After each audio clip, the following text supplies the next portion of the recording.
Where's the script?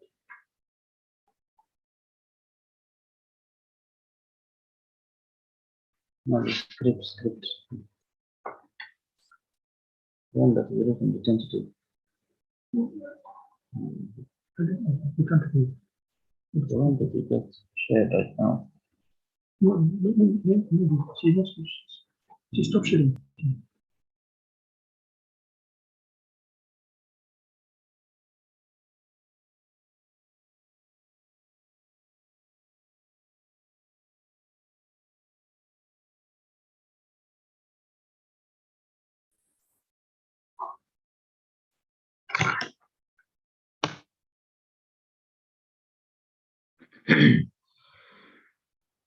So, Brother Awad, I think your lighting, we cannot see your face due to the lighting. I think you need to move your position a bit so we can see your face.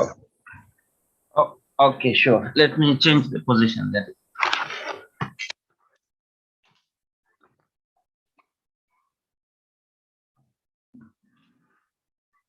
Okay, I suppose now it's clear. Yeah, better. Thank you. Okay.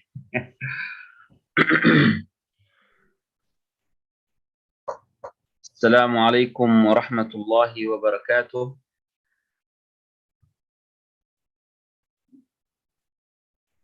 الحمد لله الذي بنعمته تتم الصالحات وبفضله تتنزل البركات وبتوفيقه يحقق المقاصد والغايات. وأشهد أن لا إله إلا الله وأشهد أن محمدا عبده ورسوله. وبعد, Alhamdulillah, we are today in our last day for the Ta'aruf week, and to start our session we are going to have dua recitation to gain the barakah of our session, inshallah. So we will start the dua recitation by brother Sheikh Ali Saeed, PhD candidate in engineering. فليتفضل مشكورا مأجورا. السلام عليكم ورحمة الله وبركاته.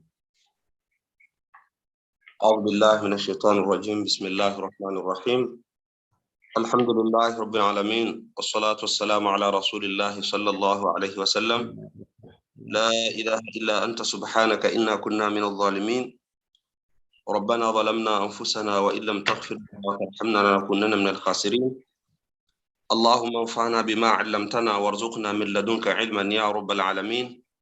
اللهم ربنا زدنا علما كثيرا وارزقنا فهما كثيرا الذي ينفعنا وينفع الناس جميعا في الدين والدنيا والآخرة. اللهم اجعل ما نشاء موافقا لما تشاء كي لا يصير ما نشاء مخلفا لما تشاء، وما نحن نشاء ثم الله يشاء. لو جاهد العبد وشاء ما تكون إلا ما تشاء، فالتف بنا فيما تشاء. اللهم التف بنا فيما تشاء. اللهم التف بنا فيما تشاء، وما تشاءون إلا أن يشاء الله رب العالمين. بفضل سبحان ربك رب العزة عما يصفون، وسلام علينا وعلى المرسلين، والحمد لله رب العالمين. الحمد لله رب العالمين. جزاكم الله خيرا, our brother Sheikh Ali Saeed, for this very wonderful dua. May Allah subhanahu wa ta'ala put the barakah in this session. So today, alhamdulillah, we are in the last session of our Ta'aruf week, which is organized by CPS for our PG students, whom we are welcoming you all through the garden of knowledge and virtue.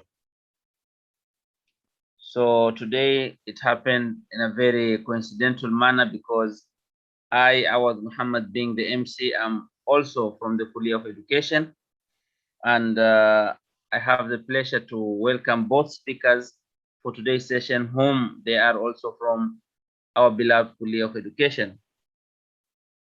Now, starting on our first speaker for today is none other than Prof. Dr.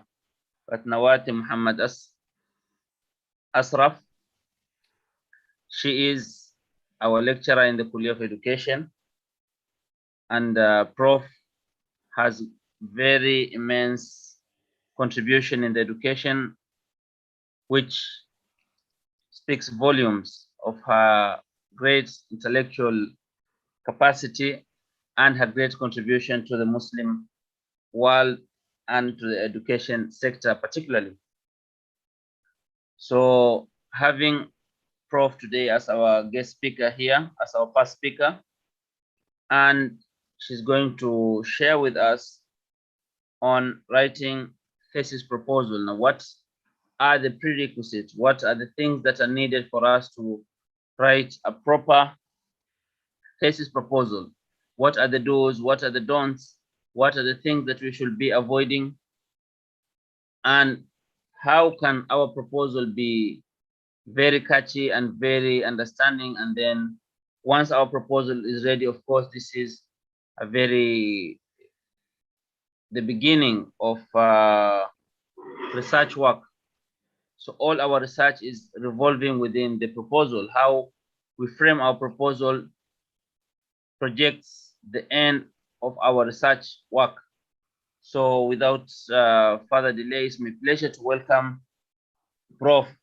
Dr. Nawati Muhammad Asraf to give us a talk on writing our thesis proposal. Please welcome, Prof. Thank you very much, Brother Awad. I hope everyone can hear me. Sometimes Prof, you are clear enough. Alhamdulillah. Okay, thank you very much, Brother Awad, for that those welcoming remarks. He has said it very clearly. The importance of writing a proposal and possibly what it entails. So I would like to say that I'm very delighted to be here, and I would like to thank CPS for inviting me. Let me just click on present.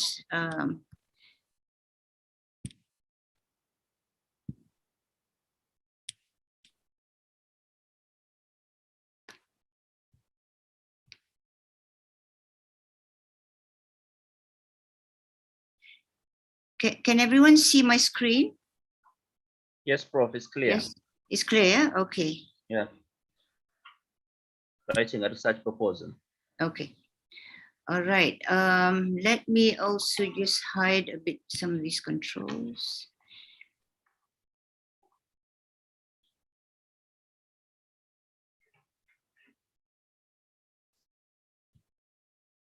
Okay.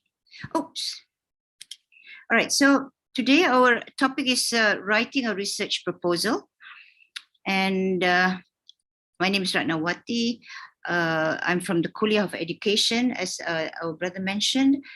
I was many years ago, I think starting 2013, from 2013 to 2015, also the Dean of CPS. Alhamdulillah, it was a very good experience for me. Then in 2015, from the 2015 right until August of this year, I was the director of the RMC.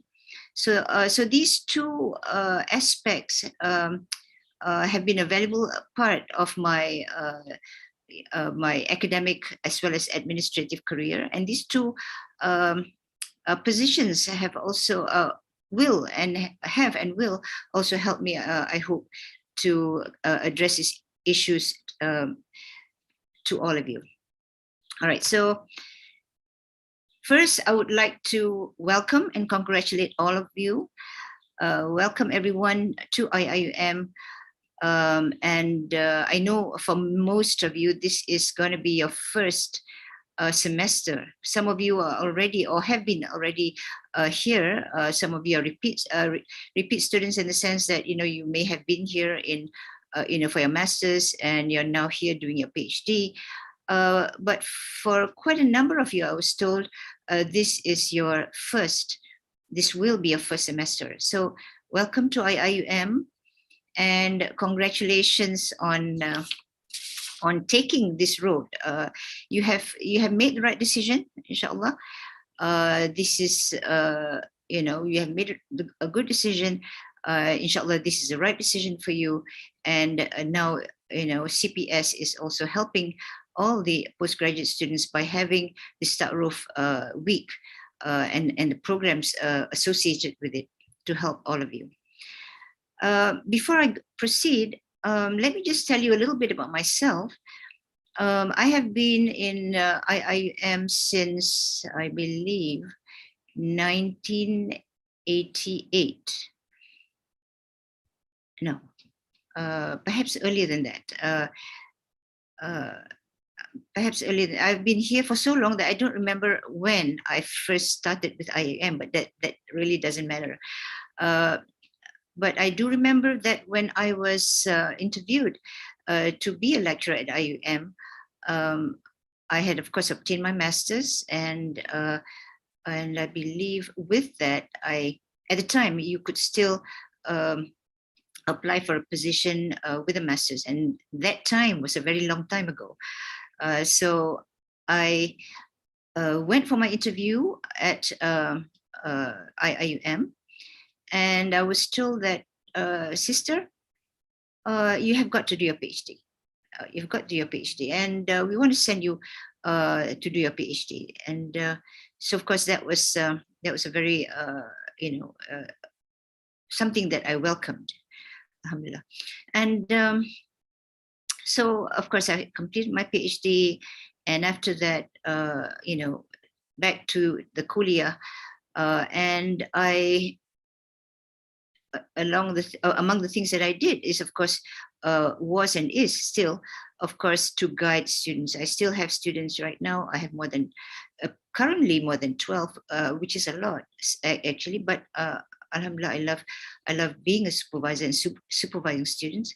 And I believe I may have graduated or supervised more than 50 students after my PhD. So I may have done that. Too many for me to recount and remember, but this is something that is a very meaningful part of my career. So I have, I believe I have benefited from my years of being a supervisor in further guiding my students, as well as from my own experience as a postgraduate student. So the purpose of this session today is actually, it's not going to go really, really deep into the aspect of writing a thesis proposal. I mean, when I do conduct this kind of sessions, I would actually go really deep into the technical aspects as well, the examples and so on. But basically, the purpose of this session is to motivate you, to excite you, and to make you look forward to doing your postgraduate studies and conceptualizing your research. So this is Ta'aruf Week. We don't want to be too heavy on the details, but to me and to us, and CPS has informed me that they will be having other sessions, more detailed sessions on thesis writing, proposal writing, and so on. So this is a muqaddimah, if you will. This is an introduction, if you will, something to set your mind thinking about your research. So basically to motivate you, to excite you. Excitement is very important, passion is very important, and to make you look forward to doing your postgraduate studies and to conceptualize your research. It's also to help you prepare your mindset for your research and to help you get started thinking about your research and about the problem to be solved, as well as to plan for your research. In other words, the focus of the session today is on the problem to be investigated and some of the elements in writing a proposal. It's not going to be the full works, but this is to get you started, because you need to get started. All right. So this will focus on the problem to be investigated and some elements in writing a proposal. But first, I would like to tell you a story. And basically, this is my story. My story of when I enrolled as a postgraduate student. I started doing my postgraduate studies in 1990. That was a long time ago. How many years ago? 20-something years ago. So that was when I first started my journey as a postgraduate student, as a PhD student. So that was in Florida State University in 1990. And I remember, as I told you, when I was informed that I would be sent to do my PhD, I was then further informed that it would be to the United States. And so I was very excited because I had been teaching for quite a while. I was very excited about the thought of learning again, the thought of studying, the thought of going back to the university to study. And I was really, really excited about going back to study. So at the time, they gave us 4 years to complete our doctorate. And I went to the United States, where it had a program of this university, and most universities in the United States had a program of allowing or having or requiring students to take courses and then start on your or their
Yeah, sorry, I think Prof. Ratnawati facing a technical issue. Please bear with us and stay with us. I will try to fix the issue.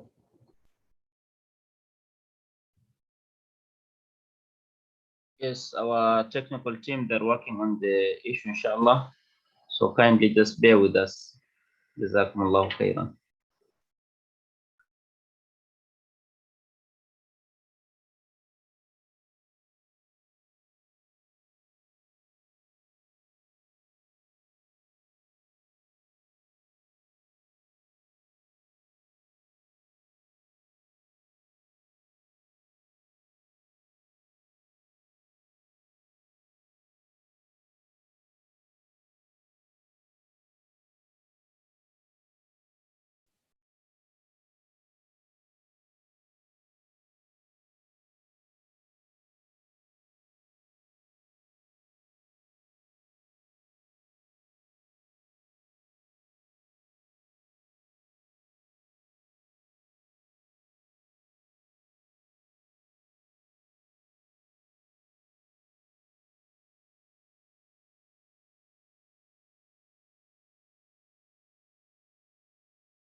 Assalamualaikum warahmatullahi wabarakatuh. I hope brothers and sisters can hear me while waiting for Prof. Ratnawati to return to the session. This is Shakira.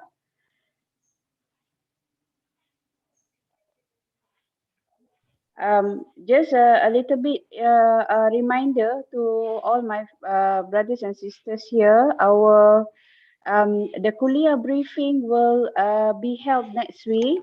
So bear in mind, please take a look at the schedule shared earlier with CPS on CPS website. So if I'm not mistaken, for kuliah briefing for kuliah of economics and management sciences will be held on the 12th of October, which is on Tuesday at 2:30. The link also provided in the CPS website. I think technical team may want to share again the link on the information about the kuliah briefing for the respective kuliah. So I hope, I think most of the classes have started this week. I hope you have fun and enjoy the classes throughout the semester, inshallah. And if you have anything to ask or to in concern or anything that concern you, you can ask your friends in the respective kuliah. And remember that postgraduate journey, even though it is a lonely journey, but you have friends to support you. Okay, this is what I have been experiencing since my postgraduate journey, inshallah. So good luck, everyone. I hope all of you enjoy the learning journey. Join as much as webinar, join as much as external courses or seminars or workshops conducted by university and by other universities. And I normally join the free session because it's free. Okay, you don't need to pay. So I enjoy the free learning session because there's a lot to learn during our postgraduate journey. With that, thank you. Assalamualaikum warahmatullahi wabarakatuh. Hope to see you soon for brothers and sisters in Kuliah of Economics. Okay, Assalamualaikum warahmatullahi wabarakatuh. Yeah, brother and sister, while waiting for Prof. Ratna to join back, I will play some video for you guys. Please stay tuned.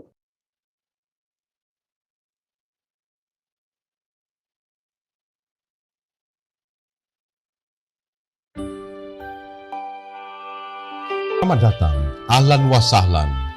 Welcome to the International Islamic University Malaysia, or IIUM, your garden of knowledge and virtue.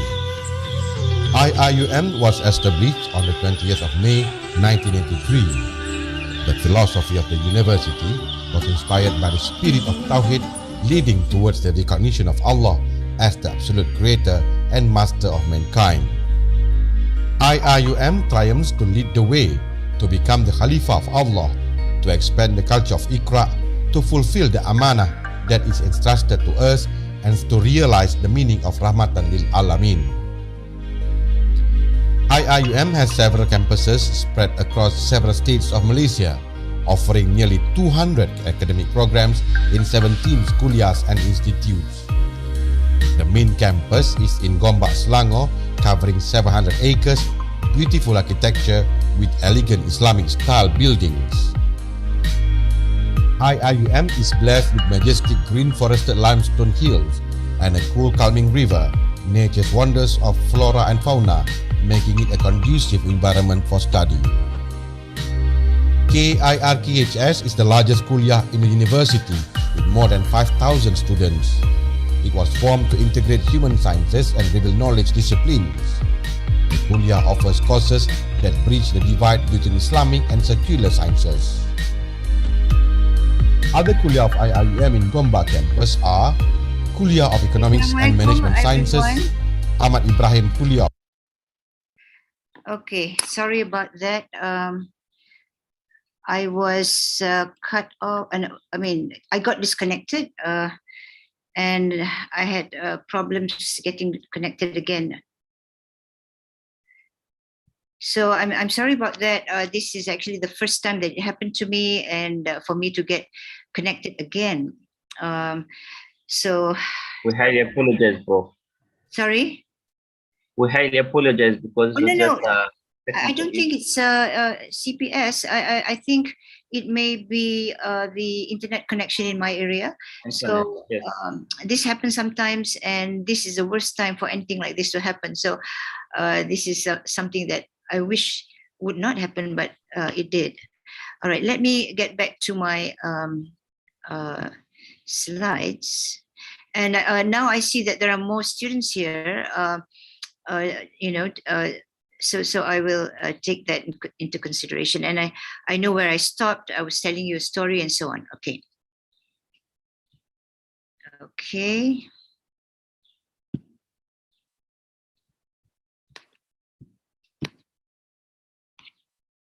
Okay, can you see my screen?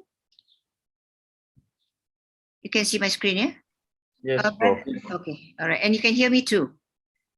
Yeah, you are audible enough, Prof. Alhamdulillah, okay. Audible enough or very clear? Is it clear? Very clear, very clear. Yes, clear. Alhamdulillah, all right. Thank you very much. Okay, let me hide this, okay.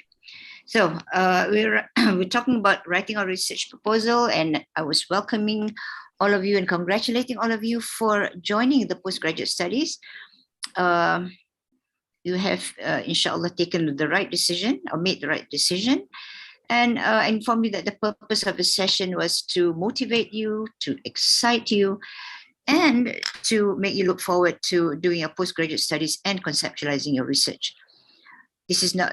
This session is not going to be too heavy into the nitty-gritty of writing a research proposal, because CPS has informed me that they will be conducting such workshops a little later in the semester. It's also to help you prepare your mindset for your research and to help you get started thinking about your research and about the problem to be solved, and for you to plan your research. In other words, the purpose of the session today is on the problem to be investigated and some of the elements in writing a proposal. But before that, a story that I would like to share with you. This story is important for me to share with you, because after that I'll be sharing with you the moral of the story. So this is a story of a postgraduate student, and that postgraduate student happens to be me. So it's a story about of how I had embarked on my PhD journey.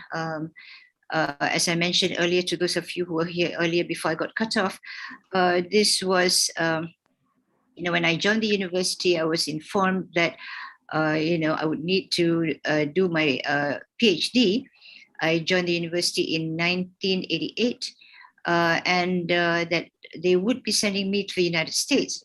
So, so this is about my journey as a graduate student, and the reason I'm sharing this is to help you as well, and to see that some of the problems that you may be having, some of the, not problems, some of the challenges that you may be facing, that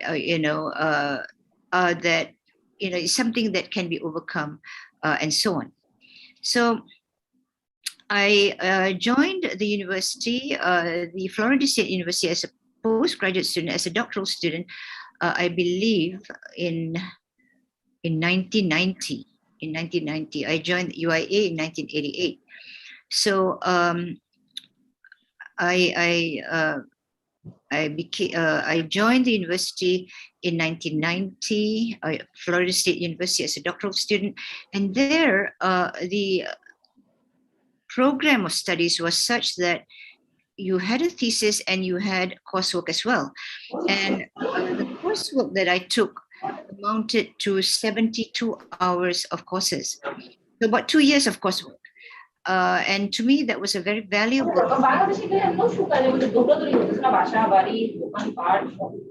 Okay, there is somebody's mic that is not muted. If we can mute our mics during the presentation, because then I will, we will all be hearing some of what is said in the background. So please do check if you have been muted, or if the secretariat can actually mute the other participants, so that unintentionally we will not be sharing, our conversations and so on. So this was a program that had both courses and thesis writing. And so 72 hours of coursework, which was about 2 years. And as I mentioned before, because I had been teaching for the last several years before doing my PhD, I was really, really excited about studying again and about doing courses, and also about being able, something about studying that, really invigorates you. So I was really, really excited about embarking on my studies. So we had 2 years of coursework, and I enjoyed every hour, every minute of the coursework. I was excited about it. But as a graduate student, and that was the first time actually that I was actually going to be doing a thesis at the time. When I did my master's, it was coursework only and no thesis. So my experience in writing a thesis at the time was almost nil.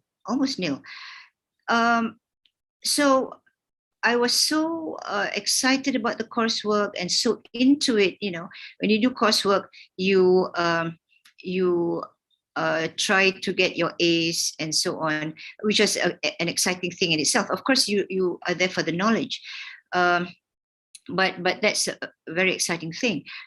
But what I didn't do until I found out later, at the end of the 2 years of coursework, when I had to actually submit my thesis, that was that I had never actually thought about the problem. I mean, what do I do? What do I study? How do I envision a problem? So my thinking about the problem was at the end of the 2 years of coursework, and that was very, very late. So that was the journey that I took, and it was of course not an easy one.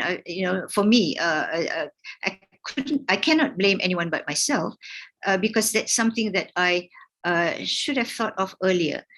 That's why it is very good that CPS and the university has actually come up with Ta'aruf programs for students, so that this can prepare their mindset for, in terms of what you need to do and so on. So because of the stress that it created in me, and having to write a thesis within a certain amount of time, that was very stressful. It wasn't that I didn't know how to write, but that was my first experience in writing a thesis. So I believe I submitted about 2 or 3 concept papers before my supervisor actually accepted the, not accepted yet, but kind of thought that this idea that I had, the third one, was a good idea, and that I should pursue it. In the process of writing the proposal, however, or the first 3 chapters, we had to write 3 chapters, and that qualified as a proposal. In the process of doing that, there were many things that I had disagreed with, and to the extent that, unfortunately, I actually even had some fights with my supervisor, which later on, I knew that it shouldn't have been taken that way, and happened that way. And I was actually very surprised that I was capable of that. But what happened was that, so this is a process of whether one agrees or disagrees. So what happened was that the head of department then told me, okay, Ratna, we are going to ask you to write your first 3 chapters. You just go ahead and write. And that was what I did. I wrote my first 3 chapters, and that was a proposal back in that university. I wrote my first 3 chapters and then presented it to my supervisor. And she said, Ratna, you win.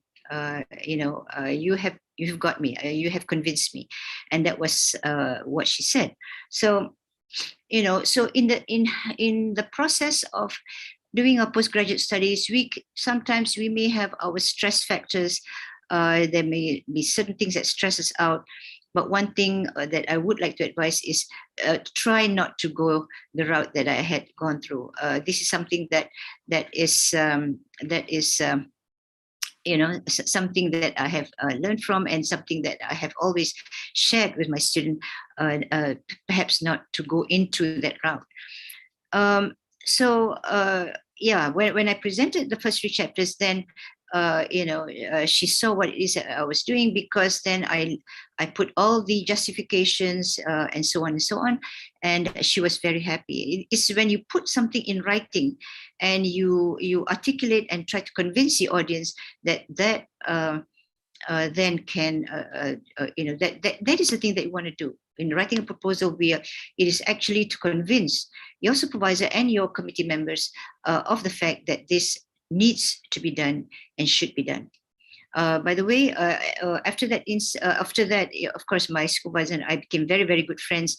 But what is the moral of the story? Why am I telling you this? I'm telling you this because some of you may experience some of the stresses. It is very exciting to be in postgraduate study, but there may be also challenges, and it is all of us will have our share of challenges. Some of you work full-time and can only do your studies part-time, so that may create your stresses. Some of you may have a family and children and no one to help you with them and so on.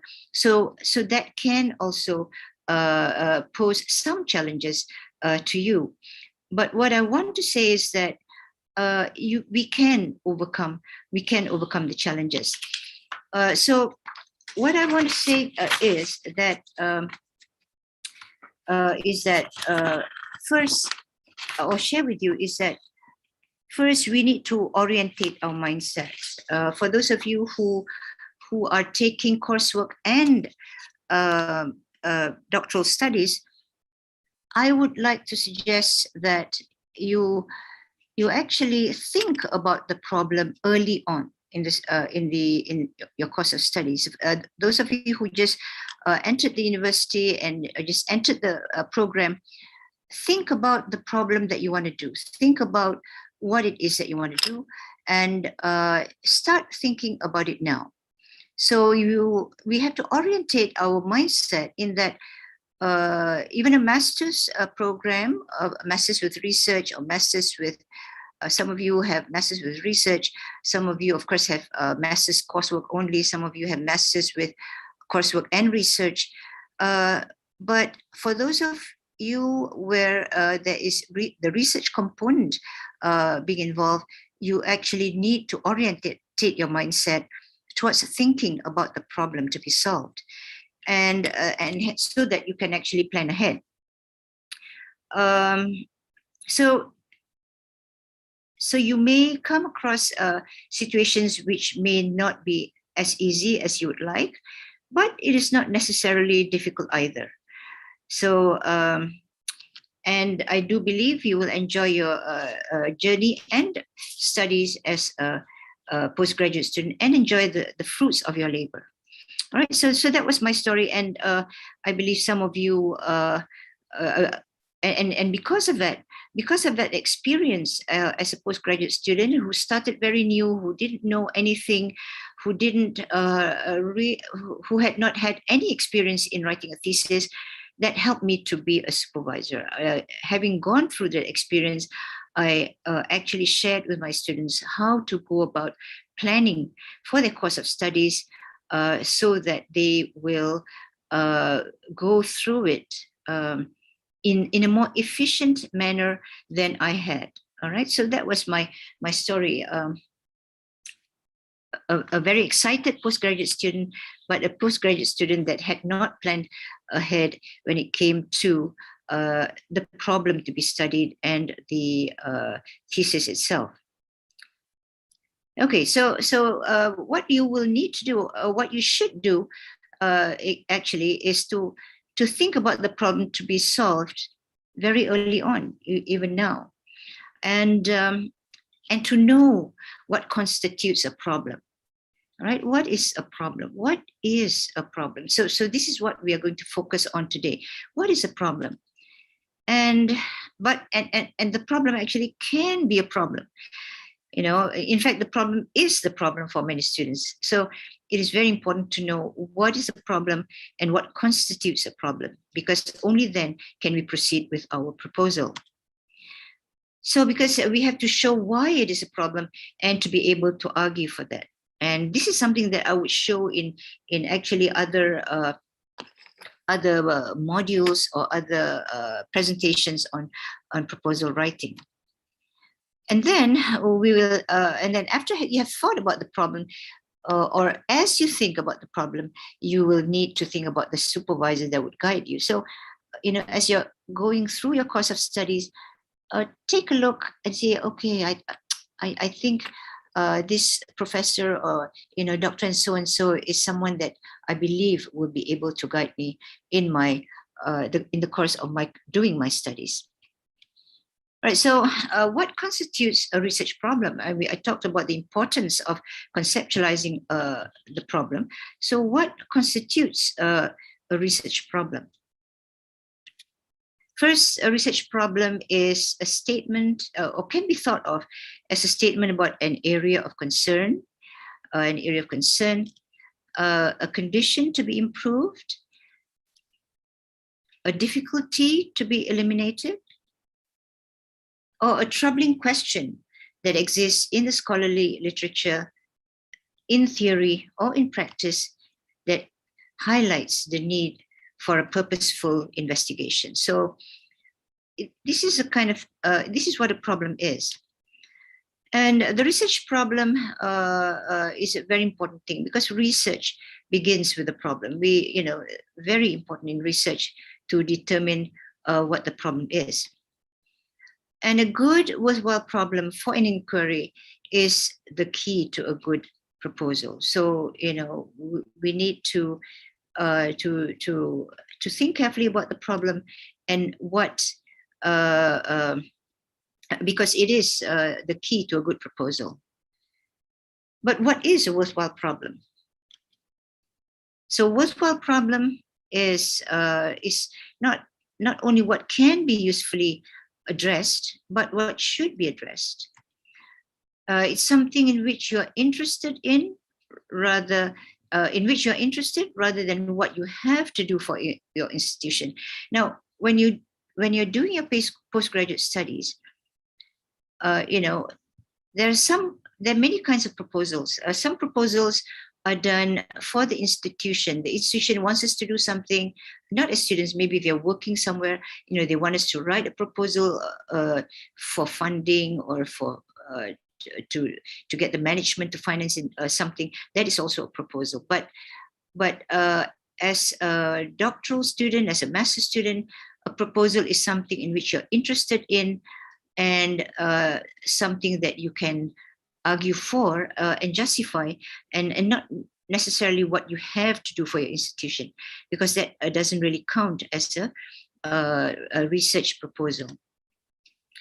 And it is an issue or difficulty of some significance, urgency, and priority, whose investigation will make a useful contribution to knowledge. So in addition, the problem should be linked to the theories in your field, or should be of social or theoretical interest. So this is also something that a very, very important thing. One of the things that I have seen in the writing of proposals is that it is something that one wants to do, but somehow it is not linked to the issues or the theories of interest in your field. So as an academic research proposal, this is very important, because the linking of it is something that defines it as an academic proposal. So this is very important. And I've seen many students who at a certain level in their proposal writing may not have been able to do that. And as a thesis examiner also, I have seen theses where the linking of the problem to the field was not done at all, or was not done very well. All right, so this is a very important aspect. So when thinking about the research problem, it is important to consider the following, and that is, what are your interests, and will this interest or will these interests be maintained for the duration of the research? And is it sufficiently interesting to keep you working on it for the next 2 to 4 years? For those of you doing a PhD, it may take you 4 years, for some or less, and for the masters, it may take you at least 1 or 2 years. Is the scope so broad that it will lose direction? And will you be able to carry it out and complete it? So some possible sources for your research problem are, for example, observation and reflection. Now, this is a very important source of a research problem. Some of you may have observed something. Some of you may have actually started working. Some of you are working in your respective institutions. You see something happening. You see certain things that may create a curiosity, or even more than a curiosity. You start wondering, why do these things happen? Why do these things happen? And you may wonder why, and you start thinking about it, and you reflecting upon it. So this is one a very major way, a very important way, and a lot of people actually go into this problem, their problems, after having observed certain things happening and after having reflected on it. So this is a very, very important aspect about your research problem, and a possible source for your research problem. Another possible source for your research problem is the literature in your field.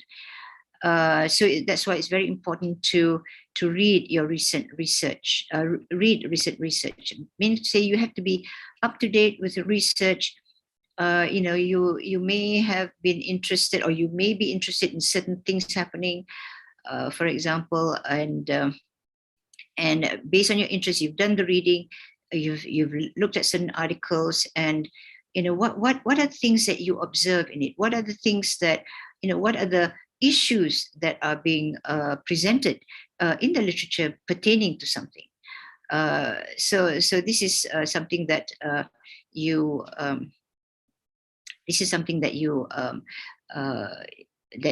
that is an avenue or a source, a possible source for your research problem.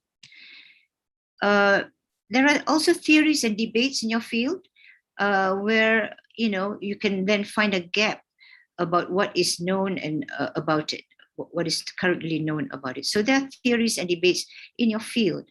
Of course, many of you, all of you, come from different fields, and it would be impossible for me to give an example of that. But let's suppose you are in medicine, or you are in medicine, or in the health sciences, and just taking the current situation for now, for example, COVID-19, and the debate about vaccinations or non-vaccinations. Of course, the most almost everyone, or a lot of people, believe that vaccinations help, but some don't, for example, and some have may see a certain way of preventing the COVID-19 as being the path to take. So, for example, you see now the debate between vaccinations versus ivermectin and so on. So these are debates and so on. So as an example, so a person who is intrigued by this may then say, there's, on one hand there's this, and the other hand there's that. So the debate, the gap, and so on, is something that he or she may want to go into. It could also be a phenomenon or context that has not been closely studied. So again, something's happening there. You see, this is something happening, and it is something that has not been closely studied. And there might be a contradiction between one or two perspectives. So this, some of you may be looking at something that may be more theoretical in nature. So you may be comparing and looking at the perspective of this group of people and another group of people, or the perspective of one scholar and another scholar. So this is also something that is studied and a source of research problems. So just to highlight also, let me just share with you this. I will just click escape for a moment. Oops, I can't click escape. All right. So so once you have identified the problem, what next? All right. What do we do next?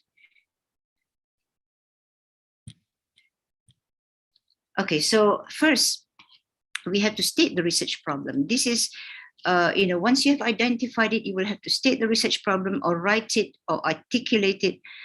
This is normally done in a paragraph or two, justify what the problem is. And prior to that, that problem, the introduction actually leads the person to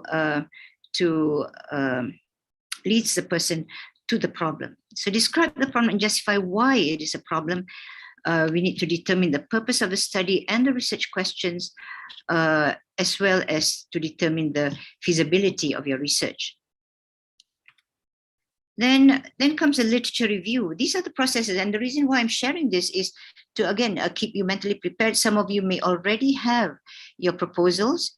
In order for you to enter the university, you may have been asked to submit a proposal, but sometimes these proposals are tentative proposals. So these are some things that you may or can take into consideration as you perhaps revise your proposal.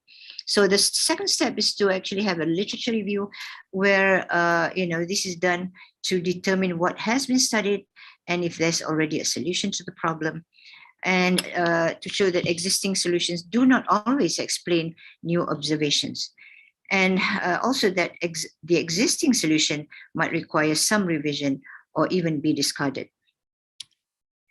Then we will also need to address the research questions. We've got the research questions, we've come up with our research questions based on the problem, and once the research questions have been posed, we will need to know and state what would be the most appropriate means, that is a methodology, to address the research questions. So these are the ways of thinking about our proposal.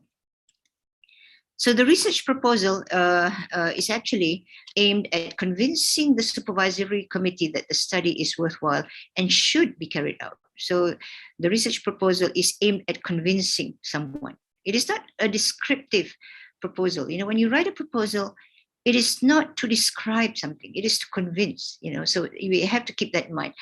And that convincing is normally done in the first chapter. In the first chapter, the way you write your introduction, the way the introduction flows into the background of the study, the introduction is actually the background of the study, and how the introduction flows into the statement of a problem is what we will be doing, or what you will be doing. And in the statement of a problem, you're actually putting it in such a way that you are justifying the importance of study. You're saying this, justifying the importance of study, why it has to be done, and because without this justification, it will be difficult to convince others that the problem is worth studying. So basically, in the first chapter of your thesis later on, or in the first chapter of your proposal, that first chapter is a very critical first chapter. And this is a chapter that I spend a lot, I spend a lot of time on my students' thesis. But for a start, the first chapter is something I will always emphasize to my students and to all students, that this is something we really need to write in such a way that it is aimed at showing, clarifying, justifying, and convincing the reader why the study needs to be carried out. So it is not a descriptive, if it's not done to describe, to tell, it's not written to tell people, it's written to convince people that this is something that needs to be done. And this element of convincing people is something that I think all of you will learn or have already learned and done, but this is a very important aspect of writing the research proposal. And to show that the study is feasible and meets expectations of what a good academic study is. So what are the characteristics of a good research proposal? Basically, a good research proposal argues convincingly why the problem is a problem to be studied and why it is important to carry out the study. And again, to argue convincingly is key. And this is something that can be learned or something that you may already have done. And to show that the study is feasible and sound. And it will also articulate clearly how the study will be carried out. And so this is actually the methodology, when you articulate clearly how the study will be carried out. And a good proposal is also well organized, well written, elegant, and well argued. So these are the characteristics of a good research proposal. But for now, you need to start thinking about your research problem. We are not going too much into this yet, but you will need to start thinking about your research problem. Okay, but before that, before we proceed, and actually, I would like to end with this, because after this, I would like to basically get you to, allow you to ask questions, whatever questions you have. But I would like to, for you to listen very closely to what it is that I'm going to play, because and as you listen, extract what are the take-home points for you. What lessons do you learn from this, and what lessons can we learn about writing a proposal? As well as there are two aspects to me, the two key points, elements in writing a proposal, as well as the elements in for you in your postgraduate study. And this is a video, a TED Talk video by Angela Duckworth on grit. Grit is the perseverance, having the passion, the perseverance to continue, and so on. And so do listen to that. By the way, I would like to inform you that Angela Duckworth has focused on grit as an issue in the last few years, and her interest in grit was based on her observations of what she saw in school. It is based on what she has seen and based on her reflections, and that led her to the problem that she wanted to solve, and that is, why do some people easily give up, and why do some people actually go on and persevere? So that was her the problem that she wanted to solve. And based on that problem, she has won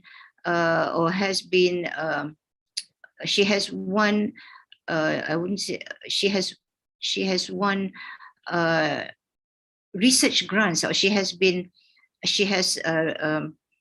managed to secure research grants to the tune of more than $2 million American dollars, for example, on studying grit. So this is something that you may also want to follow up with her later on, right? So let me just play this video for you.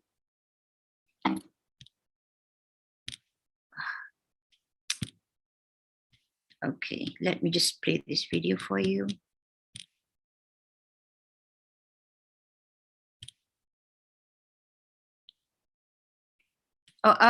Do you see the screen?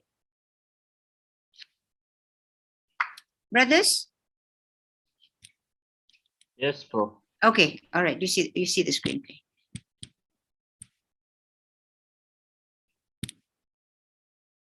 I have a phobia, and that phobia is that I am disconnected and not even know that I'm disconnected.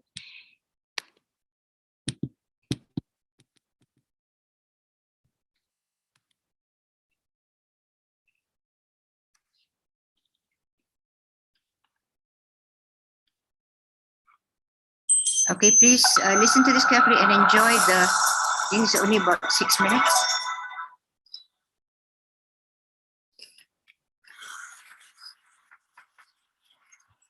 When I was 27 years old, I left a very demanding job in management consulting for a job that was even more demanding, teaching.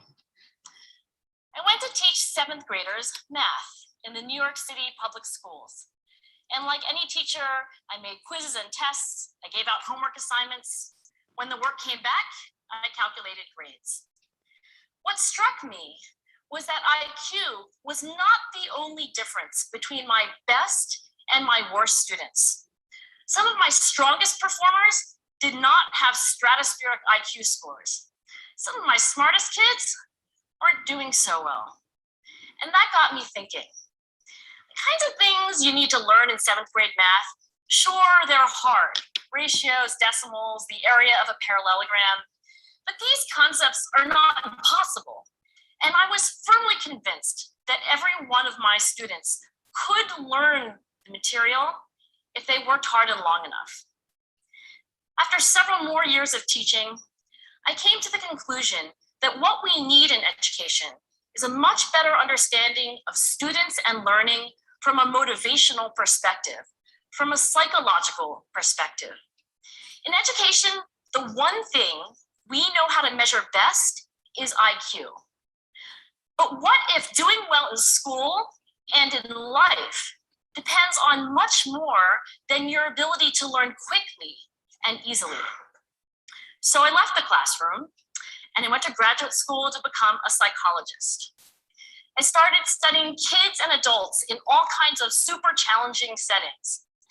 And in every study, my question was, who is successful here and why? My research team and I went to West Point Military Academy. We tried to predict which cadets would stay in military training and which would drop out. We went to the National Spelling Bee and tried to predict which children would advance farthest in competition. We studied rookie teachers working in really tough neighborhoods, asking which teachers are still going to be here in teaching by the end of the school year. And of those, who will be the most effective at improving learning outcomes for their students? We partnered with private companies asking which of these salespeople is going to keep their jobs and who's going to earn the most money. In all those very different contexts, one characteristic emerged as a significant predictor of success.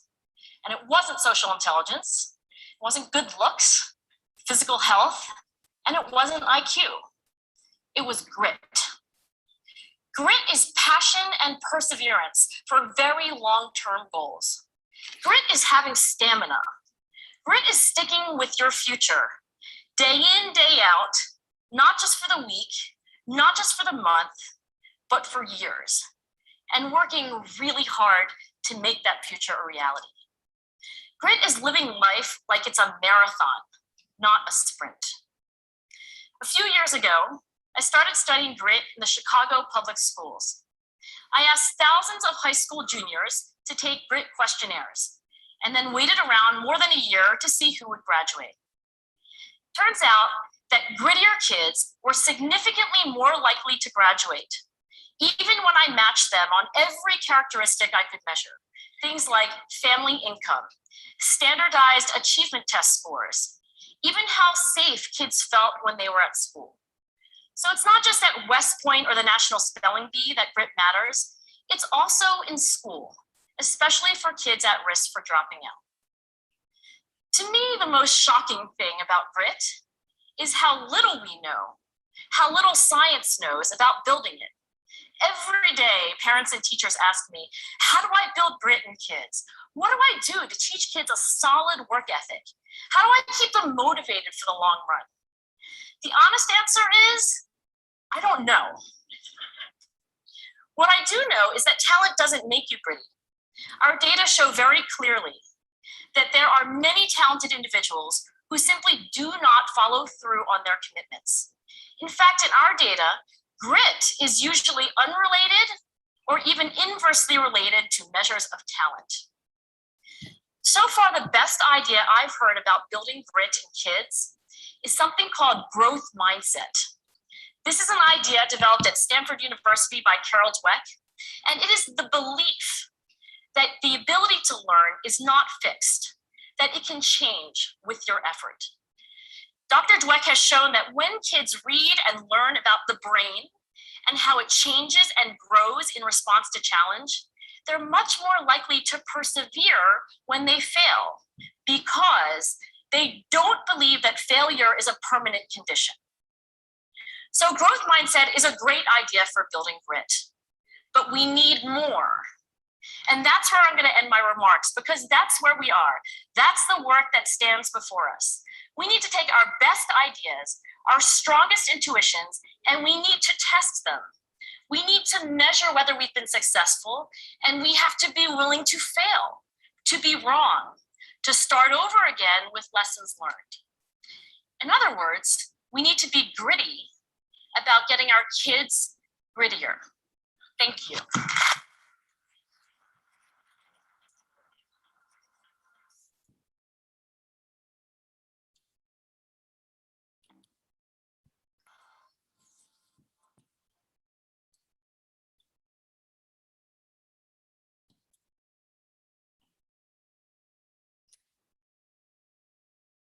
Okay, I think all of you have seen that. So what I'd like for you to do now is to actually think about. I'm going to give you a little bit of time to think about this. I want to think about you to think about this, and also for you to respond. What came across your minds when you saw this video. And please do share it with us.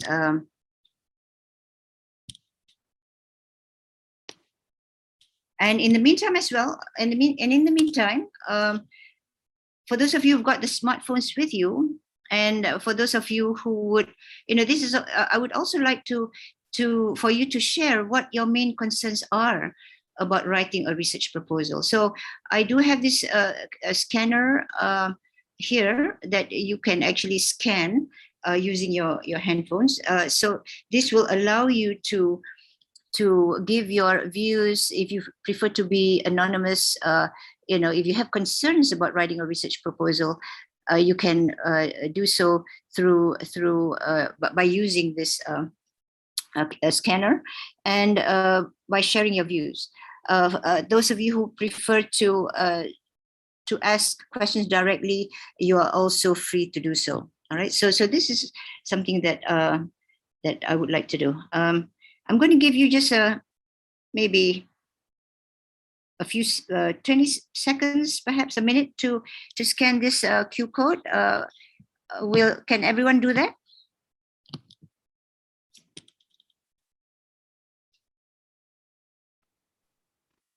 Yes, sure, Prof. Okay. Thank you very much. It's very difficult sometimes speaking in a virtual situation because everyone is muted. But please, do try to scan this Q code so that for those of you who would like to ask questions anonymously, you can do so.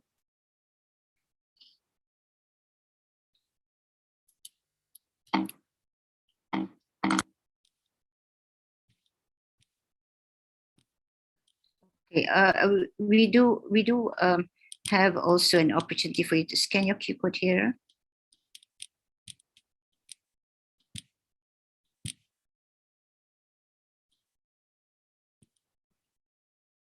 Okay, this is also you can also use this. Yeah, I think some of you are already putting your thoughts into this, and you can see this change.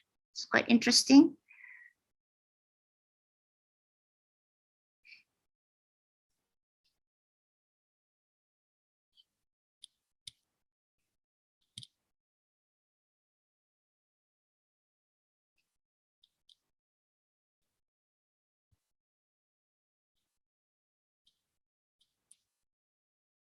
Am I still on presentation mode, brother? Brother? Yes, Prof. Okay, all right. I need to ask that.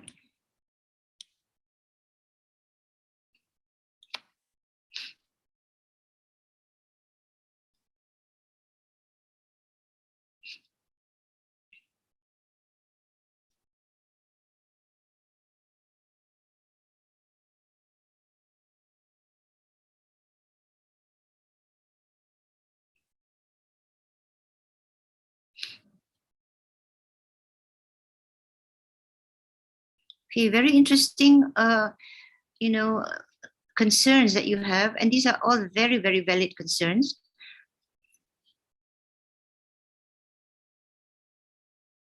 Very, very valid concerns. Please feel free to, please do, you know, state what your main concerns are about writing a proposal. I see that there are, well,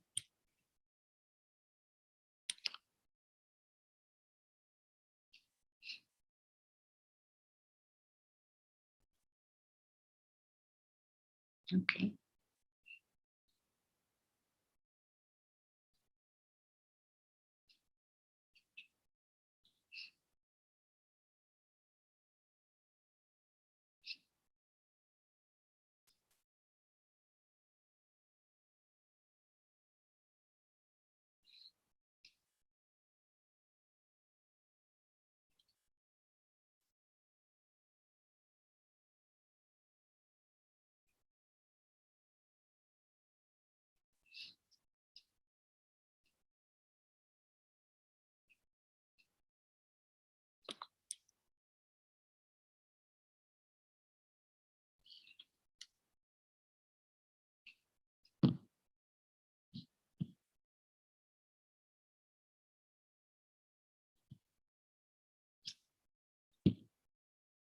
Okay, as you can see, quite a large number of you talked about the quality of the topic chosen to defend my proposal on time, and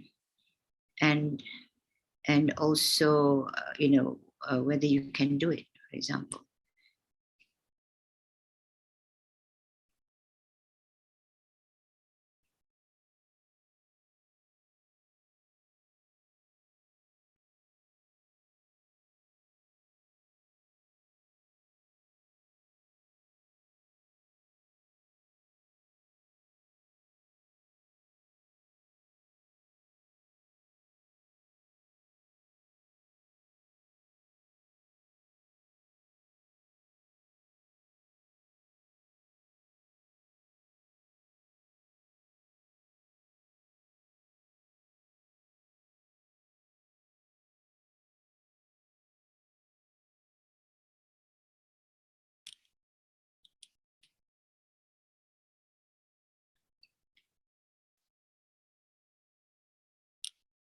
Oh, masak lemak pun ada. We have masak lemak here. Okay, good. All right, we may not need to have everyone because, you know, maybe not everyone may have access to a scanner. But for those of you who have responded, it's very interesting, and I think you can see that as well. A lot of you are concerned about the quality of the topic chosen, the quality. So how do you go about, you know, thinking about the quality of the topic? Another one is to defend your proposal on time. So this is where, you know, I talked to you about starting early. So here we are here, yeah, to defend my proposal on time. We have to take into consideration the fact that that proposal writing will take time. Any kind of writing does take time and will take time. And we may come across many unexpected things as we undergo our journey. So that is why it is very important for you and think of this as something that you love doing. Think of this as something that that you want to do. You're happy about writing your proposal. So and because of that, you're excited about preparing for it. And so you would need to actually start thinking about it now. What is the problem? For those of you who have already got your research proposal written, because it is something that's required for you to apply for your studies. For those of you who may have already got it written, then that proposal will have to be submitted to your supervisor and your committee members. And so if you're happy with that proposal, perhaps then that can be submitted or should be submitted. But if you would like to make changes to the proposal and keep adding to the proposal, then that is also something that you may want to do. So because of that, it is very, very important. I mean, after the Ta'aruf week, as you're walking to your dormitory or you're walking home, try to ask yourself or think about what is an important thing for me to want to solve. What do I want to actually solve? So what do I want to investigate? So this is something that needs to be thought of early, even at this point, so that you will be able to make amendments to it and so on and so on. And so this will, and once we have planned, we've got our we have planned what it is that we need to do or want to do, then it will be easier for you to defend your proposal on time. But of course, we have to take into consideration some unexpected factors as well. So it's always best to start early. Quality of a topic chosen, because a lot of you may not be very experienced. Quality of topic chosen and the research problem both are quite the same. Many of you may be unexperienced, and you may wonder, is this? Some of you have asked, is this good enough? I saw that somewhere, and so on. So this is something that you will benefit from the guidance of your supervisor, and that's why, in addition to thinking about your problem, it would be good for you to also think about the supervisor that you would like to ask to supervise you. So that's a very important thing, because then your supervisor will guide you towards on the problem as well as the quality of the topic chosen. But in addition to that, of course, there are other means of thinking about research problems, of improving your knowledge on how to do this. And this is where CPS has always conducted workshops. CPS, your own kulias have conducted workshops or will be conducting workshops on how to write a good thesis, how to write good proposals, and so on. So this is something that expect this, and try to register yourselves for workshops that would help you. For example, how to write a proposal, and so on and so on. So can I do it? Yes, you can. Yes, you can. You have to tell yourself that you can and that you will. All right. Having that confidence is very important. Yes, you can do it. And yes, you can do it. You will do it.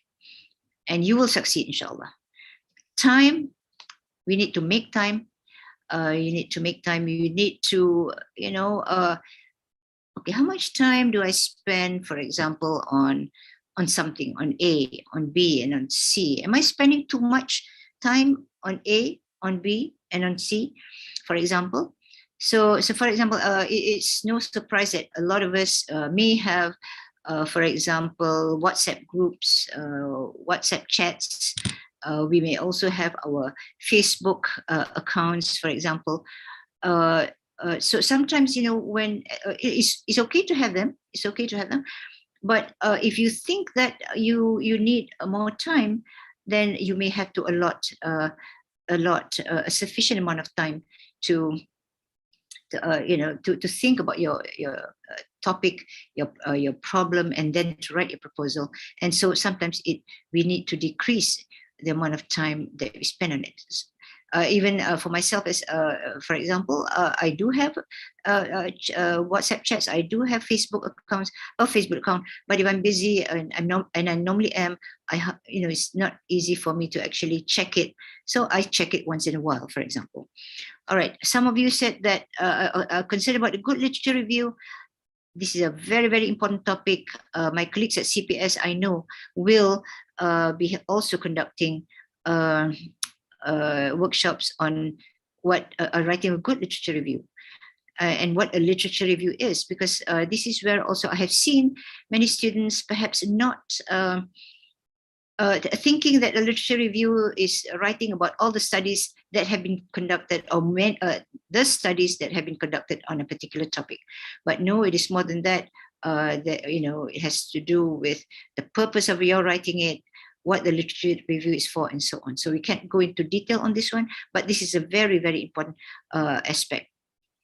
All right, so benefits of your proposal. This is to show, what, the significance of the study or the importance of your study, how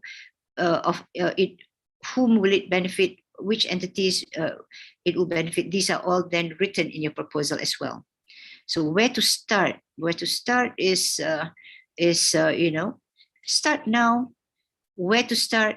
As I've mentioned to you in my presentation, it could be something you've observed.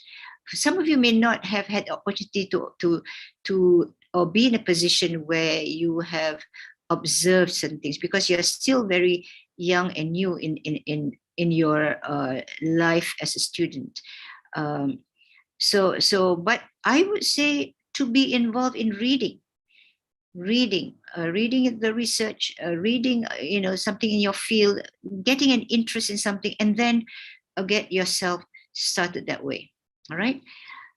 Topic too similar, it's not a problem, because people are going to write in different ways. You're going to argue in different ways, and you're going to write it in different ways. So don't worry too much about it. How to make it relevant? Again, your supervisor and supervisory committee will do that. I will help you with that. But of course, I've also conducted workshops where, in a deep dive into writing a proposal, I actually give examples to students about how to go about writing the introduction, the statement of a problem, and so on, so that it, the students can actually see. But today is just a mukaddimah, it's an introduction to this. So I didn't want to go into too much details about the how-tos and so on.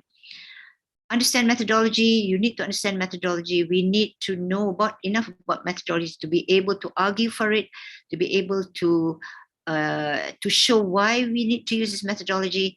So we need to do that. We need to have had courses on methodology, or do some reading or a lot of reading on methodology, and so on.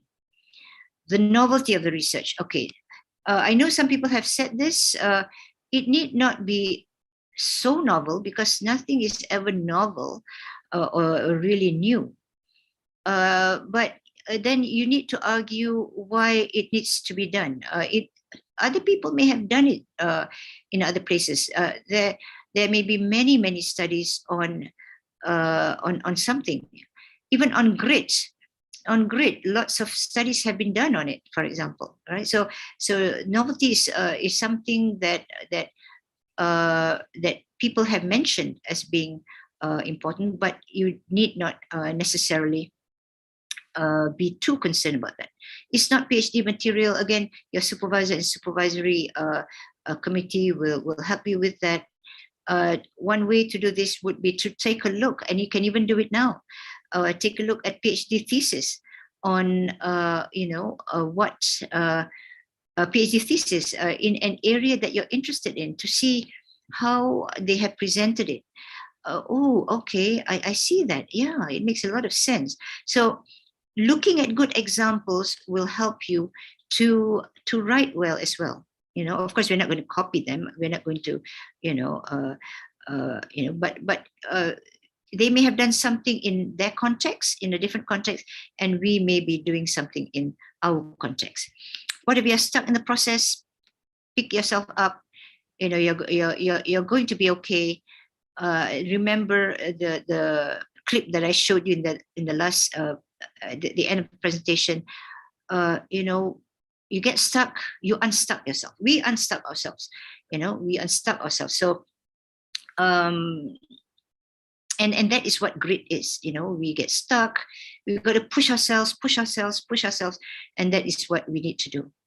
Main objective of a study is a very important thing. First, get your problem, and from that problem will be the objective. The objective is to do what?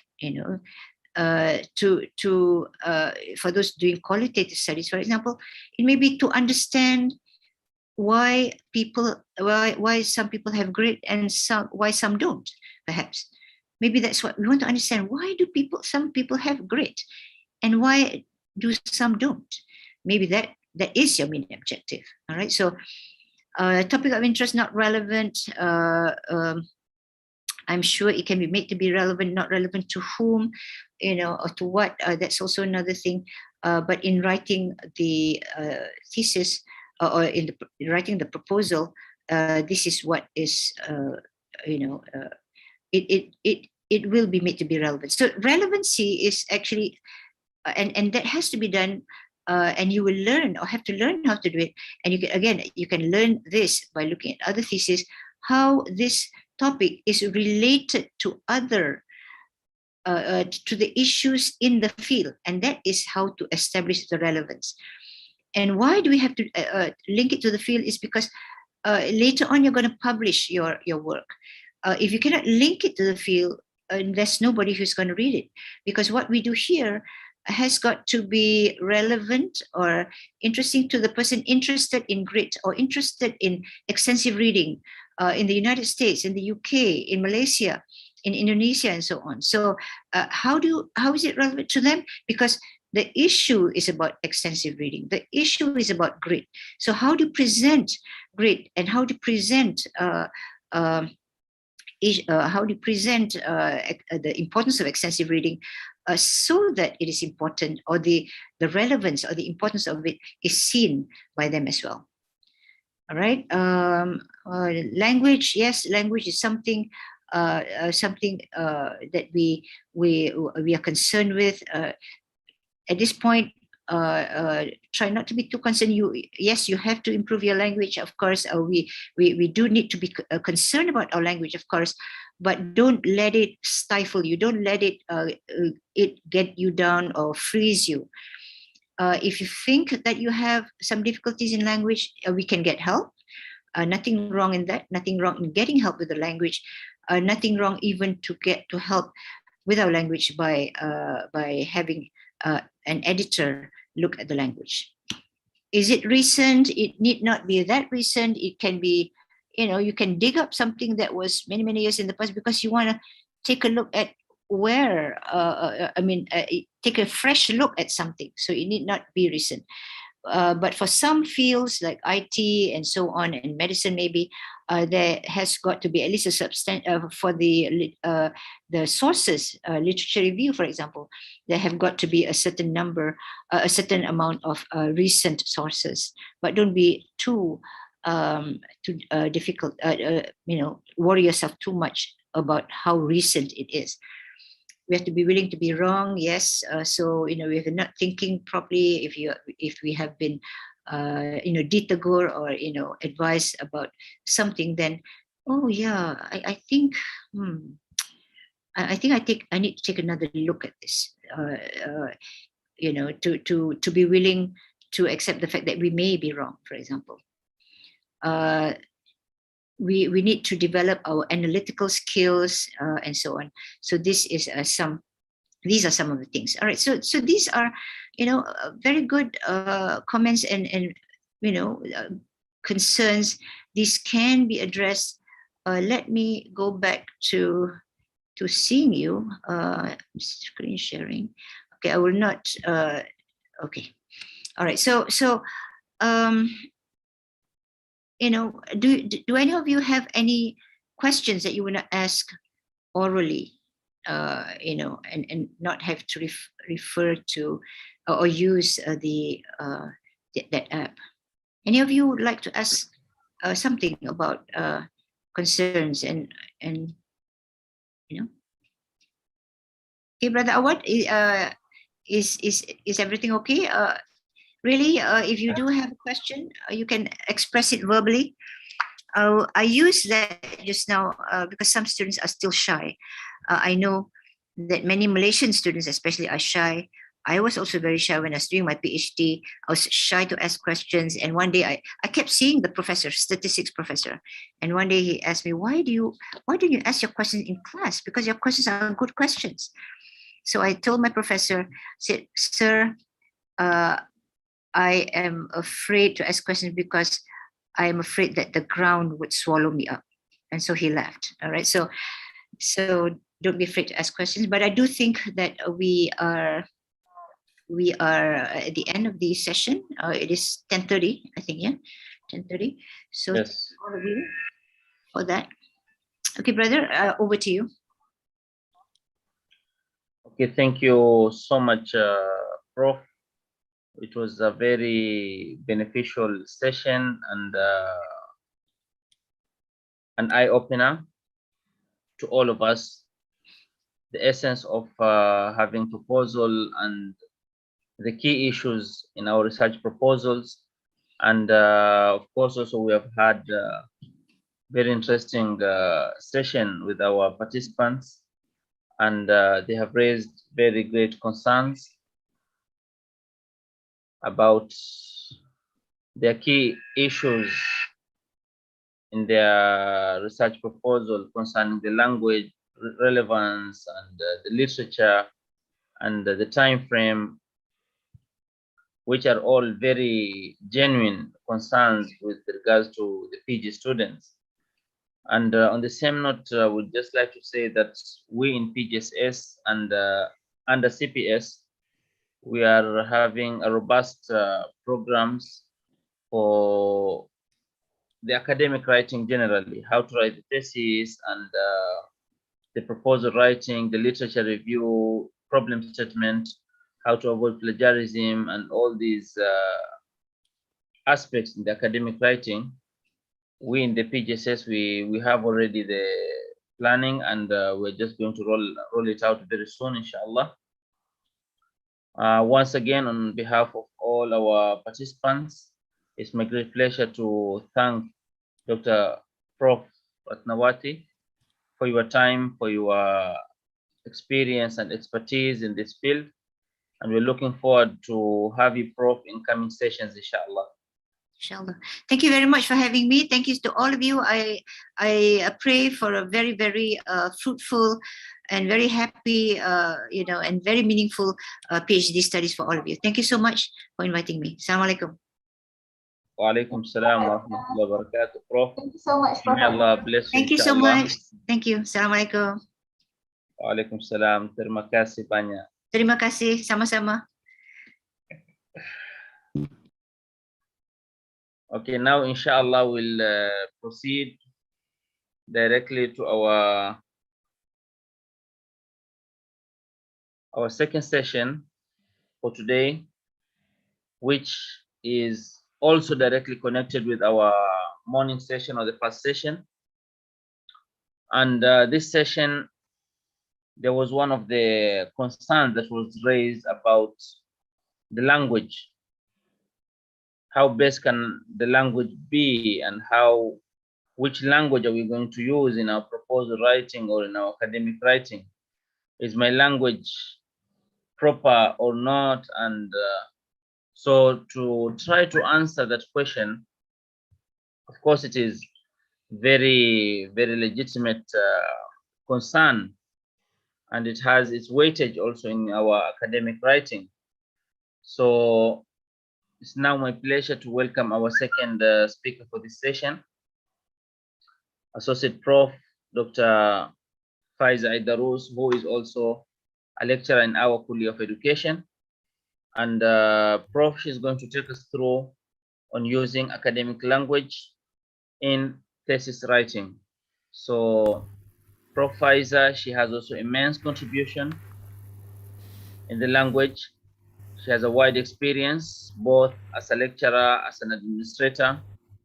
And today we are having the pleasure to have Prof with us to share on the academic language. What are the key issues in our academic writing? What language do we need to use, and what are the do's and don'ts? So without preempting your presentation, Prof, it's my pleasure now to welcome you to take us through this presentation. Please welcome, Prof. Thank you, brother. Bismillahirrahmanirrahim. Assalamu alaikum warahmatullahi wabarakatuh.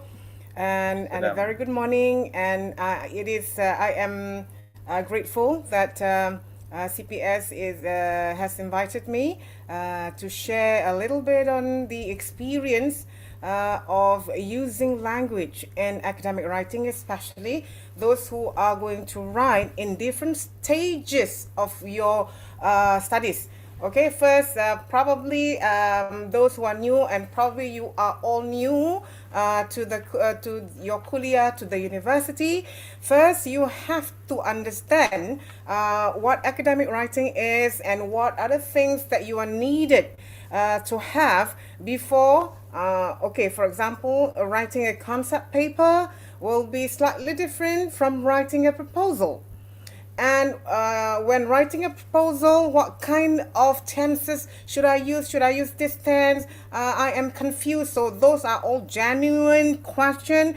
And it's not every now and again, all the time, students will have this problem of not knowing which tense to use for chapter 1, chapter 2, or chapter 3 for the proposal, and for the full-fledged thesis or dissertation. So what I am going to share with you today is just probably a tip of the iceberg, right? It means there are a lot more to explore.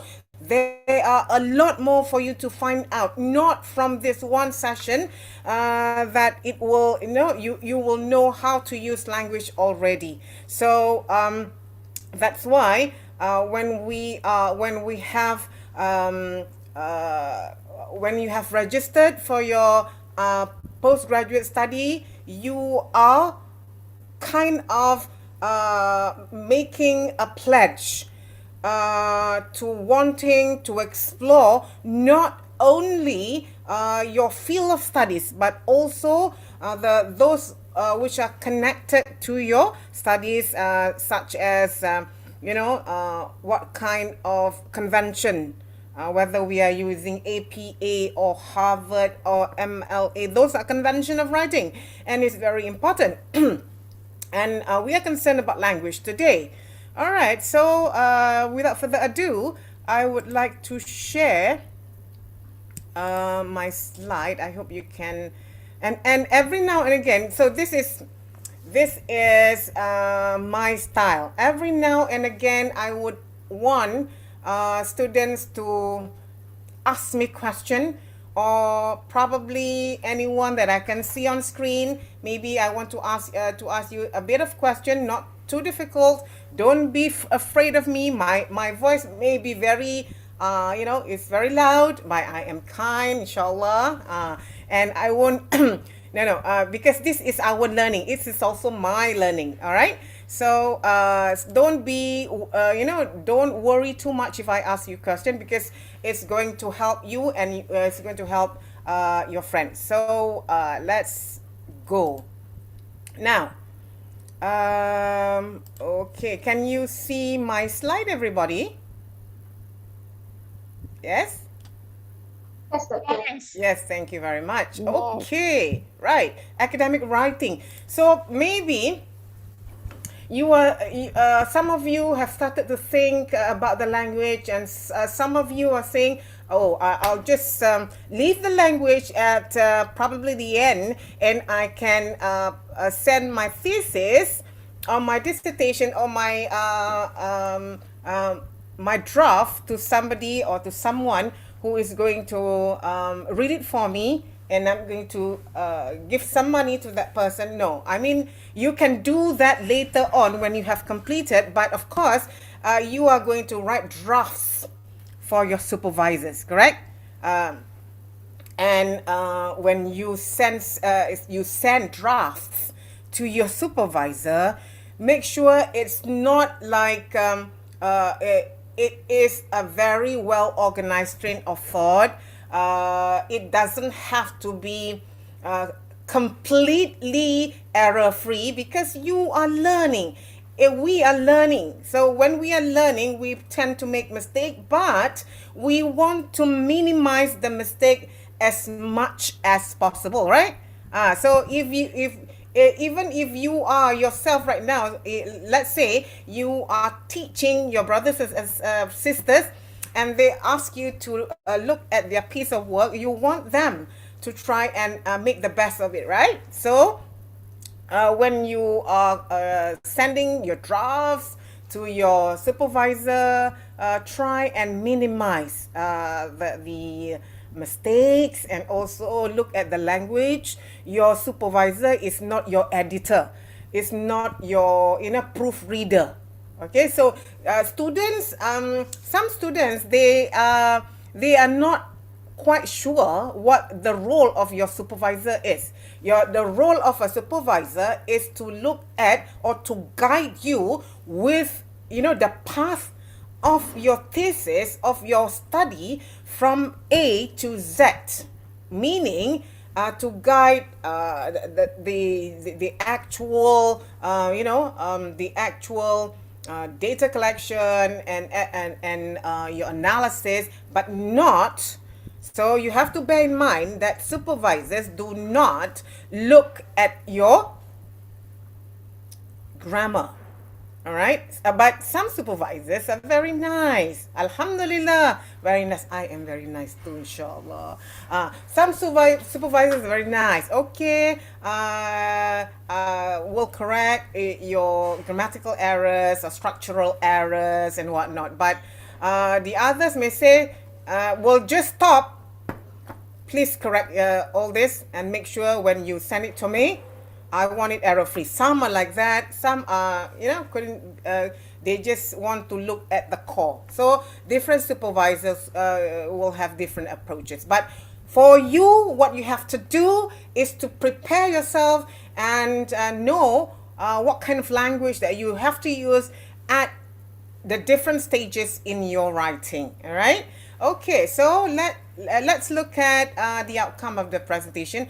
I can be, when I talk about something, I may be, I will get out of context, for example, because there are just a lot to share with you guys, because I was there in your shoes. I was there, I was among yourself, registering for a PhD or master's, and not knowing what to do, what are the things that we should do, and what are the things we shouldn't do, things like that. So don't worry, you am inshallah, and your kuliah and your postgraduate association will help you throughout. Okay, so the outcome of our my presentation today is for you to understand what is expected relating or concerning your writing at a PhD and master's level. And you have to know the use of appropriate academic writing style. So what I'm saying today, like what I would like to reiterate, that what I'm saying today is just a very little at the tip of the iceberg, like I said. So there are a lot more to learn. And to know the differences between an essay and a report. When to write an essay. If your supervisor wants you to write a critical essay of something, then that is an essay. That is not a kind of report. So you have to differentiate between essay, report, proposal, and whatnot. Yeah. And to know the different sections within a report, to know different sections of a thesis, to know different sections of a proposal. So because you are at the very early age, I don't know whether there are,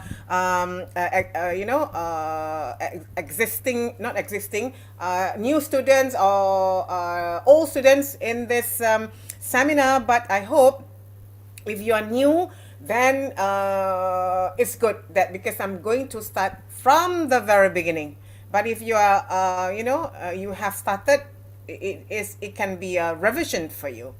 So what do you think will be expected at master's level? Okay, so for those who are embarking or have started, this is your first step at master's level. All right, and what have you done or what have you written when you were at undergraduate level? And for those PhD students, you have to think again, how long was it that you have last wrote something? When did you last write?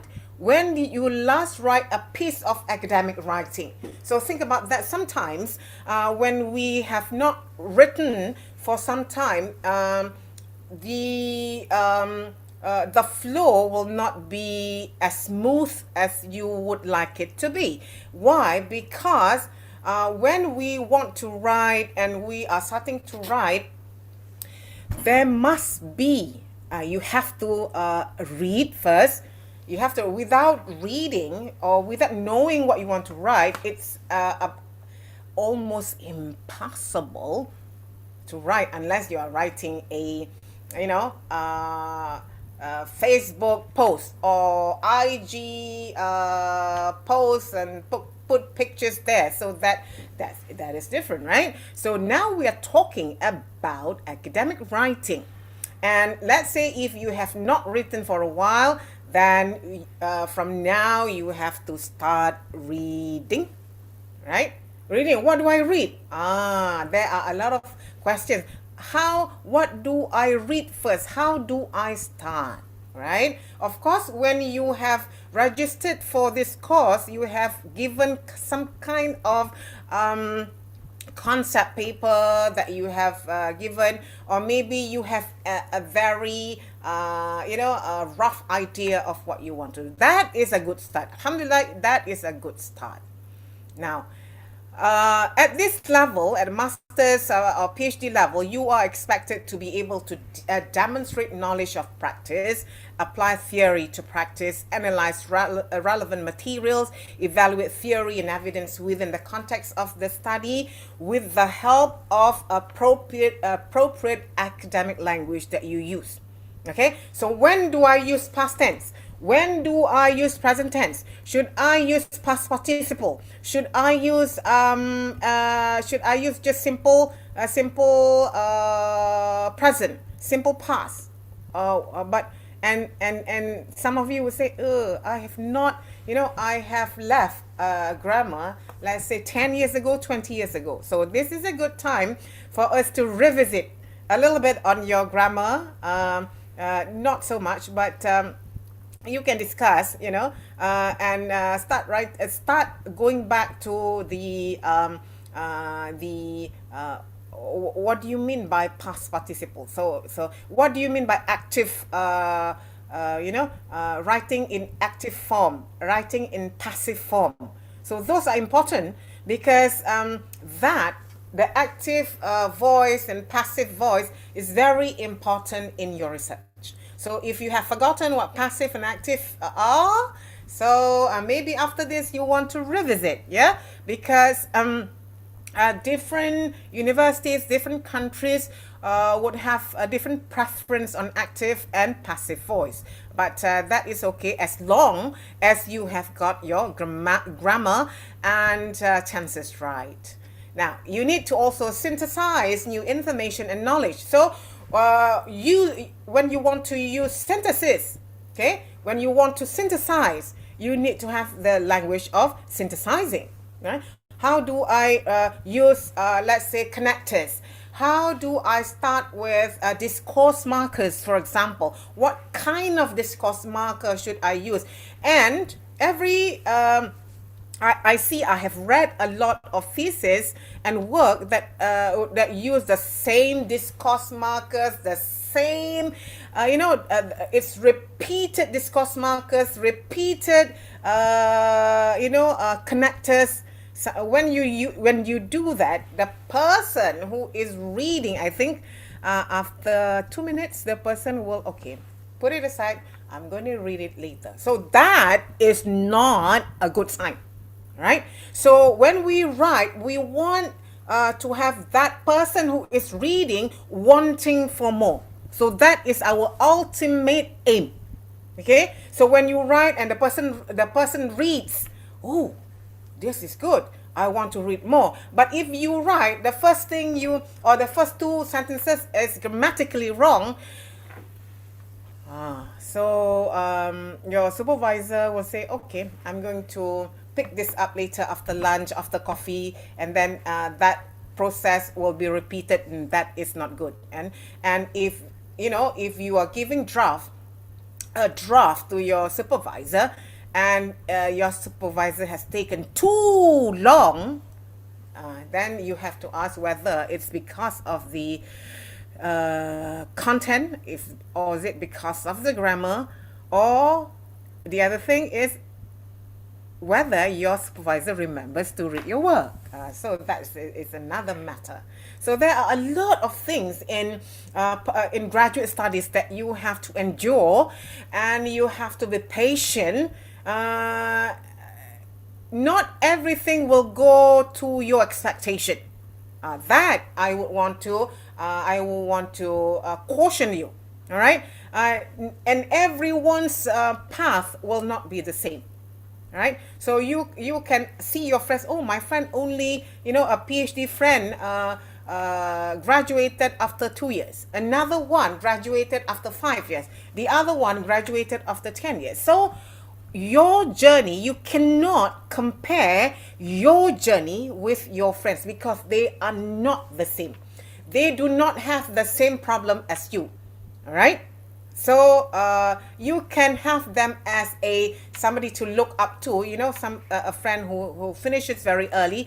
Oh, that you marvel at them, wow, and maybe you want to do the same, right? That is okay, but you cannot. Why can't I finish on time and things like that? You are going to only create a lot more stress for yourself. Okay. So don't do that. So another one is to reflect. Postgraduate students will have to do a lot of reflection. Not only reflection, about your journey. You reflect on what you have read. You reflect on what you have written. All right. So critiquing is part and parcel of writing at postgraduate level. Critiquing, reflecting on your learning, and using this to improve your own writing as you go along. Now, deep and surface learning. So what does a deep learner do, and what does a surface learner do? Okay, let's look at what these two are. Now, surface approach. Now, you know what surface is, right? So if you are seated at a table, look at the surface of your table. So the surface, okay, so the surface, or if you are seated at let's say, look at your floor. So that is the surface of your floor. Look at your floor. Can you see anything beneath your floor? You can't, right? So this is a kind of we are going to use this as an analogy, right? Surface and deep. So surface approach, concentration on assessment exercises, passive. This is surface on top. You cannot see the things below. Yeah, concentration on assessment exercise. So what I have done, what are the practices? Passive acceptance of all ideas. So meaning, if you are asked to do this, your supervisor said, "Oh, I want you to do this. Can you change your title a little bit to fit the grant that we are using?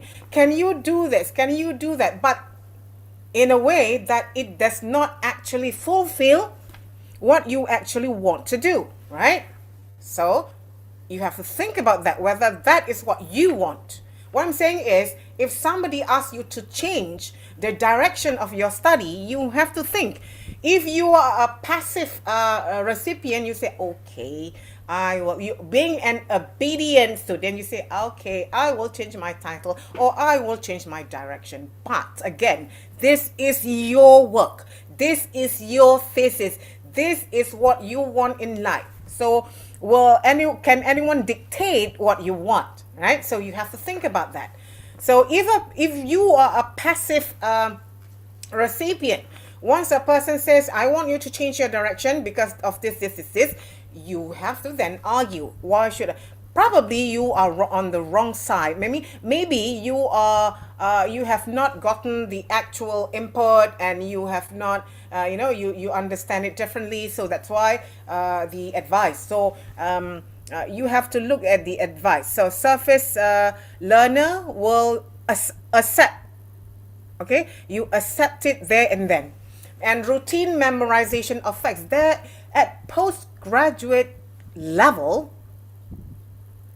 I don't know how you can you can memorize some facts, of course, but the most important thing is your argument, how you write it down, and how you defend that argument, and how to be critical of your argument, right? So this is why the university or probably your kuliah has asked you to write critical reviews. Okay, so when your lecturers or when your course expect you to write critical review, so don't complain, because that is the practice that we have to ensure that postgraduate students are ready to write their proposal, to write their thesis. Now, a surface approach, a surface recipient, you only see the small chunk. For example, you read one article and you understood what the article has given you because of the simple language and all that, and you are satisfied. So you look at things at smaller chunks. So maybe this is not so good because, of course, when we want to write, we have to read as extensive as possible.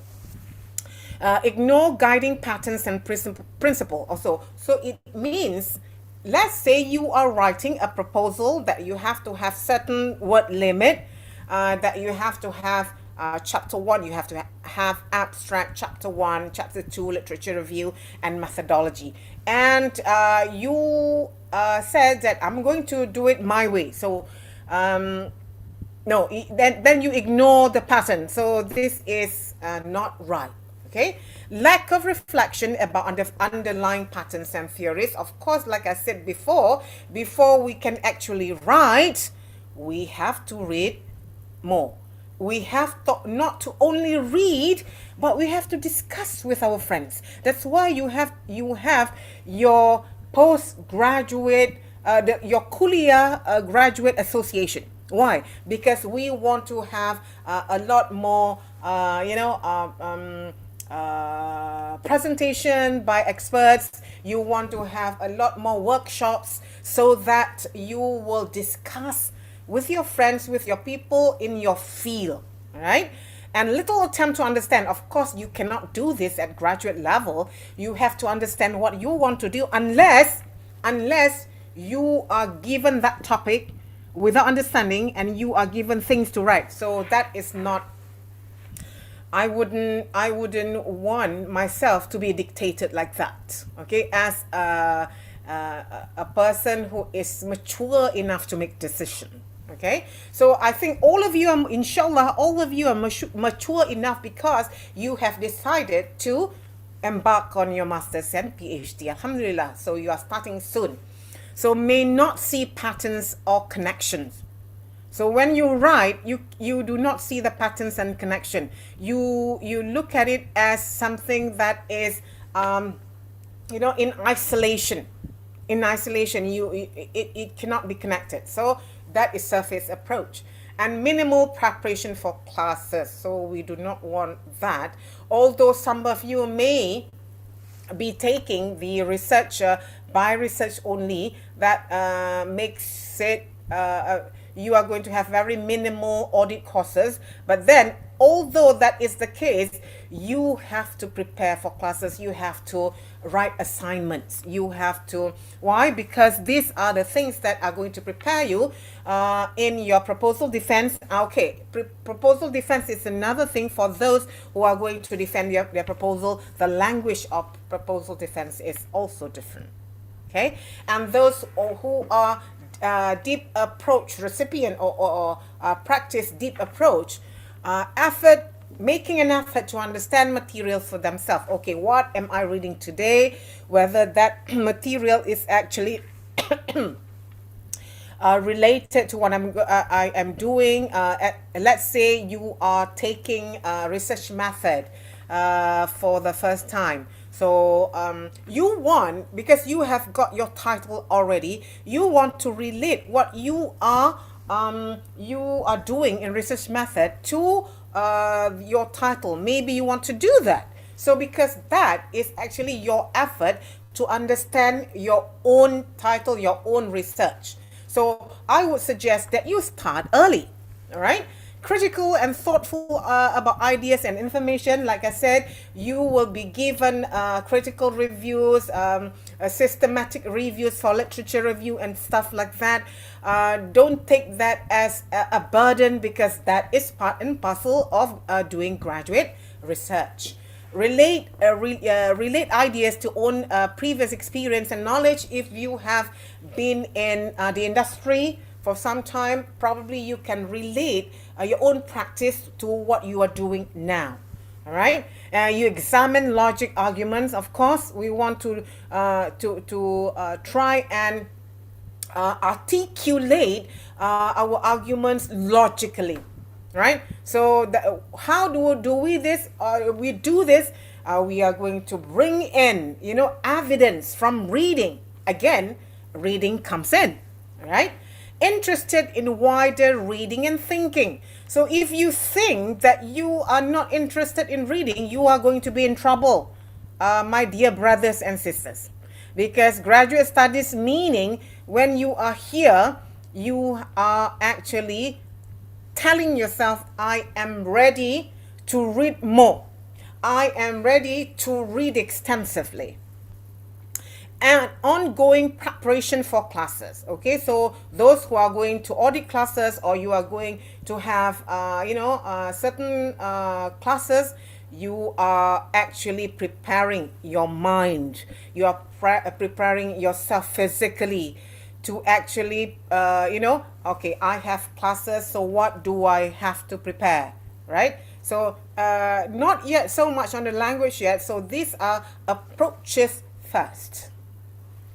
Now, the importance of improving language skills. So as you go along and read, so you will be able to understand what kind of language that you are going to use later on.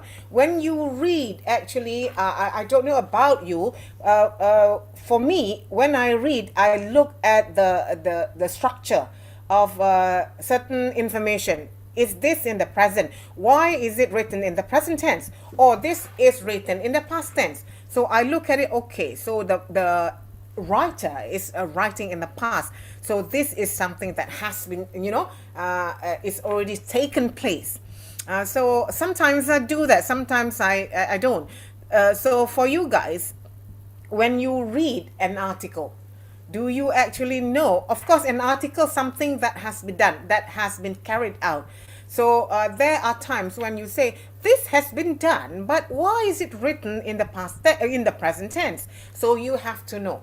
Okay, you have to know the situation of why people are using present tense at certain places in the same article, and past tense at the same section of the article. Okay, discuss with your partner some ways in which you can improve. Okay, so probably this, if this is a face-to-face session, I would love to have you discuss with the person who sits next to you. But never mind, I am going to skip this one. Oh, okay. Dear brothers and sisters, so far, can you understand what I'm trying to say? Can I hear something from you that you are there, brothers and sisters? Yes, dear. We understand. Yes. Okay, very good. Excellent. Yeah. Right. Now, ways to improve your language. Okay, so not only written language, communication, and also later on in your towards the middle and towards the end of your studies, you are going to defend your proposal. You are going to have your viva. So this will actually prepare you to improve your. You have to, because you have to make people understand what you are trying to say. All right. Sometimes you have got your thesis there, and the reader are very satisfied with what you have written. There were cases like this, yeah. And then once you open your mouth and you present, something else took over you, and it became muddled and it's unclear, and it's things can happen. So you want to prepare yourself to ensure that what you want to articulate, what you want to convey to your audience is clear, precise, and the exact thing that you want to tell them. So interact. So now is the time for you to interact with as many people as possible, because you want to, you want to improve your language. Make an effort to always speak English even with friends. Okay, let's say you were saying that, oh, I'm going to write my thesis in Arabic, so I don't have to learn English that much. Okay, so and vice versa. I'm going to write my thesis in English. Why should I learn Arabic, for example? Okay, you have to know your priority, to prioritize. There are times when you have to, even you are writing in Arabic, there are times where you need English language to communicate with other people. And of course, there will be time when you need to translate things. So this is why you need the English language here in IIUM. Learn language in chunks, meaning if you are, you think that your English language is basic, but at the postgraduate level, everyone has taken your EPT, right? And you have certain amount of language already that you have been accepted to do your master's and PhD. All right, so I don't think that would be a problem to everyone here. So you have to watch television, listen to music. Why? Sometimes we need the vocabulary. Read in English, okay? Make sure you have good English dictionary. It's not so difficult now because you have your thesaurus online. Just Google it. You will have, or you ask Siri if you have your iPhone. Siri, what's the meaning of this? So it's so easy nowadays. What do you mean by this? Siri will tell you. Okay, this means this. You have Siri helping you. So this is good, right? What will some of the features of academic writing be at master's and PhD level? Now, academic writing, the language has to be clear, concise, and neutral. So, when it's clear, I have read a lot of students' thesis, dissertation. Sometimes on one page, the students will only have one paragraph and only one or two full stop. So what it when you write too long, the idea can become convoluted. So what it means by convoluted, because there is no, because the sentences are too long, the person who's going to read has lost the idea of what you are trying to say, and the person has got to read again and again, 2 times and 3 times. Right, so writing too long is not a good idea, okay? And you have to make your writing clear. What do you mean by this? For example, you want to say that, let's say one example, people are, nowadays people are very conscious about going out, okay? That is a very short sentence, right? Nowadays, but of course you have to contextualize it. Nowadays, people are very conscious of going out. So, and then full stop, and you continue with something else. So that sentence, although it's grammatically correct, but it is not substantiated. So what do you mean by nowadays people are very conscious of going out? So there must be something about, they are afraid of contracting, the virus and whatnot. So that when you write an idea, okay, so let's say a controlling idea, a thesis or a point, you have to elaborate it in a few sentences. Concise, don't go round the bush. You want to say one thing, but then you bring in the grandfather, grandmother story, and finally come to your point. So we want to avoid that in writing, okay? And then be neutral. Okay, this is something that you have to learn. Being neutral. He is this, and everything is he.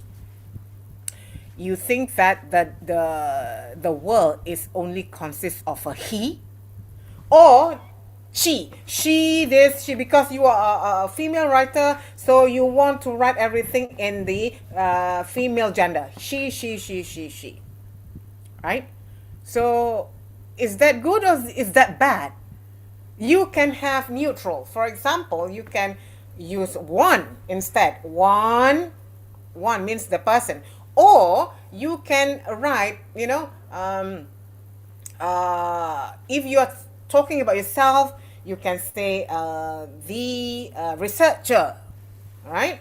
So this is something that you have to learn to do. If and should have an example. I don't have an example right now, but then if you read a thesis or a dissertation, if the person keeps on writing using the same not neutral language, then your examiner, we have to think of who is going to read later on. The examiner will point out, why are you using he all the time or she all the time? Now, materials is to be well researched, of course, when you write.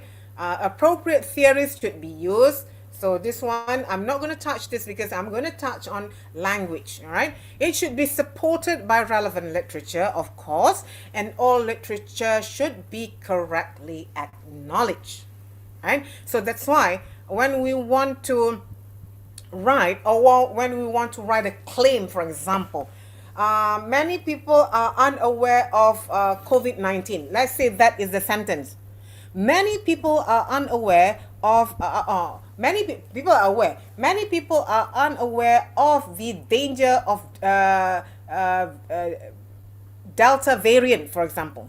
Many people are unaware of Delta variant. So it is completely okay, right? But who says that? There must be evidence of when you say that, because that is a claim. You are claiming that many people are unaware of Delta variant.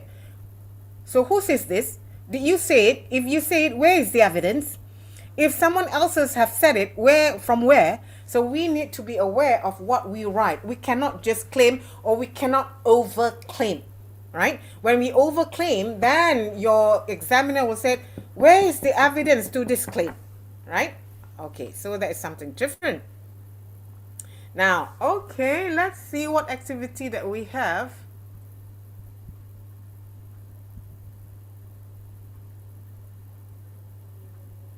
Okay, I don't want to do activity. Okay, so what is academic writing? So academic writing is formal and follows some standard conventions. All right, formal writing. Right, unless you are writing on autoethnography or autobiography. So even then, if you are writing autobiography as a research, you also need to follow conventions, right? And you know that what convention. So at the university, or most universities in Malaysia, we are using the APA, the American Psychological Association Convention. So it means that you have to follow, for example, the parentheses, the author and date, for example, and how you are going to cite, etc., etc. So that is the writing convention. Each academic discipline has its own specialist vocabulary, which you will be expected to learn and use in your own writing. That's why in our chapter 1, at the end of our chapter 1, whether it is in our proposal or whether it's in our thesis, at the end of chapter 1, if we are using specific words for that, for your own thesis, you have to explain. Okay, so definition of terms. Even those who are going to read are those expert in your area. You still need to have the terms of definition in your first chapter. All right, so that you explain you explain what you are, why you are using this, and what it means. Each academic discipline has its own the following convention are generally guidelines for academic writing, but be sure to follow the specific requirements for each assignment. Okay, the substance of academic writing must be based on solid evidence and logical analysis and presented as concise, accurate argument. Okay, so this one, you can start off by reading articles and look at, normally those articles that has been published, they have already passed a certain standard. Meaning when a person wants to publish, the article has been vetted and is error-free. So that's why when you read article, you can have some kind of, logical analysis and correct, accurate argument. So read as many articles as you can. Academic writing can allow you to present your argument and analysis accurately and concisely. Okay, how is it done? So let's look at this one. Number one, you want to aim for precision, to be precise. Don't use unnecessary words of waffle, meaning you use too many words. Get straight to the point. Make every word count. So look at the example.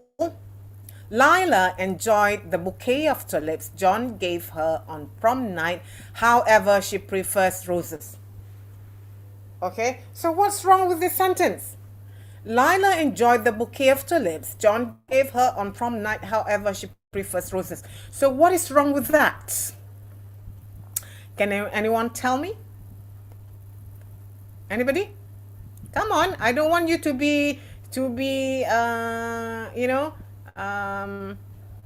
be a very passive receiver.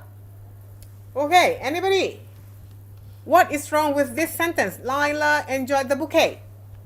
Okay, let's look at some people here.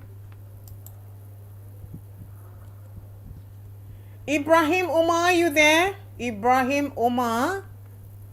You're not there. Okay, Rina, I can see you, Rina. Rina. So what is wrong with that sentence, Rina? If you can tell us, it is absolutely okay if it's wrong. I'm not going to shout at you, but I sound, well, you can hear my voice, right? I am like this. This is my voice. So I don't shout at people, but this is how I speak. So Rina, what do you think of this sentence? I think the bouquet of tulips, maybe tulips is plural. Maybe okay, the bouquet of tulips. Okay. No, anything else? A good try, Rina. But it's wrong. It's wrong. Okay. It's wrong. Right. Okay. Anyone else would like to try? Can I ask Salma? Salma, Shakira. Hey, Salma says Shakira. So what is? Oh, can you identify, Salma? What is wrong with that sentence there? Salma, can you hear me? Yes. Do you hear me? Yeah. Laila enjoyed a bouquet of John that John gave her. Okay, so yes, and you cannot enjoy the There's bouquet, you no think? and there's no like punctuation like night. Yes, However, very good. There is no punctuation. So what do I mean by punctuation here? Lila enjoyed the bouquet. So the bouquet of tulips. Okay, a bouquet is actually consists of many tulips. So that is okay. So Lila enjoyed the bouquet of tulips John gave her on prom night. However, so there should be like Lila enjoyed the bouquet of tulips John gave her on prom night. Full stop and capital letter. However, comma, she prefers roses. All right. Can you see? Can you see that? How it changes the meaning. So that's why when you write punctuation, even a slight comma is very important. And especially when you want to give presentation. When you stop, when is the pause? When you have a question, it should be a question, right? So this is something that we have to learn to do when we want to start writing, okay? All right, the next one. If there is any uncertainty about a particular point, use cautious language such as may, might, could, potentially. So these are all auxiliary. What do you call this? May, might, could. What is this? Anybody can tell me? model. Model auxiliary. Very good. So model auxiliary or models, very important. Why? Because in writing, we do not want to sound very overly confident, or we do not want to claim something that probably is should not be claimed. So we can use models like may, might, could, and then this is what we call hedging. Hedging. Hedging is actually good when we do not want to overclaim, right? Look at the sentence. There might be some misunderstandings between the arguments derived from differences of school of thought. If I do not have the might be, let's say I will write there are some, or there were some misunderstandings between the arguments derived from differences of school of thoughts, meaning it is absolutely true. There were misunderstanding, and they were actually fighting with each other. So that is what it means by that, without the model. So when you want to neutralize that, then you use might be. There might be some misunderstanding, because if you are not absolutely sure there were some misunderstanding, then we use model auxiliary. Okay? So it's like we are going back to our English language class, right? But it's okay.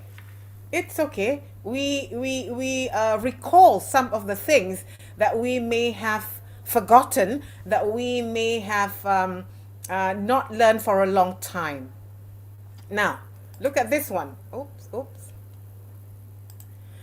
Unless you are a confident writer, it is best to avoid overly long sentences and to aim for a mixture of long and short sentences for variation and rhythm. Okay, so let's look at this one. I hope that a study of a very long sentences will arm you with strategies that are almost as diverse as the sentences themselves, such as starting each clause with the same word, tilting the dependent clauses towards the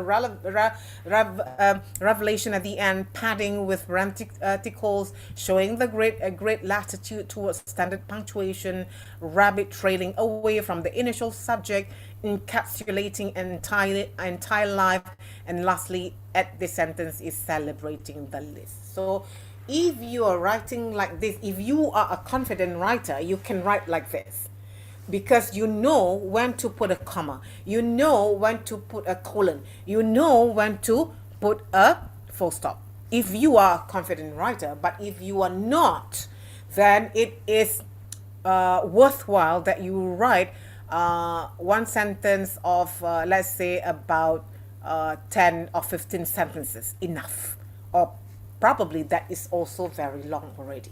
Okay, avoiding repeating the same words, repetition. She couldn't move, she couldn't breathe, she couldn't think. So what can we say? How can we use this? She couldn't move, she couldn't breathe, she. So you are repeating the pronoun she. So she couldn't move, breathe, or think. Or you can use the word neither, no. Okay? She called him immediately when she got home. She just hadn't expected him to pick up. Rewrite. Once home, she called him immediately. She just hadn't expected him to pick up. Right? So it's clearer here. And once you read this, you can actually understand the message immediately. Okay? Now, avoid overly elaborate language. When using words that are not technical or subject related, use simple words in place of obscure words that have the same meaning. Using overly elaborate language can make your writing seem pretentious. I know this. This is a lot of students are trying to impress their supervisor by writing a lot of jargons, by writing or by putting in a lot of vocabulary that sometimes they just don't make meaning, right? So we do not want to impress anyone. You have to impress yourself, right? No, you don't have to be impressive. You don't have to impress anyone. Write nicely, write academically. That's what we want. For me, those who are trying to impress me, or those who are trying to, you use thesaurus and put in substitute words that probably is not actually what you meant, right? So be very careful about the word choice. Okay, this is an example. Avoid jargon.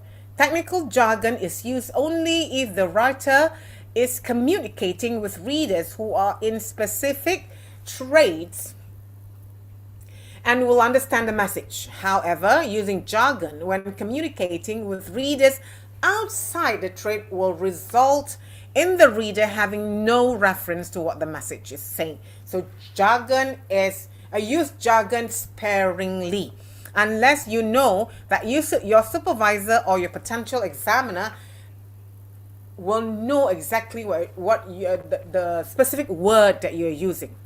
Okay, for example, the substance has a high vitriolic base. Okay, so if you are in sciences, for example, if you are doing something on, this is very much maybe on chemistry, and the person is going to read is an expert in that, then that is absolutely okay. But if you are just trying to bring, substituting some jargon with another jargon, then I think you will be in trouble. And then avoid double talk. What do I mean by avoiding double talk? Double talk is empty language.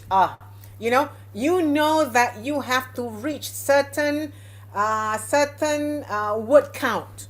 For example, in Kuliah of Education, at a PhD level, your proposal must be about, I can't remember how many pages, 100 pages. Say 100 pages, yeah. PhD by research, your proposal probably plus and minus 10%, 100 pages. So students are very stressful. They are very, how can I come out with 100 pages without the references and to expect to write all this in a proposal? So they start writing in with putting in the empty language, which does not carry meaning, which does not actually substantiate what you are saying, what you are arguing. The writing is actually saying nothing.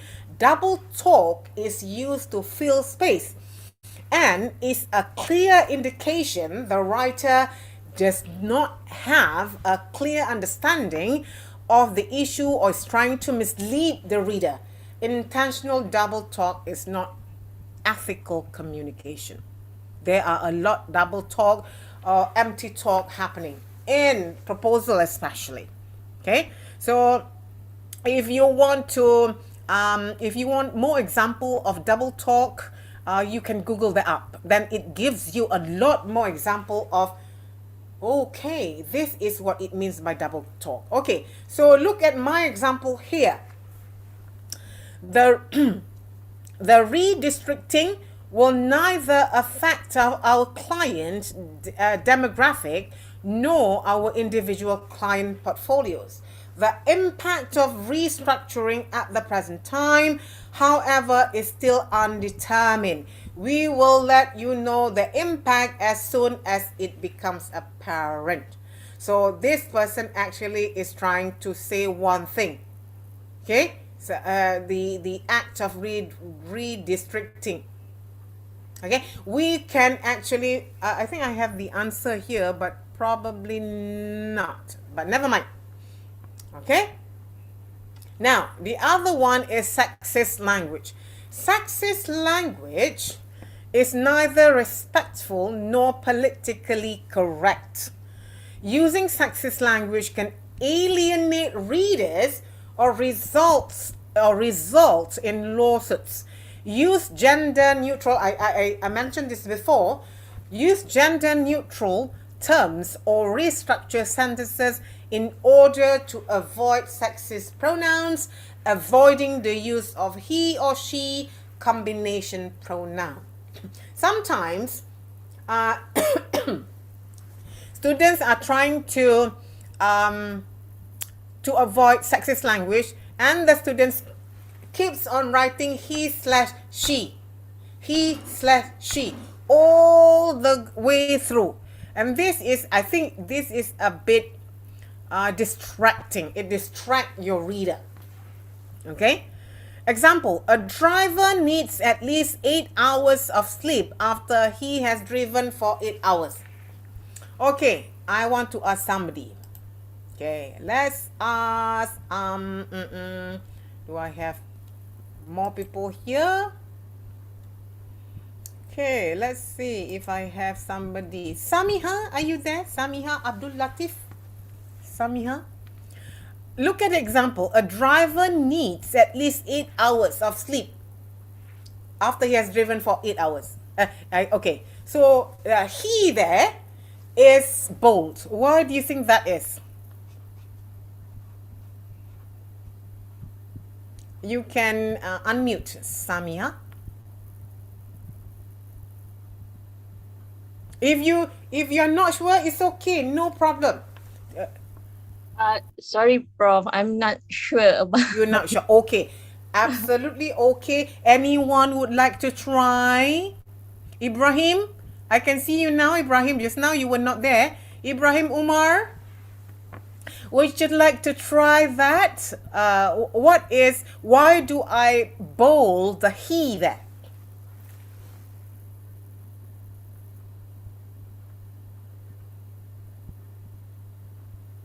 You are muted, Ibrahim. I think because he is referring to the driver. Because he is? Referring to the driver. Yeah, correct. A driver needs at least, because a driver here refers to he, right? But why do I bold he instead? It's okay, Ibrahim, if you're not sure. You're not sure. I want to try, ma'am. I want to Yes, try. yes, please. Yes, the he there is not necessary because a driver can also be a she. Correct. So You are absolutely correct. So we cannot be sexist in our sentences when we assume that a driver here is a he, because the driver can be a she, correct? Right. Very good, Omar. Thank you very much. All right. Hakim. My name is Hakim. Hakim. Oh, Hakim. Hakim. Thank you, Hakim. Sorry about that confusion. Thank you, Hakim. Right. Avoid biased language. Now, do not indicate in any way a personal preference of one item, action, belief, position, etc. over another. To avoid biased language, use objective language when writing and avoid using subjective terms. Objective terms produce a concrete, tangible image. Objective terms allow the reader to form his own opinion. For example, this is objective term. The cost of a car is $60,000 here. The reader may think this is expensive or inexpensive, right? So 60,000 can be expensive to one. It can be cheap to another. So so this is concrete image. So on the other hand, subjective terms produce an abstract image. Subjective terms sway opinion. However, each reader interprets the term differently. For example, the car is expensive. Expensive to one reader may not be expensive to another reader. The writer is not giving the reader information that will let the reader make decision. Okay, if you look at A, the first example, and the second example, the car is expensive without giving more information. Whereas when you have the objective term, for example, the cost of the car is $60,000, for example, then you are letting the reader to think, all right? So we want to avoid bias in language. This is one way of doing it, by giving whether you're giving more precise information to make the reader think. Now, avoid a negative tone. A negative tone is just apparent in written communication as it is in oral communication. Using words or phrases with negative connotation can alienate readers and can inadvertently result in disrupting successful interaction. For example, because you did not, or you were told, or I will not process the order. So this is when, although let's say it is in written form, when you write because you did not, you can actually hear the tone, right? You can actually hear the tone, all right? So it's very important to use, to avoid negative tone like that. Avoid colloquialism. Colloquialisms are words or phrases specific to geographical regions. So actually, colloquialism is not encouraged at all unless you are actually researching on colloquials. That is okay, all right? Some terms that is not used in certain region, perhaps you want to avoid that. For example, please leave the package on the stoop. We need to replace the Davenport. So the stoop here, probably if you don't live in the UK, you don't know what stoop means, or you don't know what Davenports mean, right? So use something that is more generic and more common to people. Right? The next one, avoid idioms. Idioms are words or phrases specified to a particular culture. Okay, idioms, when you are writing in newspaper, in magazines, and other than academic writing, idioms is okay because it is a variation of language. And sometimes when you use idioms, it actually the reader is more entertained by those idioms, but not in academic writing because we want to be as specific as possible, right? So try and not to use idiom. You can use every now and again, but not too many. Because there are quite a number of students who think that they write very nice. You know, you can write very nicely, but you are not aware that what you are doing is journalistic writing, as opposed to academic writing. Okay, so if you are not sure with what I mean here, you can Google up journalistic writing as opposed to academic writing. For example, we are working in the red. We are working to the bottom line. Okay, let's say, I think I asked this question to some people already previously. Okay, what if I write, Jihan, are you there, Jihan? Jihan? Jihan Zainul, are you there? No? Yes, you are there. Very good. Dr. Faiza, I think Jihan is our technical team. Oh, sorry. You are technical. Okay, what about Amani? Amani, are you there? Oh, okay. I can see Faiz. Faiz Raza, are you there?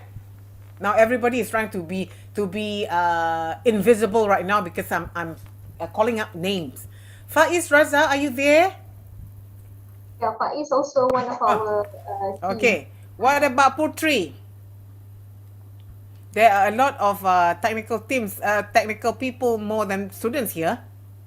Okay, can I ask anybody to volunteer? Yes. Who says I yes? want to volunteer, man. Who is that? Hakim is my name. Okay, Hakim. Again. Hakim Kolaole. Okay, Hakim. If I write something like I am in the red. I am in the red. What do I mean, Hakim? I think you are being stressed up. You're being stressed. Yes, being stressed up. Okay. In the red, you think it's being stressful? Yes, I think so. Okay. Thank you for your answer. Anyone else would like to volunteer? If I say I am in the red, not I am in a red, but I am in the red. I'd like to volunteer. Who is that? I cannot see you. Yeah, cannot see me. But okay. What's your name, please? Nur Fatiha. Nur Fatiha. Okay, Nur Fatiha. What do I mean by that? Usually it means that like you're in trouble or you're not at a good spot or position right now. Okay. Like you're in trouble. Right. So you got to get something fixed. You are almost there. Almost there. Anybody else would like to try? I would like to try. Yeah, who is that? Your name, please, brother? Okay. Can you tell us if I say I am in the red? I think it's like a danger situation. You are? Again. A danger situation. Being in just situation. Oh, a danger. Danger. You are in danger. I am in the red. Okay. Anyone else would like to try? This is very interesting. Me? Who is me, please? Sophie. I'm Sophie here. Sophie, yes. Sophie, would you like to try? In the loss, means you are lost. Okay, you are profit. lost. You're not making any profit. You are not making any profit. Okay. Anyone else? I want to try. Yeah, who is I want to try? I'm Shahira. Yes, Shahira. Yes, Um, Shahira. It means that you are spending more money than being earned. Okay. Okay. Very good, Shahira. Anybody else? I want to try. Oh, okay. Who is I want to try now? I'm Atika. Atika? Yeah, Yes, Atika. Atika. Atika, please. I think she doesn't have enough money because we're working at the bottom line. So they are short in Okay. cash. Okay. It's, almost similar to Shahira just now, yeah? Another try, Ama. Another try. Okay. Another try. Please, please, please. Can it be a form of bankruptcy if somebody has gone bankrupt? Okay. Very good. So I am in the red, meaning I am almost running out of money. I don't have money anymore. I am in the red. Or you have a lot of loans, and you don't have money to pay. I am in the red. So that is what it means. So this is something, like I said just now, if you are using idioms like this, not everyone can understand what that idiom means, although the person who reads that idiom can Google up. But that is not a good academic writing. That is not a good way, right? If you want to say in her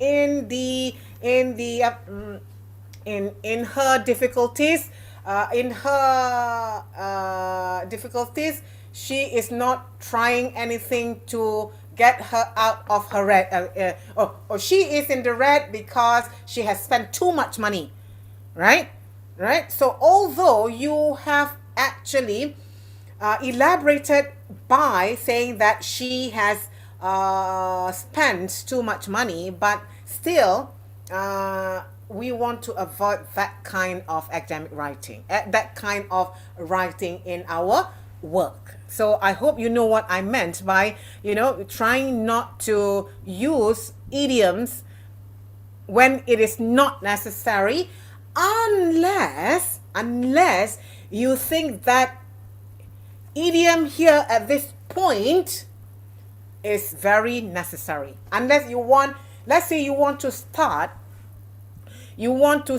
a chapter, let's say you want to start your literature review by giving an idiom at the beginning. Then that is okay, because later on you will write the idiom, because what you are discussing later on will relate to actually what you meant by the idiom, but then not the idiom in your discussion, if you know what I mean, right? Next, be tactful. Being tactful usually encourages readers to consider the writer's position or request. Use a collegial tone. Collegial tone is a tone that is neutral, right? Using qualifying words such as "it seems," "you may consider," perhaps sends the message that the writer and the reader are equally important. So be tactful, meaning don't be too harsh, right? Or don't be overly, sometimes people are very, very much, they like to being humble too much. In my humble opinion, in academic writing, please do not say that, because that means you are not confident of your writing. In my humble opinion, avoid that sentence. To me, although we can be humble in many ways, when you want to say something, I know that you want to show humility. That is very good. Inshallah, it's very good. Being be humble. But then don't start your presentation.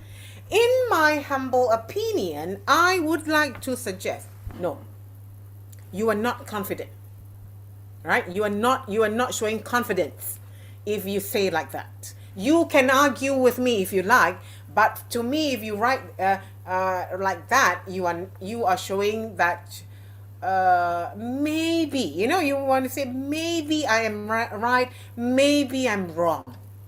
Okay. Now, next, use active voice instead of passive voice.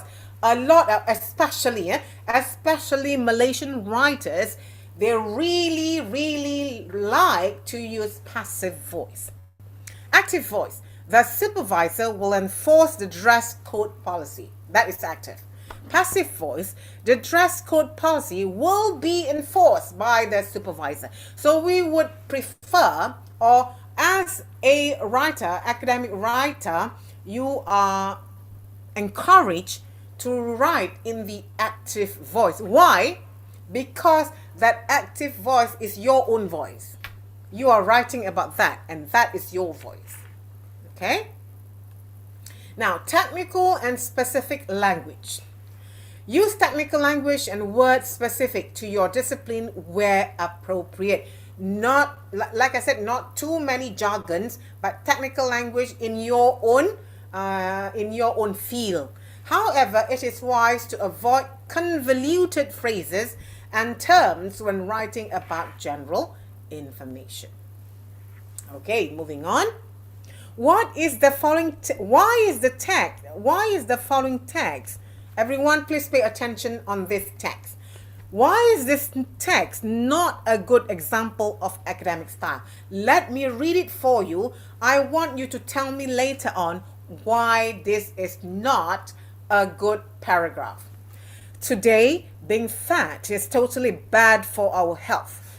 About 30,000 fat people die every year in the UK, and loads more fat people die in the USA. By 2005, more people will die of being fat than smoking, and it doesn't have to be this way. This could easily be prevented, couldn't it?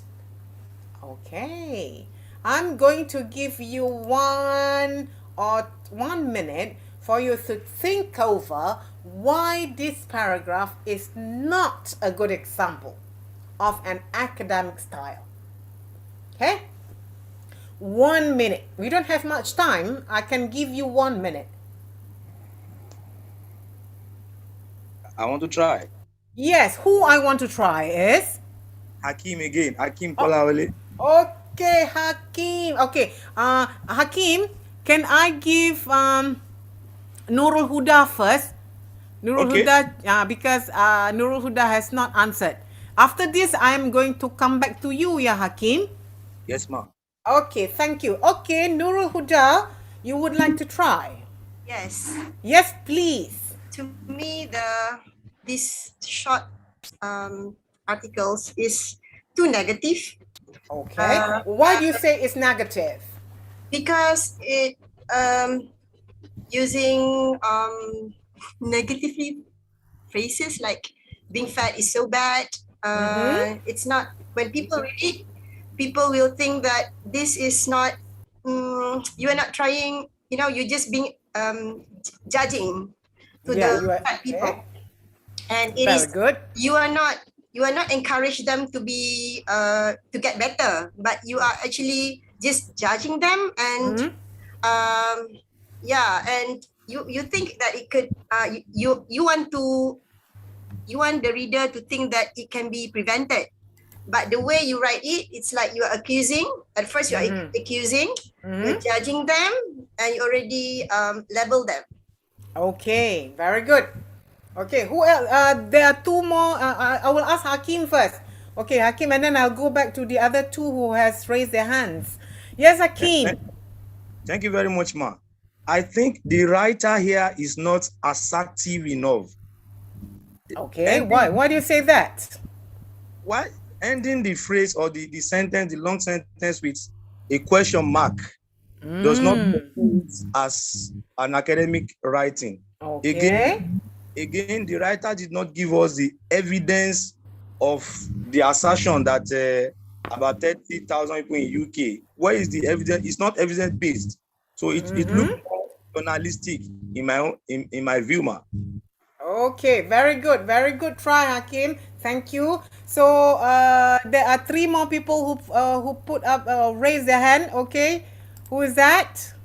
I can't see it from here actually. Yes. Yaqub Halim, I want to try. Can I go ahead? Yes, please. Yes, please. Who is this? Yaqub Halim. Yes. Go ahead. Okay. The writer is is having too much confidence. The writer is very overly confident. Why do you say that? Said that today being fat is totally bad for your health. What is the proof? What is the proof? Where is the proof? Okay. So he's not coming out with any evidence, with any proof. So he just come with this. So we need a proof. So there is no any proof here to back up what he has just said. So that is okay. Right. Very good. Excellent. Right. I have 5 more people. I'm giving you the answer. I hope you did not see that. Okay. Anybody else would like? Yeah. I got 5 more people raising up their hand. Yes. Can I try? Yes. Can I? Who is can I? Atika here. Atika. Yes, Atika. I think besides the being judgmental and not factual reliant, this researchers simply put his personal opinion. Like for the sentence by 2005, 5 more people will die. I mean, how confirmed he is? Like, it's not valid. It's not a valid statement. Like he. Absolutely. So Okay, very good one, Atika. Thank you. Okay. Who else? Who else, please? Yes. Who's that? Amina? I think first of all, Amina, yeah. Yes, Amina, please. I have 2-3 points to mention. First of all, okay. Saying today is not appropriate there because of being fat is not only, it's not unhealthy today, but it's always unhealthy. And starting with a sentence saying today being fat is totally, I think, is not appropriate. And the other point is saying 30,000, even if they have a reference saying 30,000 people being fat is not appropriate because you have to say approximately 30,000. I think this is like a claim, right? A claim. Yes. And I agree with you. Yeah. One more. Yeah. Carry on. Those are that, but I think suppose for this in this context, maybe the reference has not been put in there, but it has to be written. Like there should be a fact.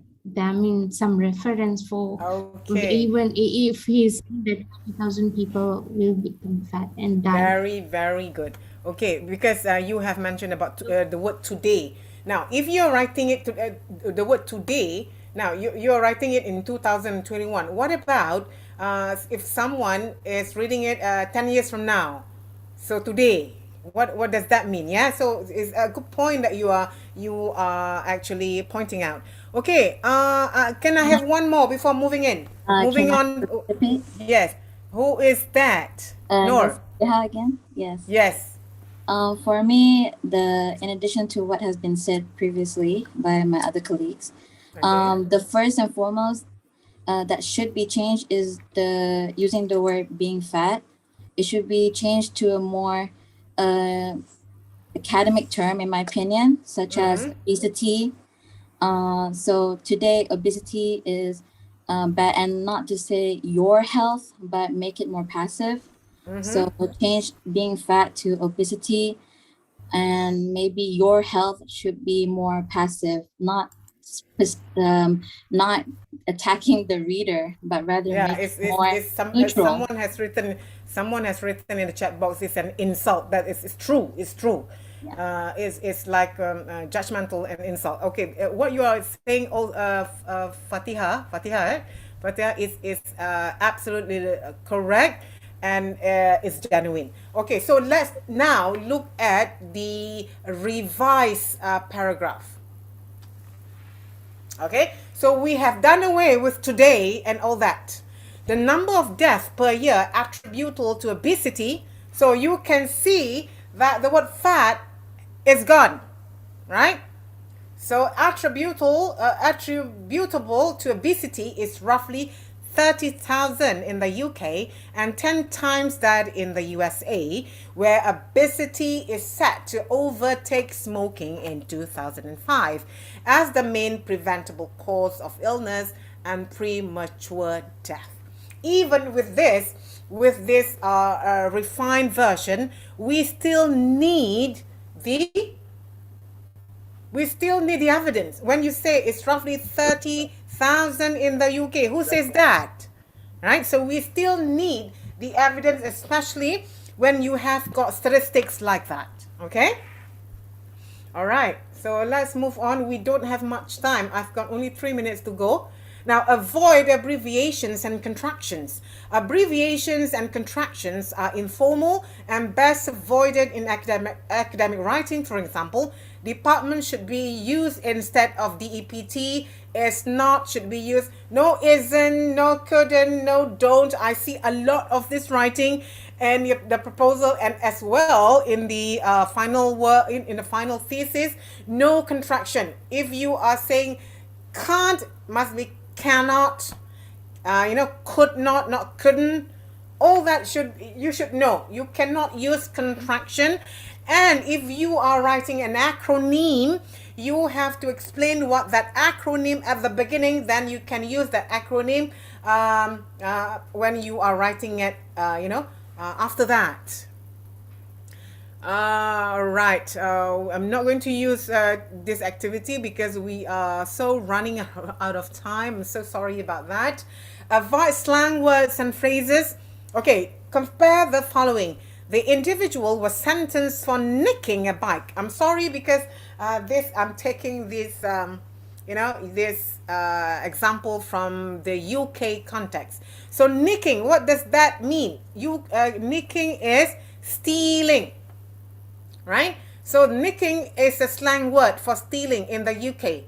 The doctor looked kind of worried. Kind of. You can, when you are when you are talking, when you're speaking, you can use the word kind of. When you are presenting, that's okay. But when you are writing, you use slightly. The doctor looked slightly worried. Okay, so these are the slang word or phrases that must be avoided. Avoid conversational terms, for example. Okay, this totally changed people's life. What is totally here? What does it mean? Totally, right? So this is a conversation words. It is a filler. It can be omitted if it's used for emphasis.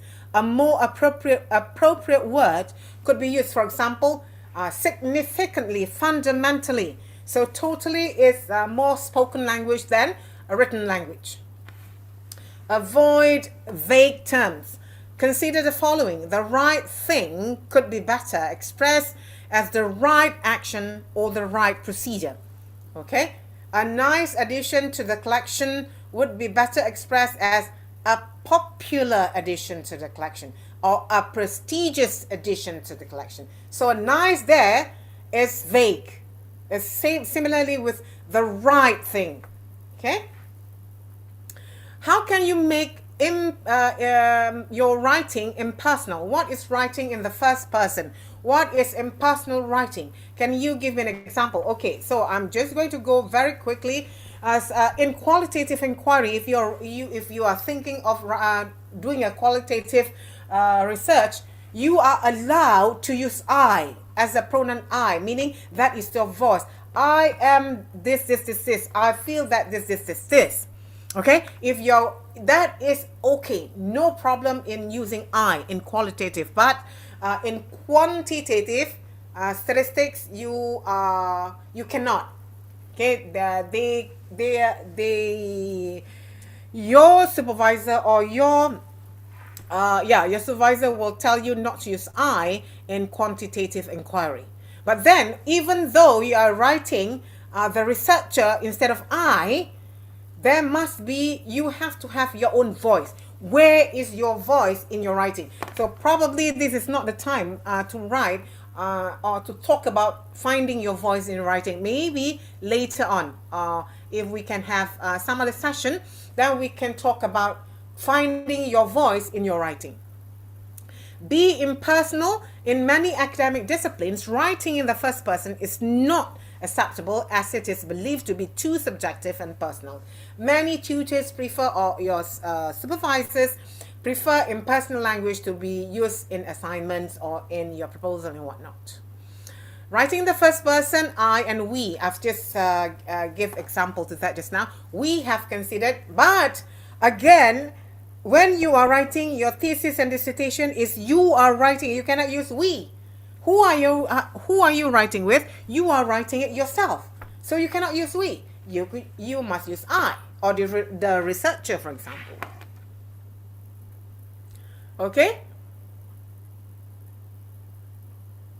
Okay, I think we have to stop here. There are so many more, but I'm going to stop here. I can take one or two questions from you guys. Okay, so I'm going to stop sharing. I'm going to stop sharing right now. If you have any question for me, you can ask that question now.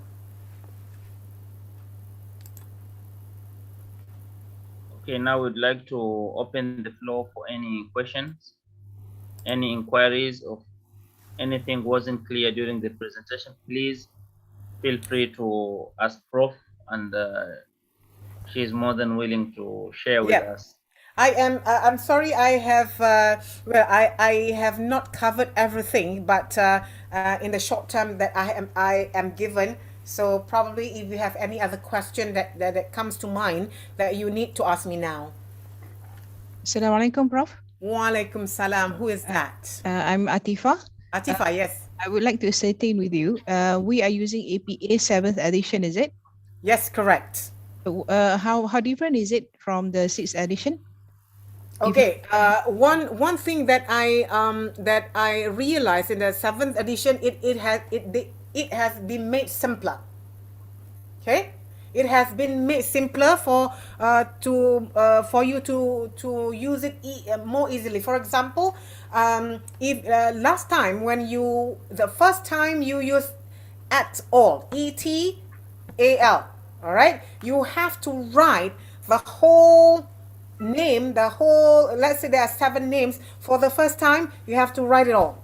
But now you can use at all, even at the very beginning of your writing, even for the first time you're writing it. And also, what else do I remember about it? I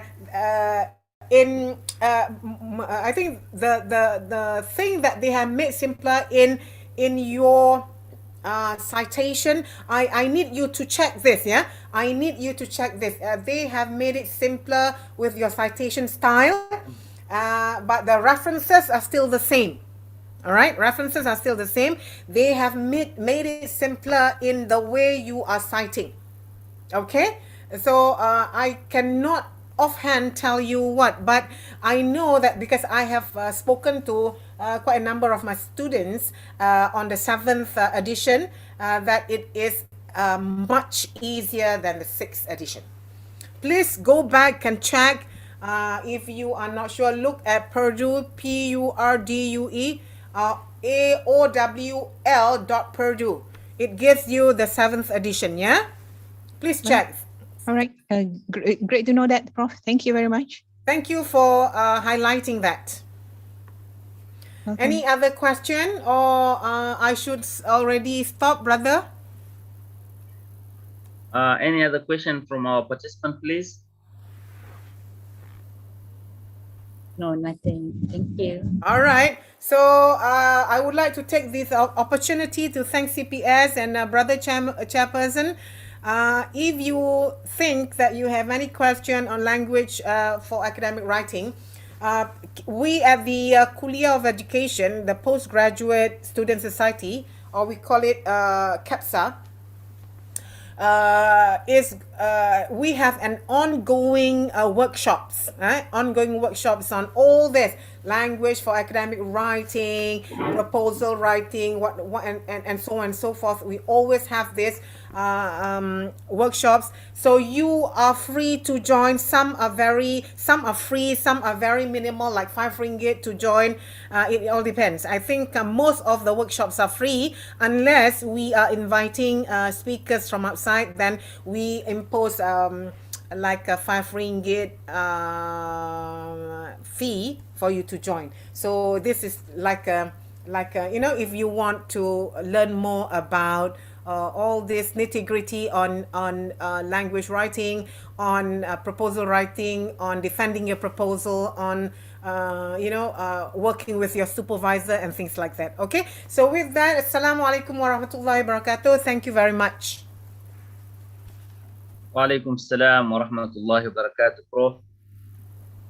Your presentation was crystal clear and very beneficial. May Allah bless you. And as I've just seen from the comments, one of the participants said she really enjoyed the session and she's looking forward to have more sessions with Prof. Of course, Prof, she's always available. She is with us in our College of Education. And we in PGSS also, we're looking forward to have more programs with Prof, inshallah. Inshallah. So we'd like once again to convey our sincere gratitude towards you, Prof, for your time and sharing of this session, which was very crucial about the using academic language, the do's and the don'ts and what we should avoid. So once again, I'd like to thank both our speakers from our beloved, from my College of Education, that is Prof. Batnawati and Prof. Faiza, respectively. Likewise, I would like to thank all the participants for being with us since morning until now, alhamdulillah, and for your participation, because both sessions have been very lively and very interactive. So inshallah, we'll be breaking very soon because today is Friday. Then inshallah, we are coming back at 3 for our next session, which is the Ta'aruf group activity, exemplifying values in the Quran, wasatiyah, personality. So inshallah, this afternoon session is going to be very interesting. It's about the values, exemplifying values in the Quran, the wasatiyah personality.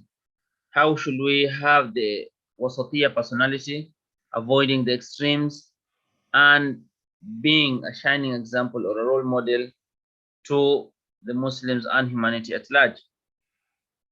So it will be a very interesting session. So please, I would like to call once again to all our participants to join back by 3, inshallah.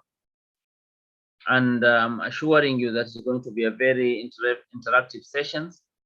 We are having great speakers for that session. So please let us be punctual, inshallah. By 3 sharp, we'll be starting our next session. So until then, Jazakumullahu khairan. May Allah bless you all. Jum'ah Kareem to all of you. And unless if there is any inquiry or any comments, but I suppose we don't have, because both of our speakers, their presentation was beyond clarity. Assalamu alaikum, brother. Wa alaikum salam wa rahmatullah. Please, I put something on the checkbox now. I want to know the link to the workshop our Prof mentioned. It's very important that we attend these workshops. Prof has done a very good work for us today. We really enjoyed it. I personally have benefited immensely from her presentation. And I want to use the opportunity to also thank her again. I said, Jazakumullahu khair. So can we get it? Yeah, what Prof has just highlighted is that from the College of Education, we do have these programs about academic writing, how to write problem statement, avoiding plagiarism. So you can be updated through the Kulia of Education, through the KEPSA, that is the Postgraduate Student Society in our Kulia. And of course, any detail will be shared, inshallah, because the Kulia also is planning a robust of programs, which will be shared very soon. Some are already in progress and some are coming soon, inshallah. Thank you. Welcome. So any other inquiry before we end our morning session?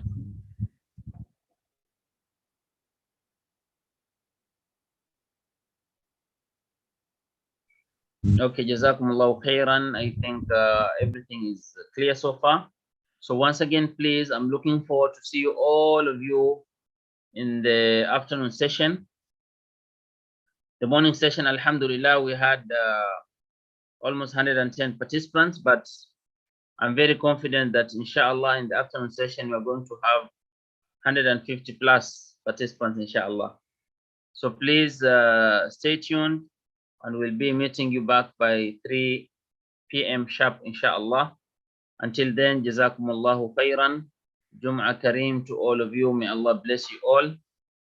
And we'll see you by 3 p.m. Assalamu alaikum wa rahmatullahi wa barakatuh.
Assalamualaikum.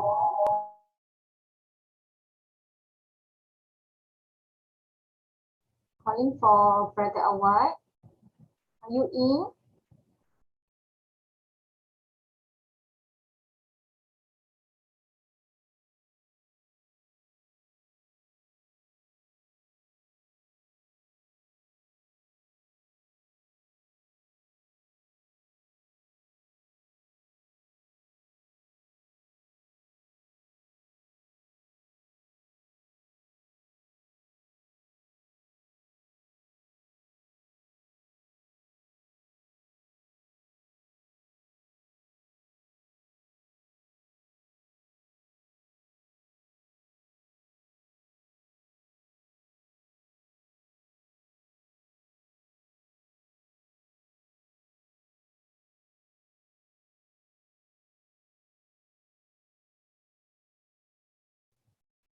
Assalamualaikum, Brother Awad. You ready now? Anytime?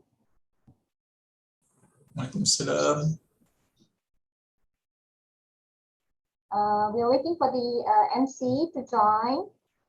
Can you please wait for a while, students and the moderator?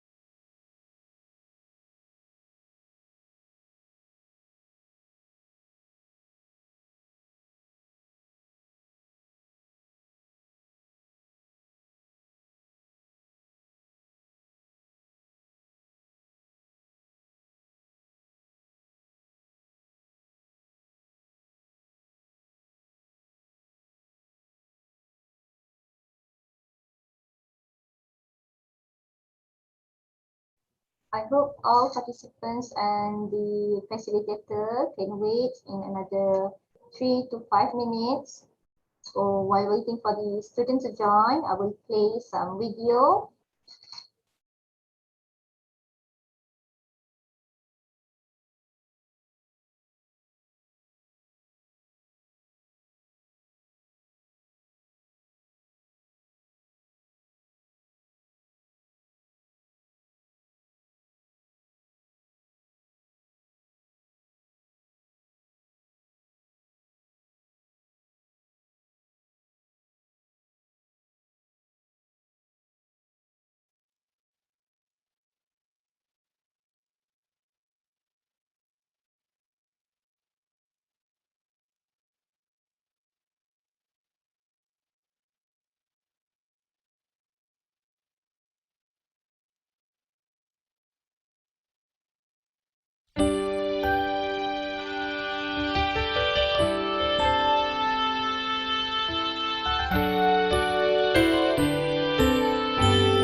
Are a place of accomplishments. Recognize Islamic finance. From humble beginnings, we have broken barriers and records. From the rawness of basic knowledge, we have instilled values. Values that inculcate the blossoming of minds and the bestowing of virtue. Our accomplishments have touched the lives of so many. For indeed, our infusing of virtue with knowledge has been the key to our success. Why are we always striving? Why do we keep pushing the boundaries? Why do we constantly try to bring out the best in each of us? Because here, no matter where you're from, you are accorded the same right to succeed.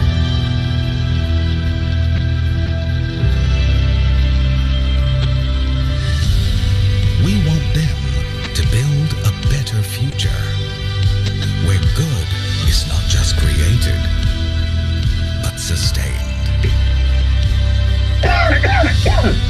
We stand for excellence in our students, shaping their values and developing the world.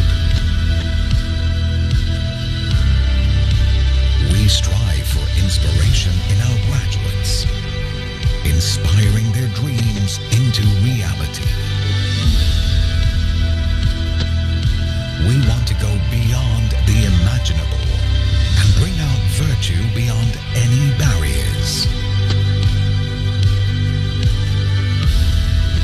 To improve the quality of life everywhere, physically and spiritually.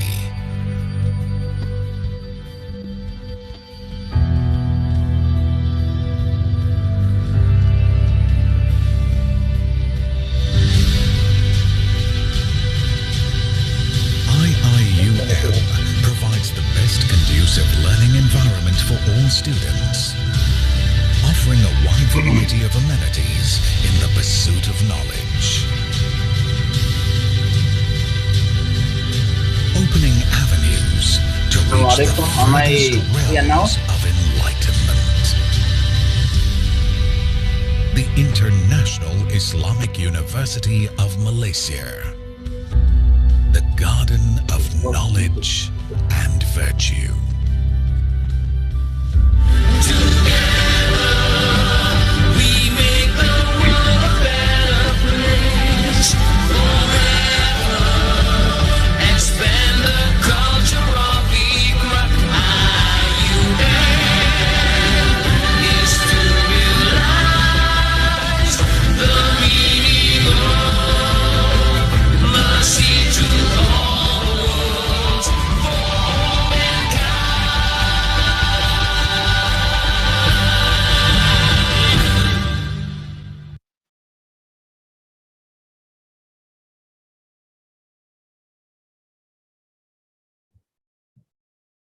Assalamu alaikum wa rahmatullahi wa barakatuh. I hope now I'm clear enough. Am I? Yes, better we can hear you.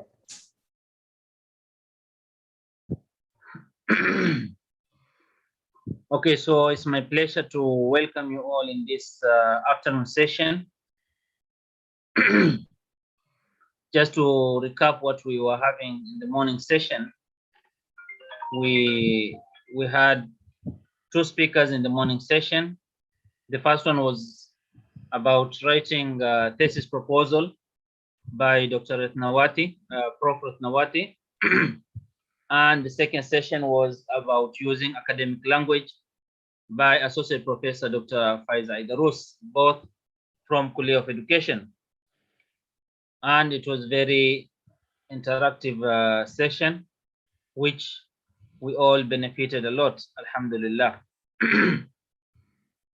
Now in this afternoon session, we are going to have Ta'aruf group activity, exemplifying values in the Quran towards wasatiyya personality. We know that wasatiyya, this is the moderation between the two extremes. And Allah subhanahu wa ta'ala says, وَكَذَلِكَ جَعَلْنَاكُمْ أُمَّةً وَسَطًا لِتَكُونُوا شُهَدَاءَ عَلَى النَّاسِ وَيَكُونَ الرَّسُولُ عَلَيْكُمْ شَهِيدًا. And thus we made you a just nation, for you to be a civilizational witness upon nations. So the objective of this module today, one is to explain certain values mentioned in the Quran and their relationship with students' life, to exemplify, internalize, and mainstream these values in daily life, and lastly, to identify challenges of internalizing those values in our time and ways to encounter. So this session or this activity will be conducted by 5 of our respective lecturers. Assistant Professor Dr. Noor Amali bin Muhammad Daoud, Assistant Professor Dr. Adamu Abu Bakr Ibrahim, Assistant Professor Dr. Khairil Husseini bin Jamil, Assistant Professor Dr. Rizwan Nurul Hakim bin Abdul Razak, and Assistant Professor Dr. Azmir bin Ahmad, respectively. So for each of the speakers, inshallah, we are going to allocate 15 minutes for them to share with us about this activity, and I hope we are going to get the maximum from this session, inshallah. So without further delay, it's my pleasure now to welcome Assistant Professor Dr. Nur Amali bin Muhammad Daoud to take us through the first session. Please welcome, Doctor.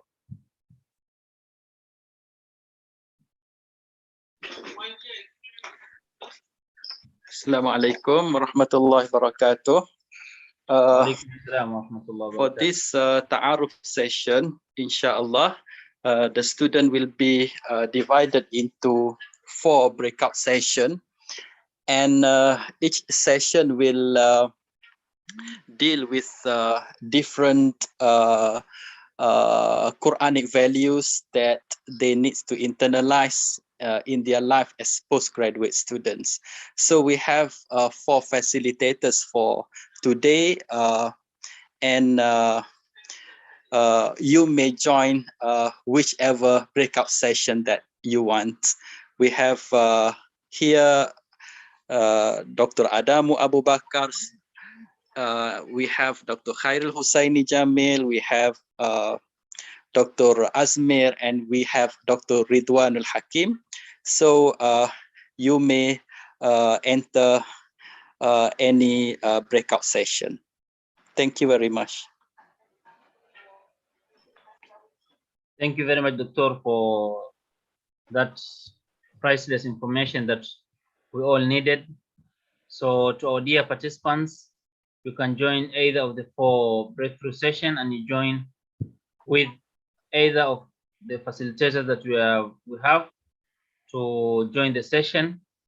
And then lastly, we are going to come back to our main session for the Q&A and of course photography session, as we will be concluding our session.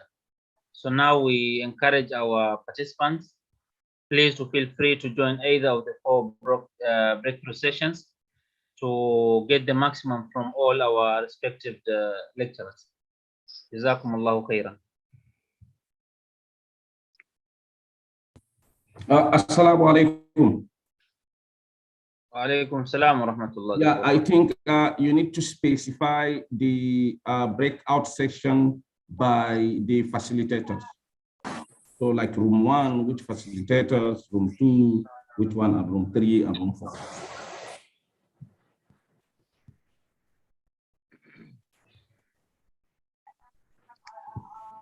Okay, so for room 1, it will be Assistant Professor Dr. Nur Amali bin Muhammad Daoud.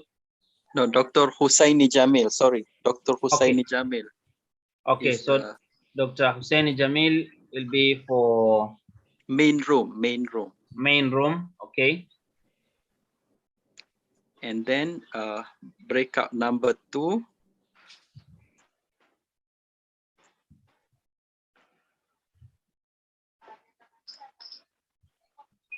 So breakup number 2 will be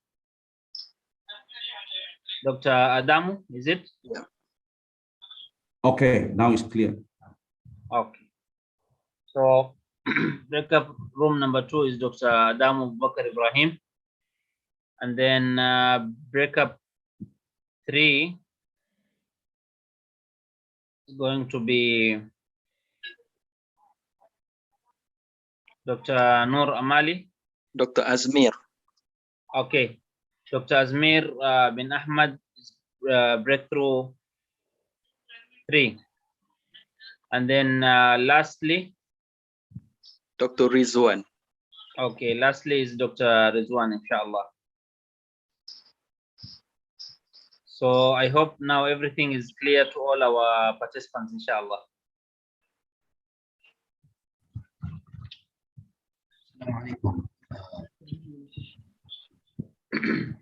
Excuse me, Doctor. For each group, we are given 40 minutes, right? Okay, thank you. Yes, Doctor. We allocate 30 minutes for each session, and then there will be 10 minutes for the Q&A, inshallah.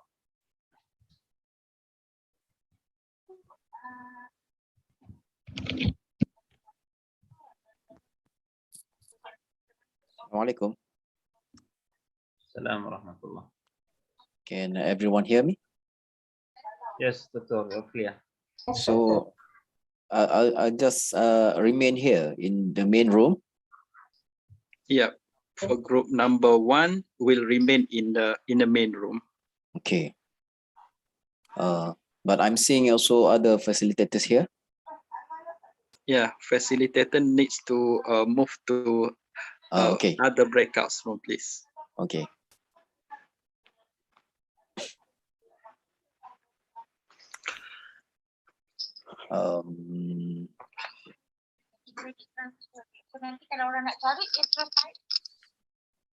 Sorry, what was the 30 minutes for?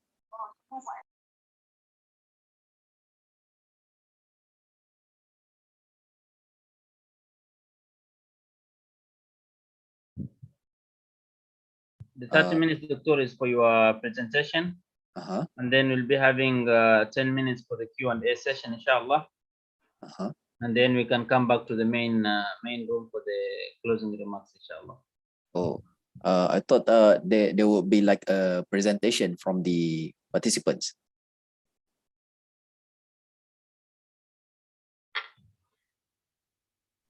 Okay. Dr. Amali, can you confirm on the way to conduct this activity?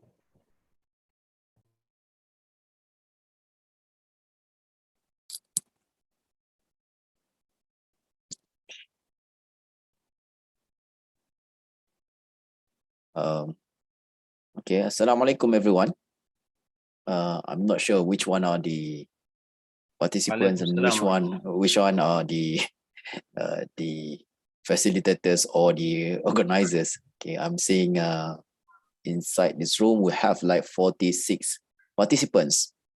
So can our new our new postgraduate researchers, can you just make some noises? Okay, maybe, okay,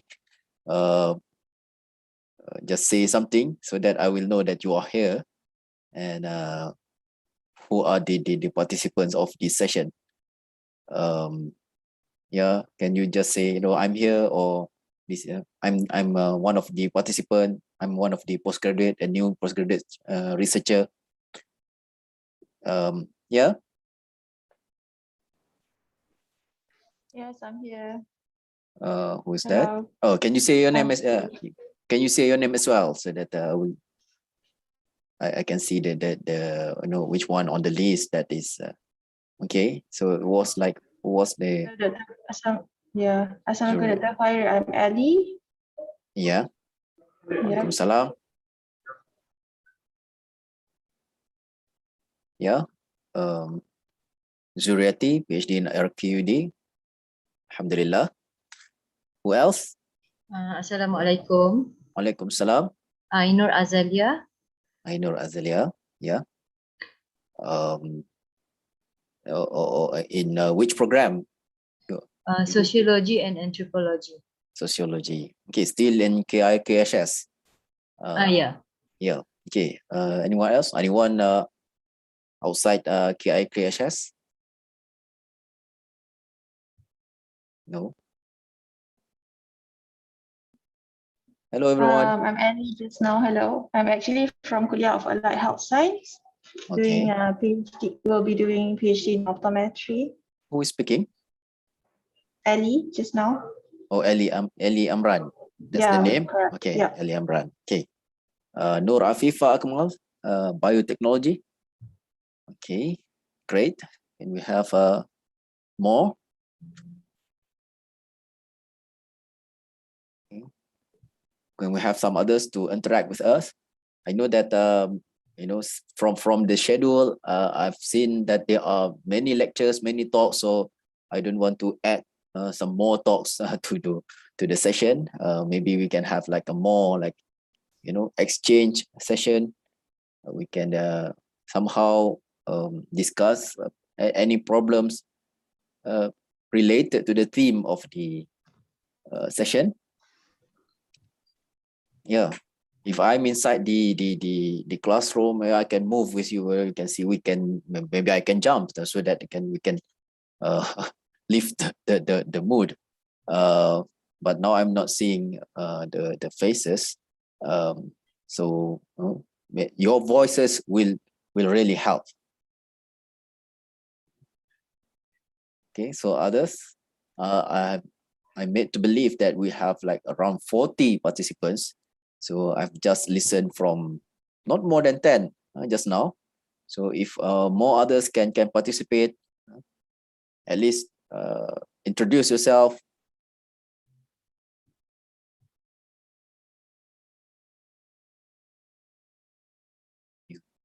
These are co-hosts, yeah, participant.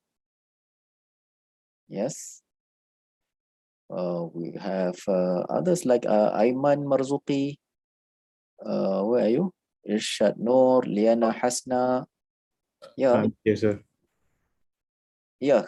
Can you introduce yourself? Just say, in which program or. Okay. Sorry. My name is Aiman Marzuki bin Mazari. I'm in master's program in political science. Political science. Okay. KRKS. Welcome. Yeah. Thank you. Anyone else?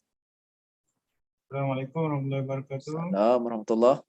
My name is Muhammad Irshad Muhammad Noor. I am enrolled in master program from Kuliah of Nursing.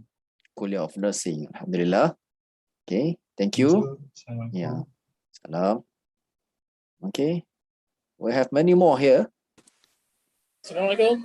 Salam. Yeah. Dr. Azlan here from Kuliah of Education.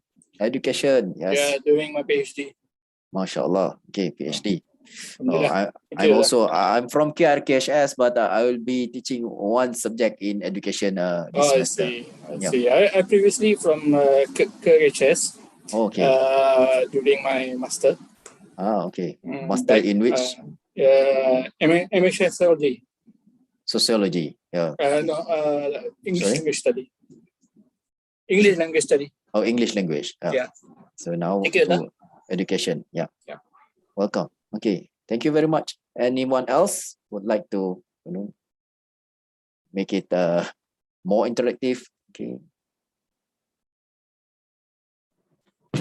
Assalamualaikum warahmatullahi wabarakatuh. Salam warahmatullah. Okay, my name is Muhammad Azim Ismail, and now I'm doing my master's in heart. Okay. Sorry, I didn't grasp your name. Didn't get your name. My name is Muhammad Fadil Azim. Oh, Fadil. Okay. Yes. I was before in KRKHS, and I was a student before. Oh. Yeah. Thank you. Now I'm doing a master's in heart. You were in one of my courses. Which course? In Tarikh Dirasat. Oh, Tarikh Dirasat. Yeah. Yes. So now in heart. Okay, great. Yes. Yeah. Now we can see what you have benefited from that course, how it can be applied there in Tarikh in heart. Yes. Inshallah, I will use the knowledge that you taught me. Inshallah. Okay. So anyone else would like to participate here, or we can move to the material that we are supposed to watch, or we have prepared for the session. Okay. One or two last participants to speak or to share something. No. Nasihin, we have Mullah Momin, Nurul Amira, Putri Kortini, Puterina. Is this like what to call it? In Arabic you have the Jama', Puterina. Okay. Okay. So now our theme for this session is humility, which I believe would be far more relevant if we were to speak on the intellectual humility. Okay, first of all, let me just briefly introduce myself. It's Khairil Husaini Benjamin. Name is there on the screen. I'm currently at the Department of Quran and Sunnah Studies, deep specialization in Hadith Studies. I was previously in Medina Munawwarah for my bachelor and master degree. It took me 4 years to complete or to finalize the dissertation. It was based on the old system, the classical system.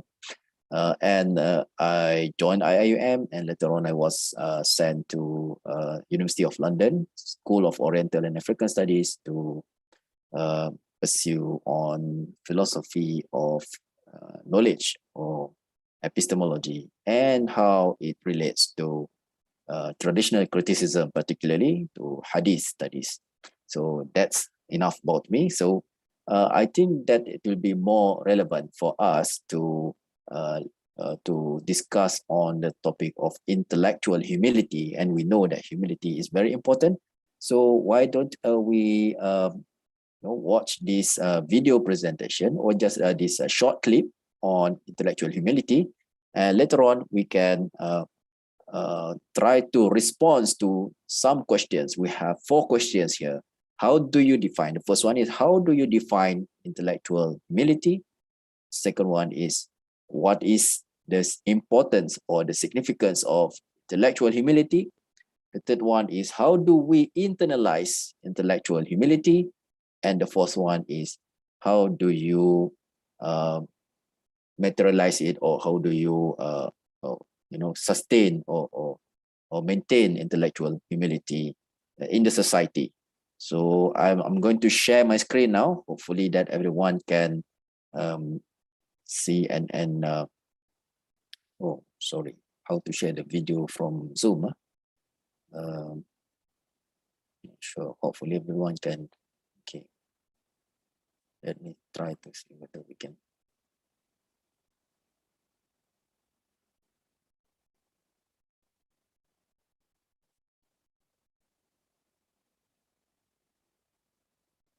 Yeah,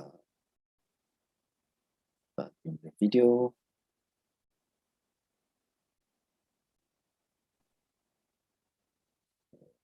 Took a while to start. If not, I'm just going to take it from YouTube.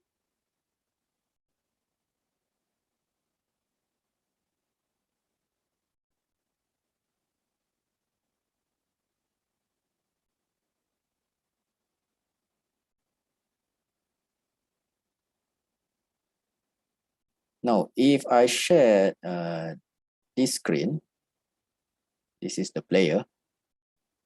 Can you see the screen? Yes. Yeah. So if I play this, can see the screen. do you hear the sound? Yes. Okay. So Sound is clear. Okay, the sound is clear. Okay, good. Now, let us watch this video clip, and then we'll discuss afterwards. Okay.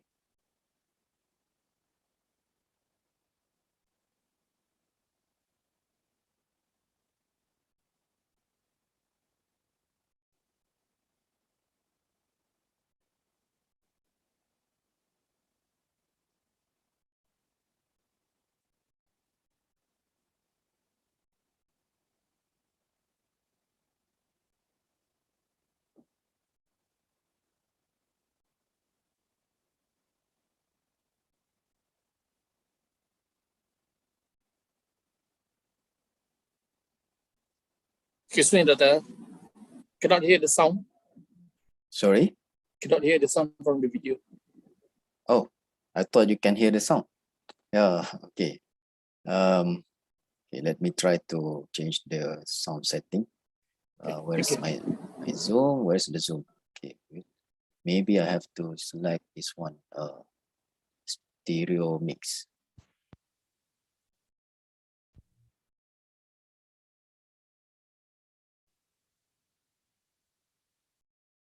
Can you hear that?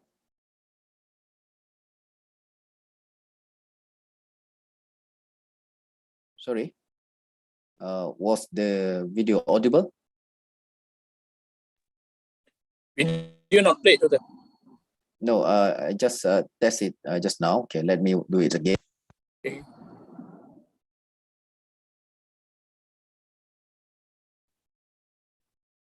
Still no audio.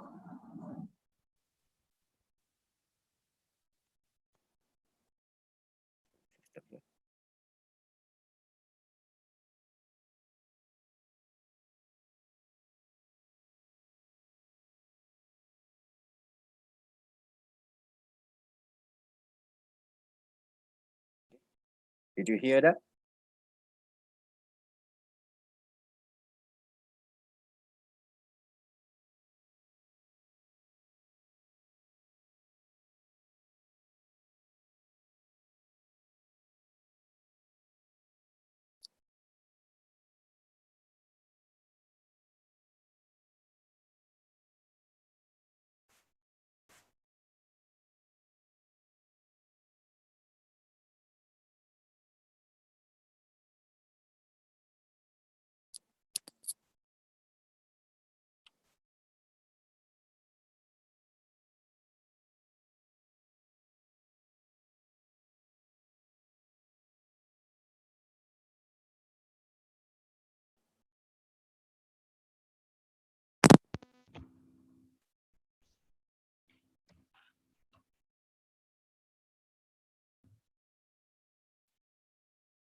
So why don't we?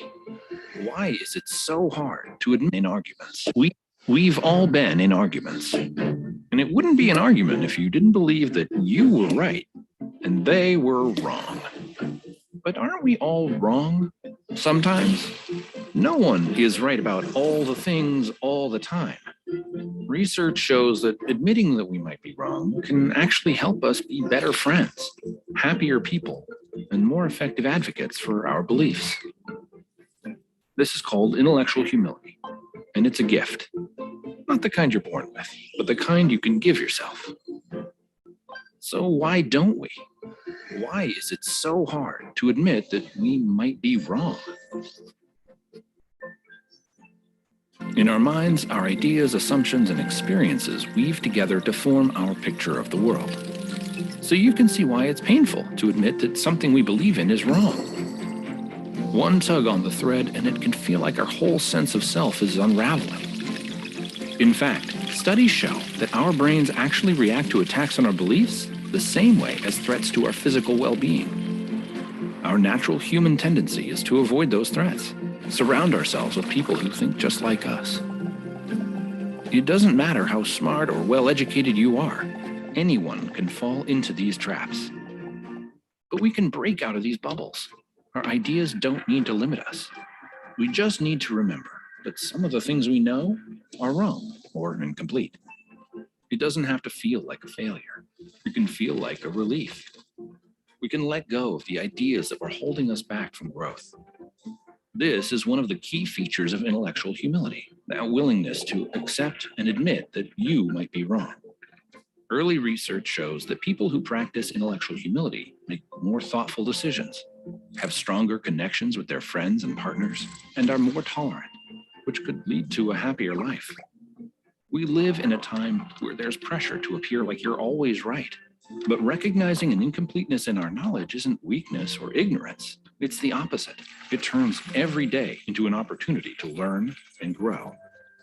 In fact, people who practice intellectual humility are shown to be better at recognizing persuasive arguments. That means you could be a more effective advocate for your beliefs by allowing them to be challenged. The scientific method asks us to test every idea, question every theory, and that discipline is responsible for much of the explosive progress that has defined the last 2 centuries. Intellectual humility is the same principle applied to the individual, constantly refining your understanding of the world and yourself. The person you are now only exists because the person you were was willing to grow into something new. Intellectual humility is that willingness.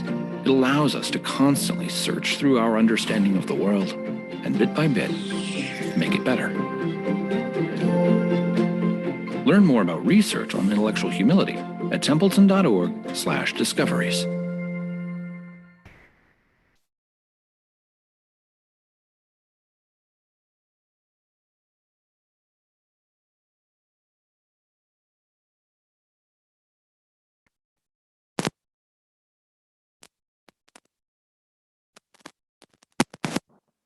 Assalamualaikum.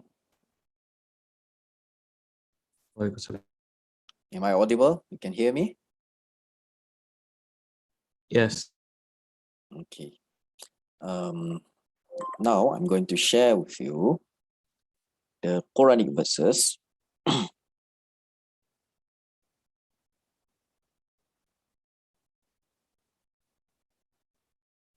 Quranic verses.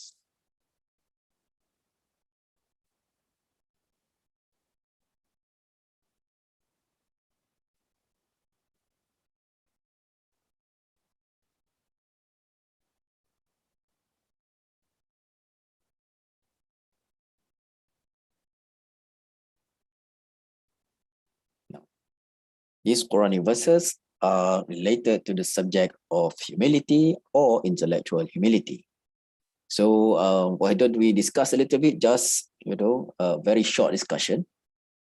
How does these, how do these verses relate to intellectual humility? First, there is a verse from Surah Al-Furqan, verse number 63, وَعِبَادُ الرَّحْمَنِ الَّذِينَ يَمْشُونَ عَلَى الْأَرْضِ هَوْنًا.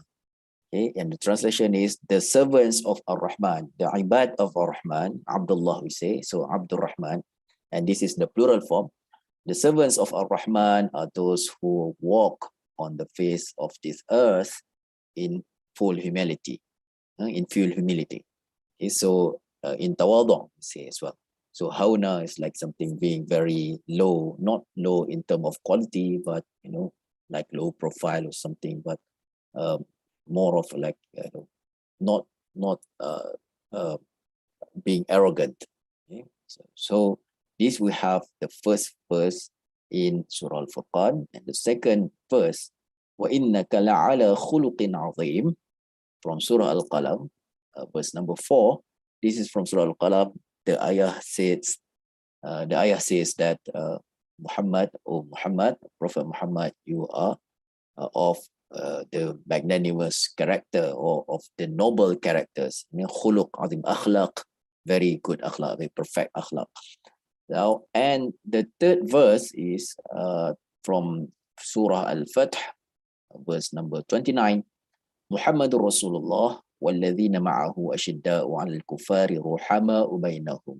Muhammad is the messenger of Allah, and those who are with him, who are around him, they are strict in terms of their relation with the non-Muslims, or the kuffar. The kuffar, not necessarily ordinary non-Muslim, those who are opposing Islam, very strict in their relationship with those kuffar, but they are ruhama. Okay, so people of rahmah amongst themselves, okay, amongst the believers, amongst the mu'min. So we have these three verses. Why don't we try to relate these three verses with intellectual humility? Who would like to begin with and explain to us how is the first verse that speaks of Ibadur Rahman walking on the face of earth in full humility? How does this relate with intellectual humility? We will try to discuss the three ayah in very, very short discussion on this three ayah. And later on, I will say another one ayah, and I hope that someone can pick up what is the connection between that ayah and intellectual humility, and maybe we can provide something for the person who can interestingly relate the fourth ayah with intellectual humility. But first of all, I would like to hear from you these three verses. How are they related to intellectual humility? Anyone would like to try with the first verse first? Yeah, the first verse. Anyone would like to share his view, his opinion? No problem. There is no need to stick to tafsir, or to quote any mufassir or any book of tafsir. It is just how do you think Ibadur Rahman, servants of Ar-Rahman, with this specific character is related to intellectual humility. So anyone would like to join us here?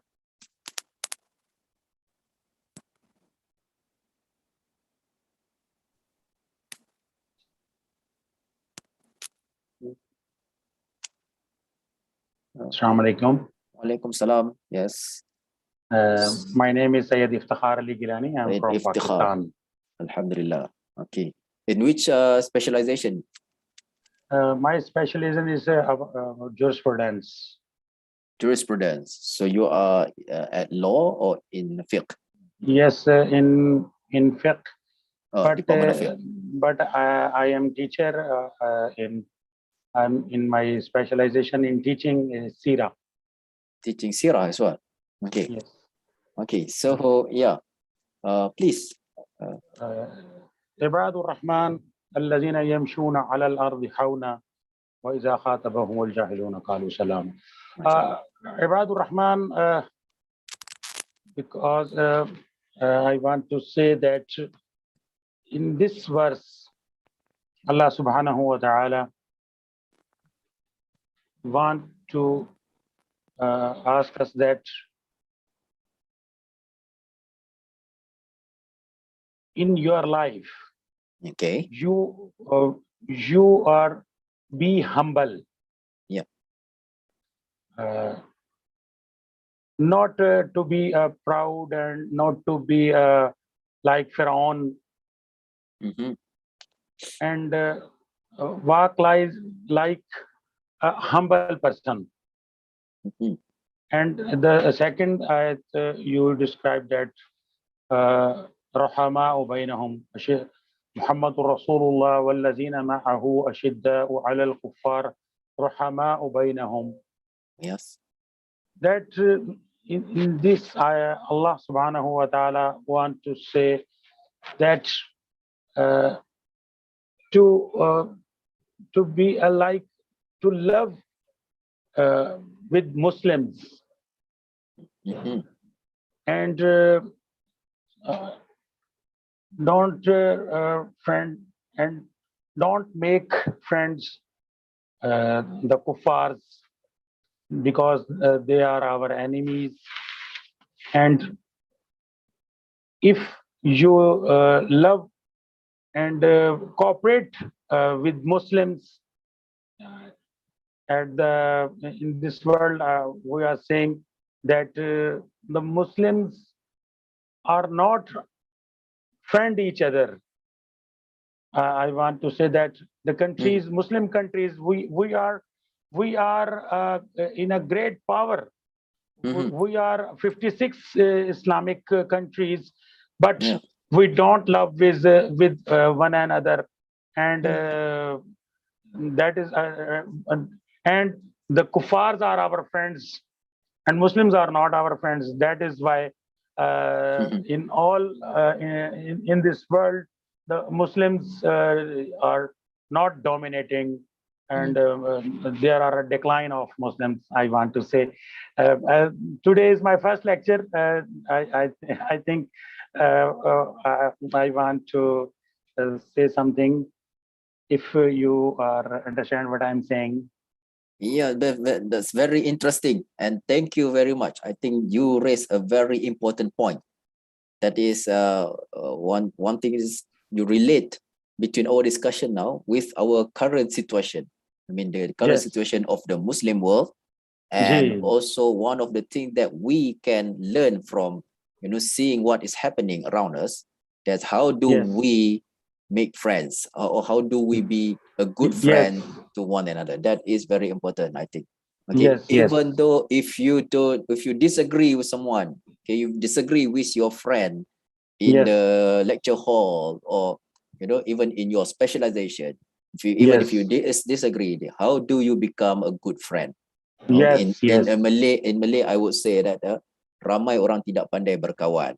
Okay, so tidak pandai berkawan. Okay, so when we are not friends to one another, what happens? We don't know that there are things that have been accomplished, have been done by someone else. So you are repeating or sometimes reinvent the wheel, saying, "Oh, no one is taking care of this. No one is taking care of this. No one is doing this. No one is doing that." Whereas you will find if you making friends, you widen your circle of friends, then you find, oh, there are many aspects that have been covered by another individuals, by another groups. So you can focus on things that need you more.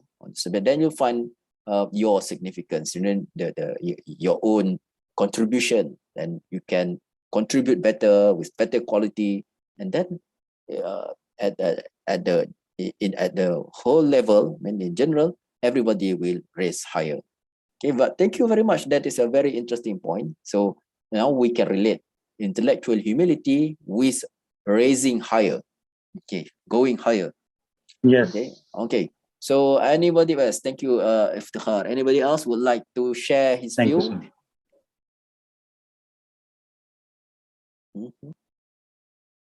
Okay. So this is where we can test how do we cooperate with one another. Okay, we are speaking of cooperation between the Muslim world. Now, how do we also cooperate in this session? Try to share our view, or not to, keep our view to ourselves. Not sharing with others. So I believe that everyone has a very interesting point of view, very interesting knowledge to share with others. So yeah, anyone else would like to share with us? Don't keep your knowledge, your precious views to yourself. Okay. Anyone else?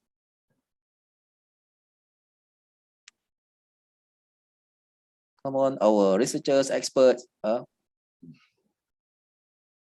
looking at how do we exchange knowledge here? Ada this. Okay.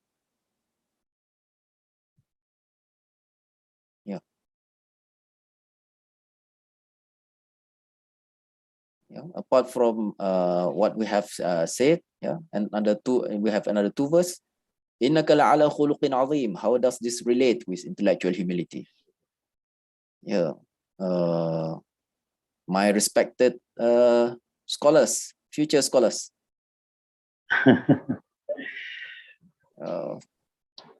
Please share something with me. Nabi Kareem sallallahu alaihi wasallam said that innama bu'ista mu'alliman. Yeah, bu'istu mu'alliman. Walam ub'ath la'anan. I was not sent as a curse, as a bringer of curse, or as a curser, but I was sent to educate. Yes, and makarim al-akhlaq. Yeah. And that is the highest, I think, highest place of akhlaq. Another place Allah subhanahu wa ta'ala said, لَقَدْ كَانَ لَكُمْ فِي رَسُولِ اللَّهِ أُسْوَةٌ حَسَنَةٌ. And in the uswa hasana of Nabi Kareem sallallahu alayhi wa sallam is akhlaq. Yeah. Al-Mu'minin Hazrat Aisha Siddiqa radiyallahu ta'ala anha said, Kana khuluquhu al-Quran. MashaAllah. His akhlaq is the Quran itself. It's like when we read the attributes of Allah, Allah is all forgiving. That He forgives before someone asks for forgiveness. He gives before before he is asked for provision and anything. So that is Ar-Rahman, the Ar-Rahman who gives before being asked. Okay. Now, how do we internalize this in our character? so that we will see how it will affect our study, it will affect our journey in seeking knowledge. Okay, that is, I mean, in the video you'll see that you know, in some in a sort of graphical way, is trying to portray where when you learn from others, then it becomes more colorful. Okay, you have more perspectives. So this is my personal view that, you know, when we really understand what is rahmah, what is meant by being under Ibadur Rahman, then we will be able to apply intellectual humility. No, one will not be able to apply intellectual humility unless one understand what is rahmah. Allah subhanahu wa ta'ala has 100 parts of rahmah. Okay, in the hadith, he has 100 parts of rahmah, and he sent down only one part. Only one part of rahmah was sent down to this world. Then the other 99 parts are being saved or kept for the hereafter. Now, with this one part, as the hadith said, only one part, you can see, you know, even the predator from amongst the animals, okay, it loves its the offspring. Okay? Even the tigers will love their what do you call it, with their kids. So okay, so whatever mercy, instances of mercy, instances of love, instances of happiness that we see and observe in this world, they are the effect of just this one part of rahmah. So rahmah permeates everything. Even there is rahmah for the kuffar. Okay, when you read Yasin, and illa rahmatan minna wa mata'an ila hin, walau nasha'u latamasna ala ayunihim, and the other ayats. I mean, and if God wills, or if God wants, he can demolish everything. But I know he delays the kuffar rahmatan minna, because of his rahmah to them. So how can now in this ayah we find God is giving his rahmah to kuffar? So there are degrees of rahmah. Degrees of rahmah. Okay, there is a little bit of rahmah to the kuffar, so that you can find the blood moves inside his body, and no movement of blood except with the rahmah, by the virtue of rahmah of Allah. Otherwise, he will die. Okay, and God gives provisions, foods, everything to the kuffar because of the rahmah. But there is a little bit of rahmah, and there is another level of rahmah, and you are aiming for the highest rahmah. So that is why when you aims for the highest rahmah, you want to be the Abdur Rahman, you want to be Ibadur Rahman. But God has shared with us something. To go higher, you have to go lower. That is the essence of this religion. It's the opposite. If you want attention from Allah, you give attention through salat. If you want more provisions, you give sadaqah. Okay, it's the opposite, always the opposite. If you want to be helped, you help first. Yes. Okay. If you want people like to tree, be friends like with tree. you, yeah, like tree, like a tree. Yeah, like a okay. tree. Yeah. Who have, if you see the tree, Yeah. Who have fruit, Yeah. he is down, but Yeah. the tree who had no fruit is straight. Okay. Oh, okay. You mean the shape of the tree? Yeah. Of course. Now, we can see, if you look at this ayah, the word Rahman there, it indicates the highest level. Rahman is Allah, is the highest one. But at the same time, in the same ayah, you find the word Hauna that indicates the lower part. So if you want to go higher, you go lower. The more humble you are, the more higher you'll be in paradise.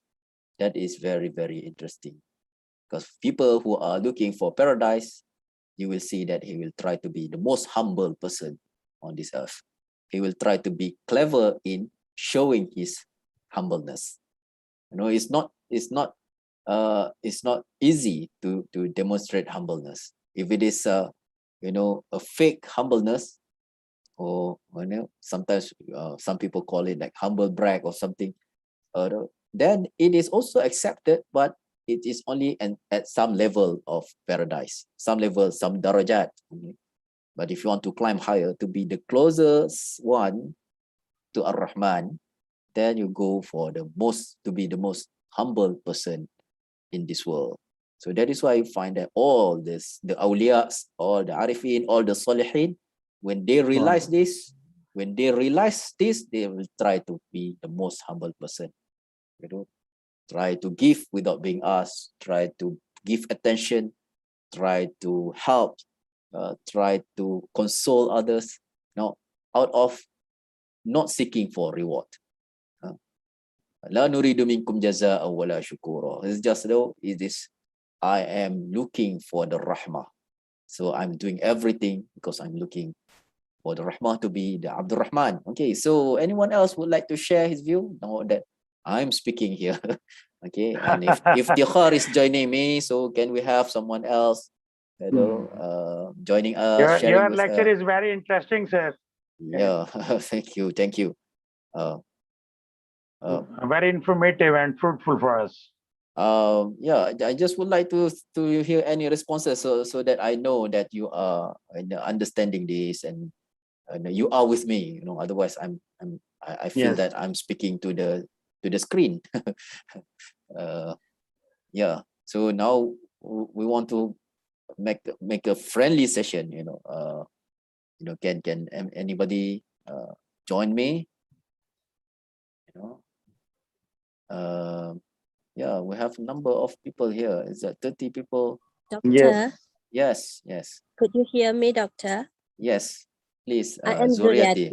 Zuriati, Yes, I am Zuriati. I would like to share my experience about a humble person that I know and we know. Yeah, thank you very much. Yeah. When I was doing my undergraduate in IIU, it was during Ramadan, and after finish our Taraweh, Salat Taraweh, I was going down at the stair. Okay, for those who are new, we in IIU, we have a great stair, or the main stair. Those behind Dr. Khairil. You can see the stair. Yeah. I mean behind my background graphic. Yeah, the background. Yeah. During that time, yes, being a young, energetic, I'm eagerly to go down the stair quickly. But at that night, there was two persons. I used to call it Pakcik and Makcik. Pakcik wearing white jubah and Makcik wearing black jubah with a stick. And then a few moments, I was thinking whether I want to pass them or just waiting for them to downstairs, the downstairs. Okay. But there was not many person, just only two more students behind me. And then it seemed both of us has that problem, whether to pass them or whether to wait for them. So looking at my time, it was late. So I think I better pass them. Okay, before passing, what I would say to them, I just say, Pakcik, mohon lalu, minta lalu. Okay. Pakcik, may I go through? And those Pakcik would answer, yes. And you know what? Who was that Pakcik? He was our rector. Itan Sri, Professor Dr. Muhammad Kamal Hassan. MashaAllah. Yeah. When I look at him, MashaAllah, I feel that I do a great sin. It was a big mistake. He was our rector. And then I just passed through him like that. Wow, what rude I am. So I keep telling him my apologize, and he said, no, it's okay, it's okay. And I also offer my help to help her wife, because just now he was struggling enough to help her wife to downstairs the stair.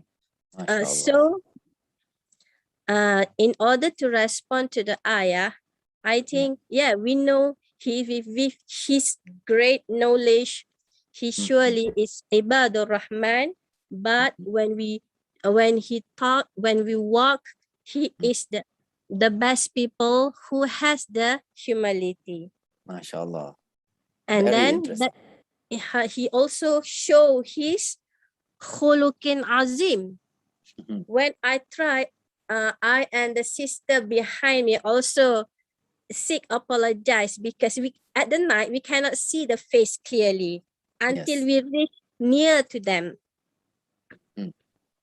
But he insists it's okay, it's okay, and he said this is what he doing, and this is his task to help his wife. MashaAllah, that's so great. We used to know him as a great scholar, but we never know him about his personal life.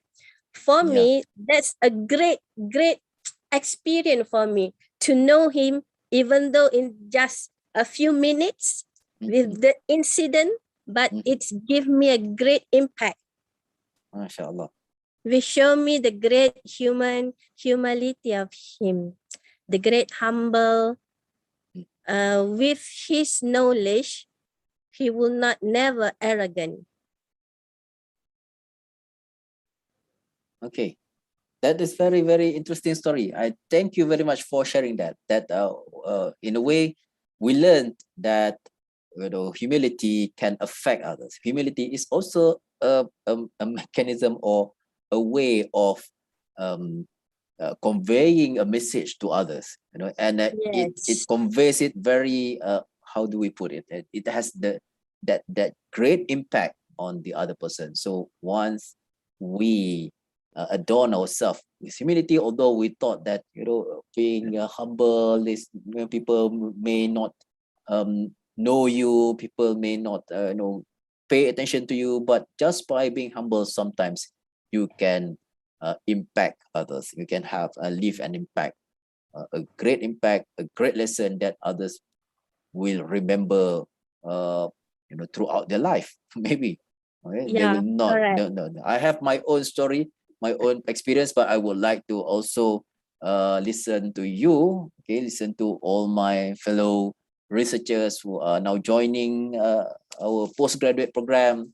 I believe you have many things, and then you are looking forward to being great scholars who also would like to leave an impact to the society, who also would like to go to the higher station in the akhirah. So please, you have the floor to share with me anything, any interpretation or your own story, your own experience. Okay. Thank you, Zuriati. It was a very interesting story. You are most welcome, Doctor.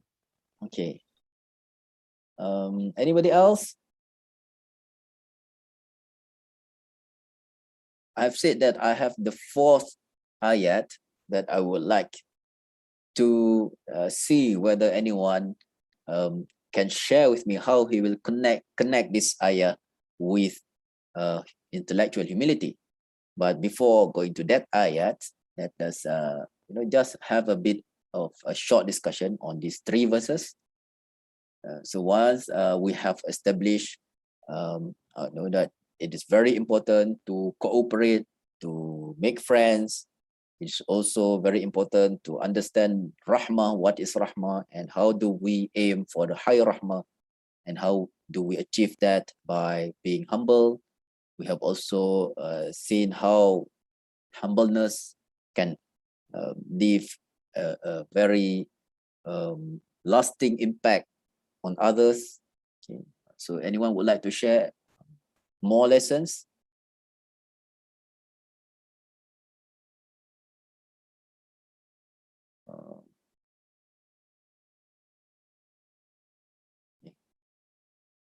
This is also what do you call it? A session where you can train yourself how to establish relevance, establish connection between things that which is very important for your research skill. Yeah.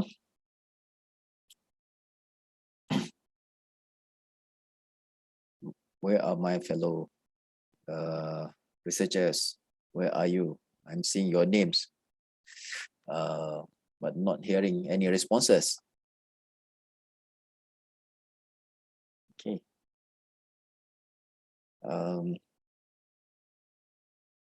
Yeah. Are we tired already for after Jumu'ah? But in Pakistan, yes, sir, in Dr. Saab, in Pakistan, yeah, the time of Juma is near. Oh, you are close. You are close to Jumu'ah. Okay. Yes, yes. In Pakistan, the time is 1 o'clock. Okay.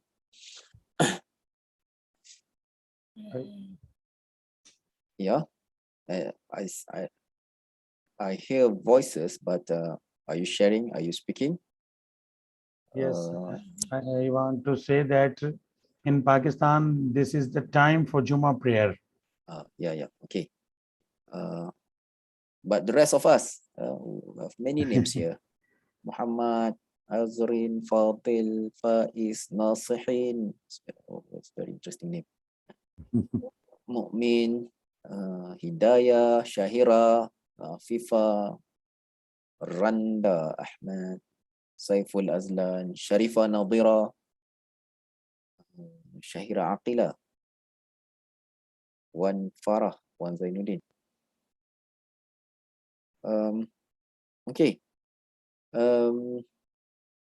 What time is it? 4:11. Okay. Now, as I've said that from these three verses we can relate or we can connect intellectual humility with rahmah. Okay, the higher you aim for rahmah or the greater rahmah, then the more humble you will try to become. And we have stories and experiences in our life. I myself personally, I was a student in Medina, and we came. When we arrived at the airport, we thought that, in my previous years, there was no one receiving us at the airport. And then we had a new rector during that time. I remember his name, Al-Uqla. Okay, we call him Al-Uqla. And he was the new rector. He walked at night and visited like here we have NIM Mahalla, and he visited the dorms, without any guards. He walked alone, visited us in the dorm, and some students, they didn't know him, and so when he knocked on the door and said, "What are you doing? How are you?" and students thought that he was one of the wardens, one of the principals of the hostels, and they spoke of problems or anything, and after that they realized that he was the new rector, and then so he frequented the hostels, and one day when we arrived at the airport in Medina, there were like a number of staff from the university waiting for us, and I was a bit surprised during that time. And they say to us, "Oh, there is a bus waiting for you, so you can put your luggage on the buses." So when I bring my luggage, then from afar I saw the rector Ali Al-Uqla, Muhammad Ali Al-Uqla, and he came to us. Then he took our luggage and he brought it himself to the buses. He left our luggage, our bags by himself on the buses. And you can imagine that the director at in that country is at the same level of a minister. His salary and everything, the status, everything is at the same level of a minister, but he's still taking care of students, still lifting student's luggage by himself. So I will never forget that moment that I saw with my eyes how he took my bag and leave those bags, put them on the buses by himself. So that is a very impactful experience, a lesson on humbleness and humility that I've learned from that person. And I believe we all have our stories, our experiences. But let us now move to the fourth ayah that I've spoken on before. I've indicated before. The fourth ayah is وَمَا خَلَقْتُ الْجِنَّ وَالْإِنسَ إِلَّا لِيَعْبُدُونَ. وَمَا خَلَقْتُ الْجِنَّ وَالْإِنسَ إِلَّا لِيَعْبُدُونَ. And I've not created jinns and mankind except to worship, to ibadah. So that is the purpose of creation, is to do ibadah. Now, how do we relate the purpose of creation with intellectual humility?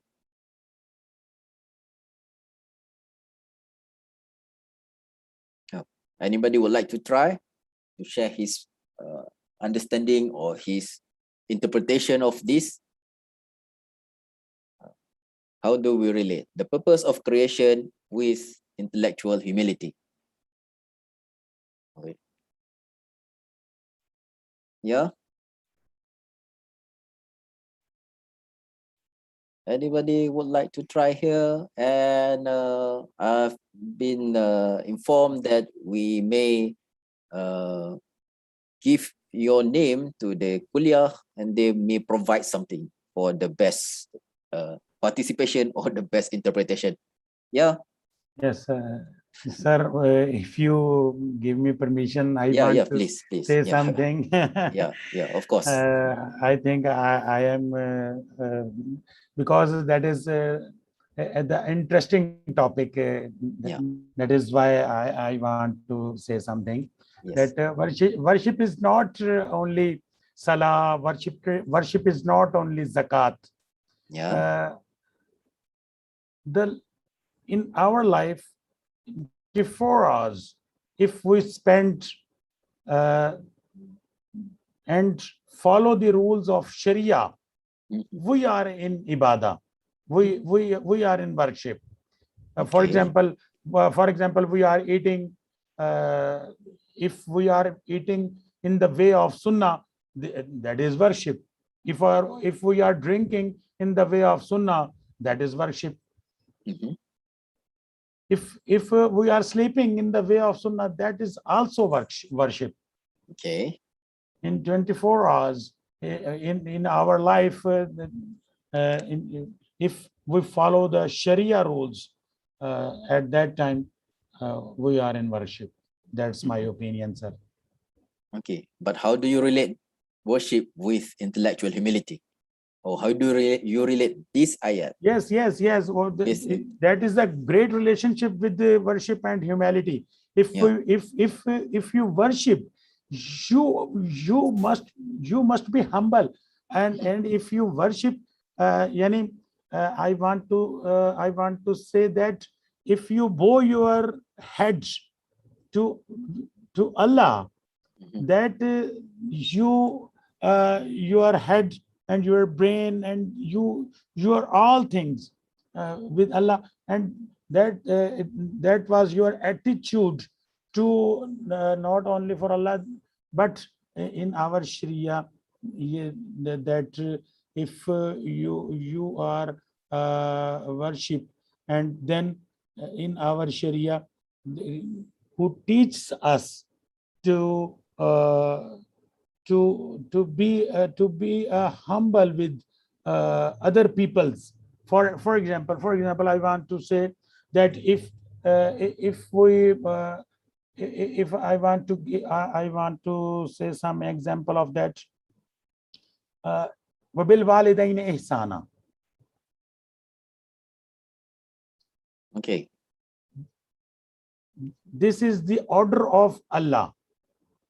If we obey our parents, we obey the Allah, and that is humility.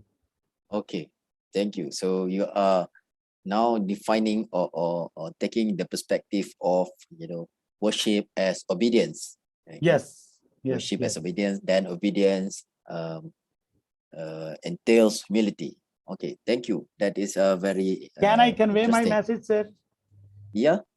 Can I convey my message? Yes.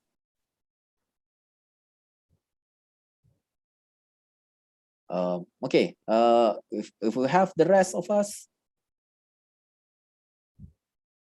okay. How do you connect the purpose of creation with intellectual humility? Yes. Yes, sir.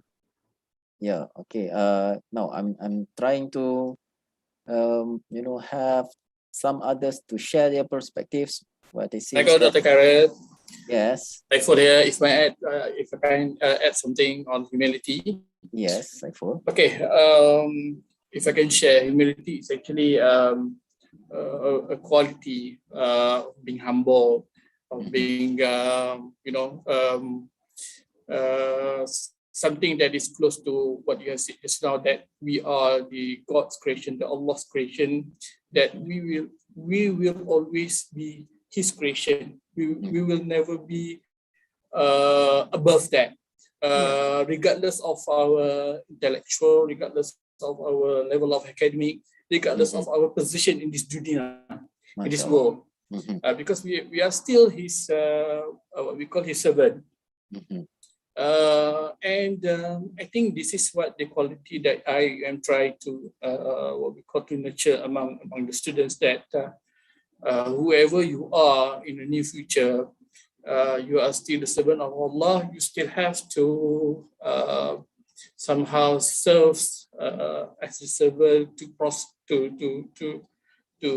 play the role as the Khalifa, and at the end is what we want is we want the Allah pleasure. We seek Allah pleasure at the end. The pleasure of Allah. Yes. Yeah. Rida. Yeah. So we have to observe humility in order to arrive at that. Yeah. True. Okay. Thank you, Saiful. You are in. I'm sorry if I have forgotten your specialization. Education. Education. Yes. Yeah. Yeah. Thank you, Saiful. Okay. Also very interesting. Now, you know, anyone would like to add some more? You know, there are many ways to connect purpose of creation with intellectual humility. I will share my own perspective towards the end, but let me just you know, learn from you also. You know, I believe that at this level you are full with ideas. You know, thinking of many things in order to, you know, to boost your research motivation. So maybe you are seeing from a different perspective, you know. So I will really benefit from that. And also I'm happy to you know, to be able to know you and to be friends with all of us here. You know, it's not about having this session and only, you know, fulfilling the responsibility as a facilitator. It's not about hosting this session. I'm truly as a person, as a servant, I would like to be friends with all of us, all of you. I mean, and also, you know, learn from any of you. Assalamualaikum. Waalaikumsalam. Nur Afifah. Yes. Can I share what I Yes, can? please. For me, to understand the worship and also intellectual humility,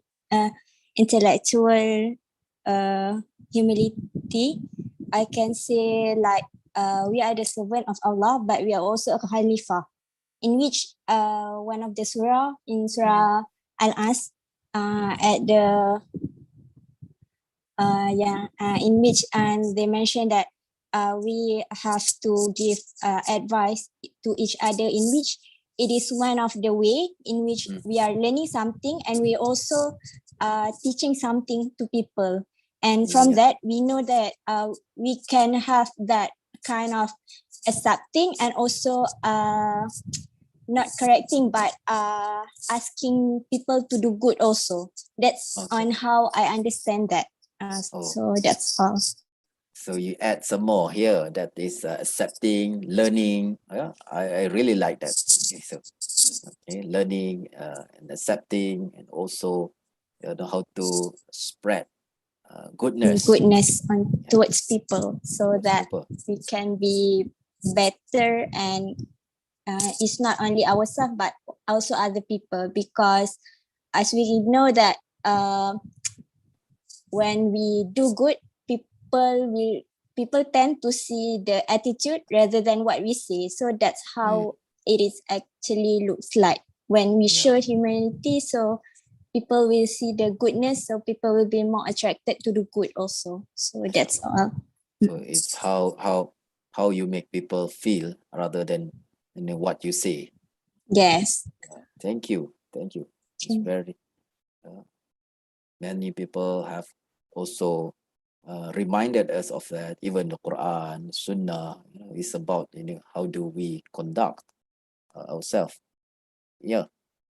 Any maybe one or two, or the last one here, to share his perspective, his view, try to connect the purpose of creation and intellectual humility.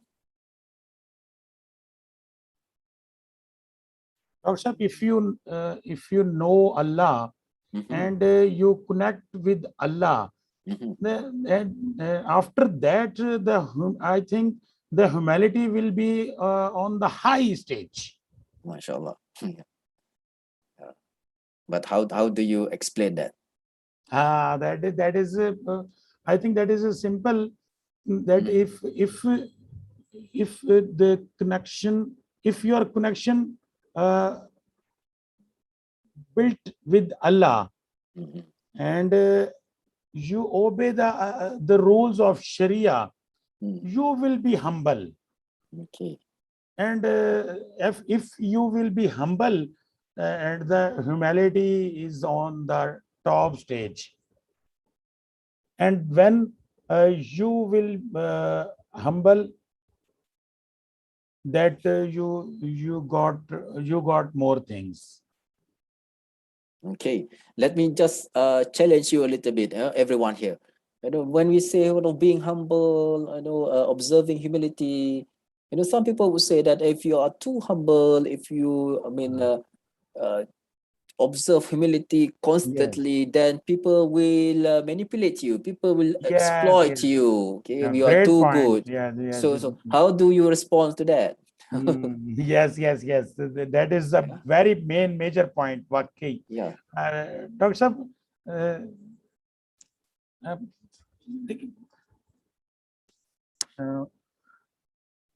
لقد كان لكم في رسول الله أسوة حسنة. If we see the life of our Holy Prophet sallallahu alaihi wasallam, in his life we see the humble and humility also, but we see that you recite this ayah رحماء بينهم أشداء على الكفار. Yeah. If you say that your enemy is in front of you, at that time you are not humble. So maybe I can simplify it here, say that even in this ayah you can say the word ashidda and ruhama are mentioned together. Yes. That means like strictness and humbleness Yes. can both be in a person. Yes. Can both can be in one person. You have humbleness, at the same time you have strictness, or maybe we can say the wisdom to Yes. navigate or to handle your affairs, okay, so Yes. that you will not be manipulated or exploited by others. So doesn't necessarily when we observe humility or humbleness, it means that we have to let others step on us or exploit us. Okay? So there's a way, and that subject will require from us to learn and always learn in this life. So that let me just share my perspective before we end the session. So my perspective is that when creation, when the purpose of creation, Allah subhanahu wa ta'ala created us out of love. Okay, so there is a love in the beginning of creation. So because of this love, we are here, but we are separated, not seeing this love. We are veiled from seeing this love when we arrive in this world. So God says that we created you to worship. And in one of the narration in interpreting this ayah, Ibn Abbas was reported to say, liya'budun means liya'rifun, so that they will know me, that they will recognize me. It means that not only to worship, but it is actually to recognize his love, to recognize his mercy, his rahmah, his wisdom, and all the perfect attributes of Allah subhanahu wa ta'ala. So we are created to learn. We are created to learn once again the mercy of Allah, the wisdom of Allah, the beauty of Allah, the majesty of Allah, and everything. So we can't learn all of this except by learning all aspects, learning as much as we can from the affairs of this world. You know, whatever that you can learn. You have said nursing, you have said pharmacology, you have said maybe education, okay, entomology, biology, geology, and all the logos that people have invented or have introduced or developed. So we are learning in order to recognize his wisdom, his mercy, and all the perfect attributes of Allah. So learning, but that there is no learning except that we have to first have the willingness to learn. And that willingness to learn will not be there except when you observe humbleness or intellectual humility. You know, when two persons are married, husband and wife are married, and then sometimes the wife, face problems with the mother-in-law, and the mother-in-law sometimes she judges the wife, saying that she can't do this, she can't do that. But for me, it's not about whether she can or can't do something. When she express her willingness to learn, then it is enough. Everyone will love a person who is willing to learn, who demonstrate the willingness to learn, if he doesn't know how to do it. But if you express arrogance, you don't want to change, you don't want to cooperate, you don't want to do anything, so nobody will like it. That will not help in building a successful relationship. So I guess one of the most important thing in this life is the willingness to learn. The moment you have that willingness to learn, then you will start learning. Then learning is the purpose of creation, because learning actually is recognizing Allah, recognizing the perfect attributes and names of Allah. Or if you don't find your learning leading to that, then there is something wrong with your aim of learning. But if you know that the purpose of learning is to recognize the place of Allah, the attributes of Allah, then you are on the right track of learning. Then your learning will be rewarded and you will enjoy learning regardless of whatever problems, difficulties, vicissitudes, obstacles that you face, particularly in this journey of doctoral research, master research, it may be a very lonely journey, but the moment you know that why do you embark on this journey, it is only out of love, your love of Allah subhanahu wa ta'ala.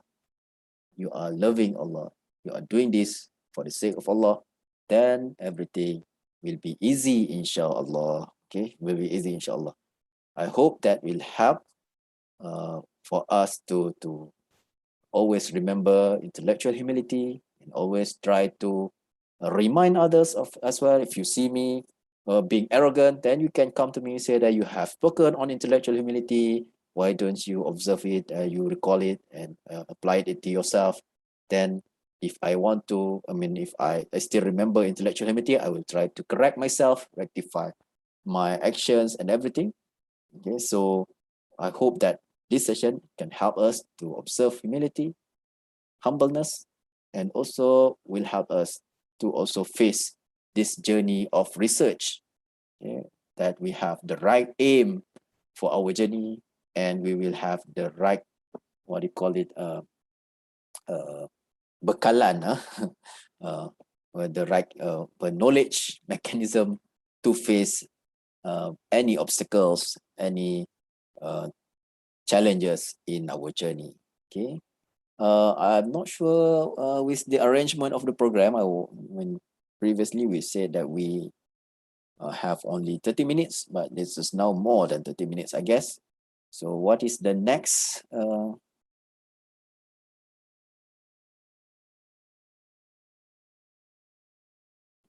What is the next session, or what is the next thing that we should do?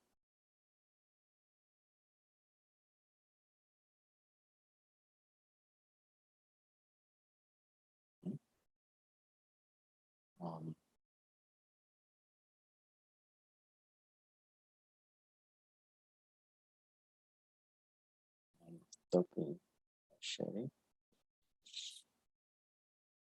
Okay, so the numbers are decreasing. It was 40 before, now we have 29. So shall we wait or what?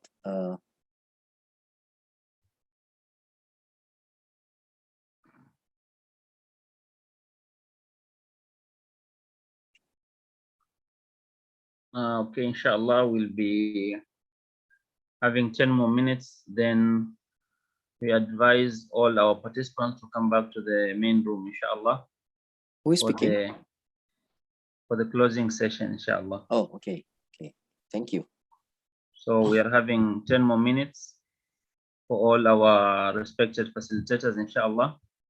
Then all our participants are encouraged to come back to the main room for the closing session, inshallah. Assalamu alaikum.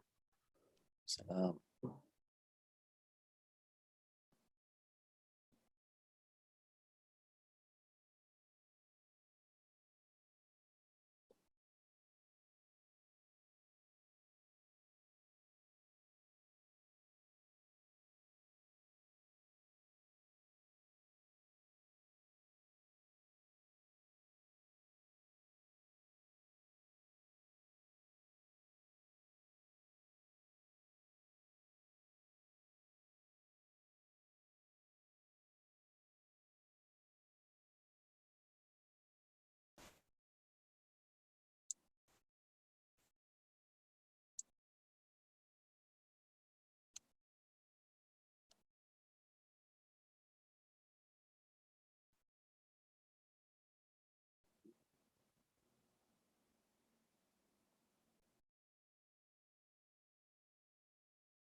Assalamualaikum warahmatullahi wabarakatuh to all PESI. I would like to confirm the group activity at room number 2, number 3 and number 3. Did your group have finished your activity or still continue? We are sorry that number 3 is already finished. Cut us off, so no problem. Because I think we are facing technical issues. Suddenly the breakout room is closed. So if you want me to open it back, please do let us know. So I hope we're not interrupting any activities because someone has closed the breakout room. So if you want me to open it again, please do let us know.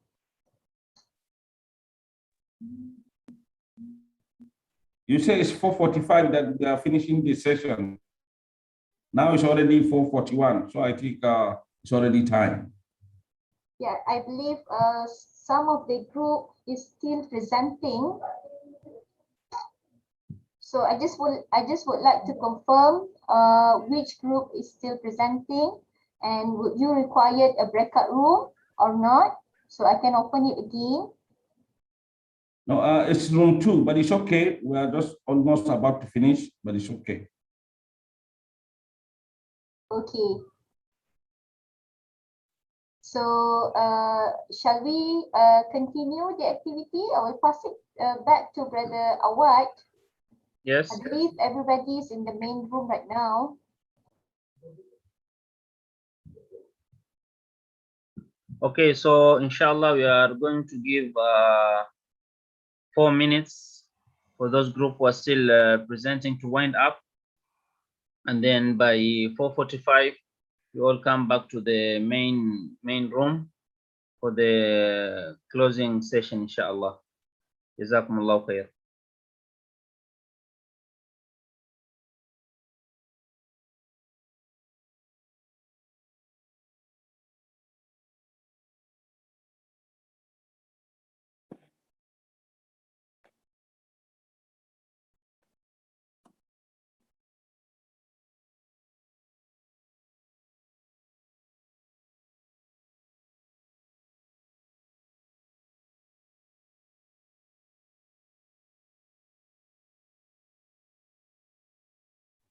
Okay, Brother Awad, I think all the participants has joined the main room. You can take over now.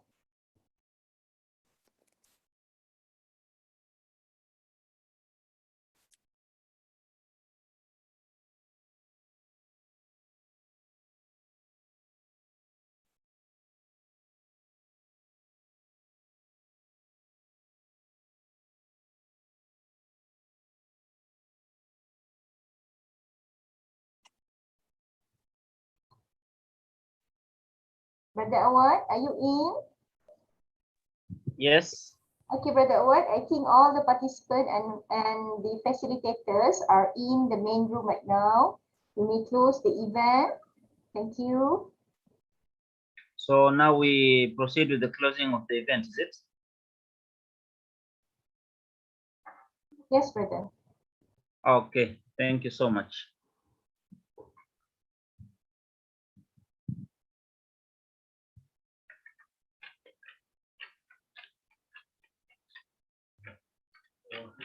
Okay, Alhamdulillah Rabbil Alameen. We have finally reached the end of our Ta'aruf week for 1 week, which it has been very engaging, very interactive. It was indeed an eye-opener session for our PG students, which we benefited a lot.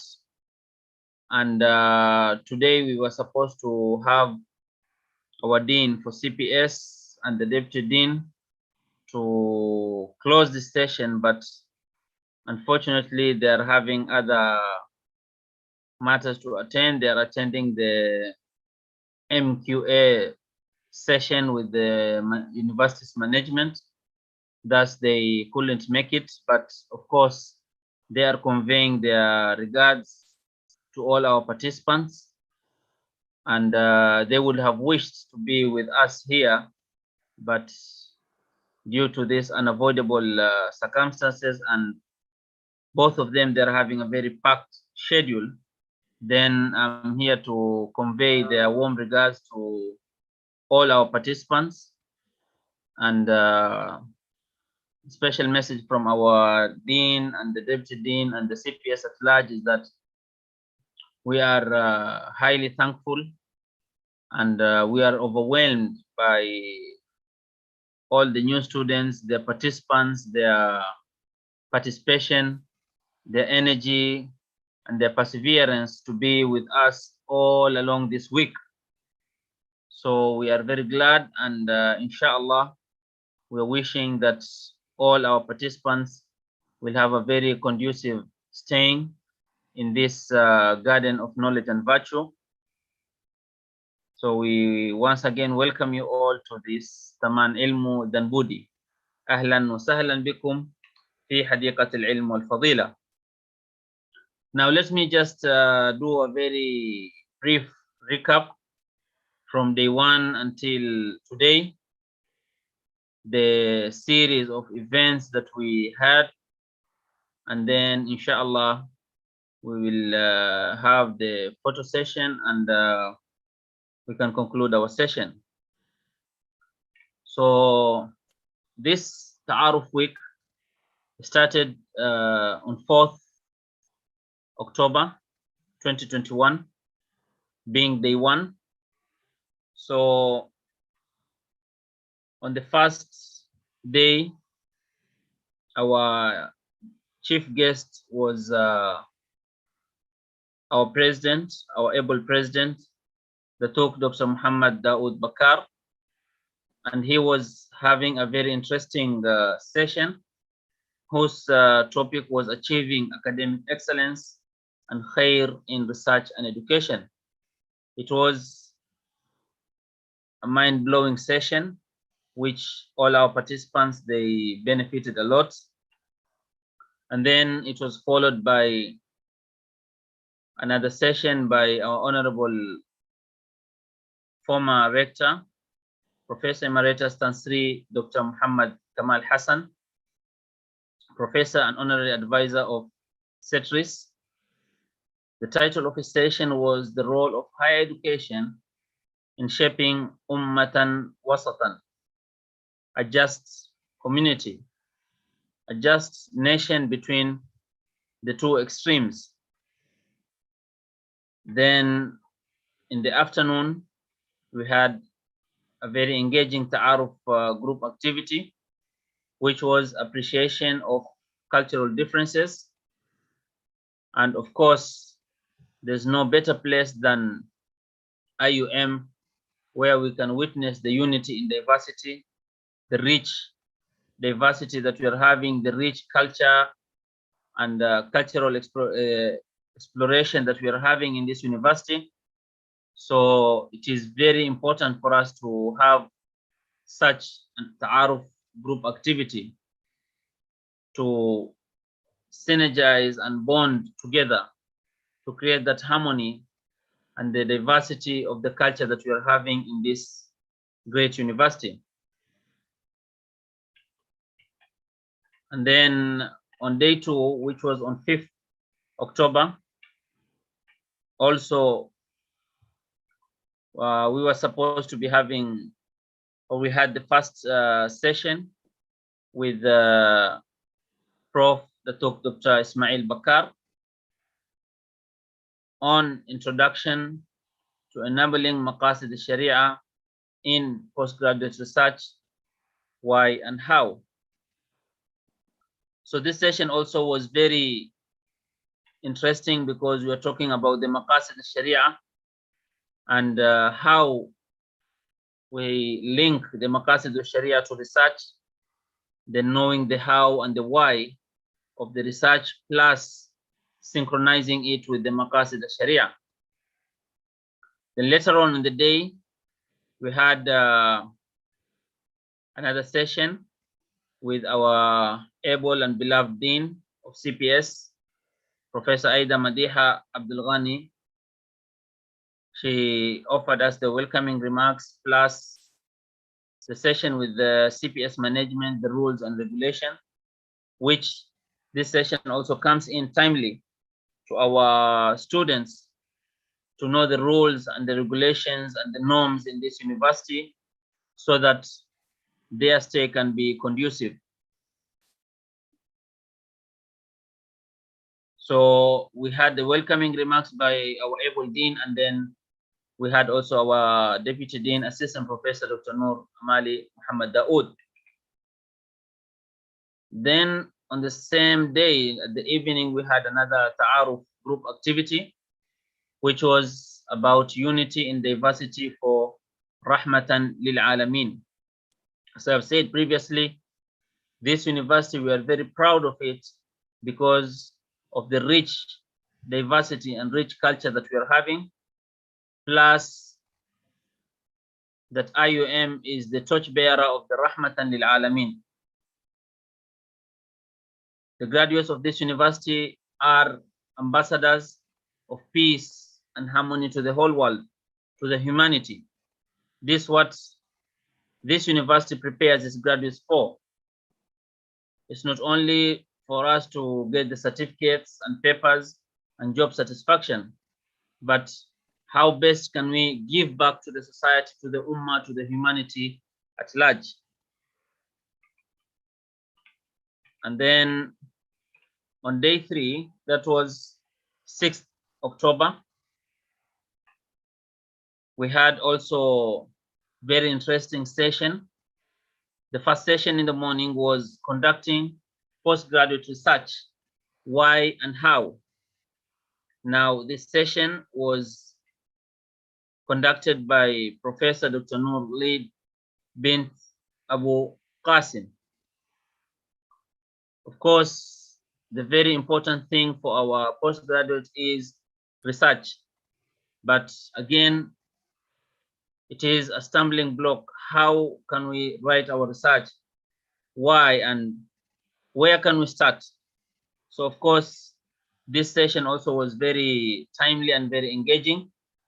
Later on the day, we had another session on the transformation of research landscape, transformation of research landscape in Malaysia, the concept of responsible research and human-centric education. Of course, 5 years from where we are, the research is totally different from where we are now.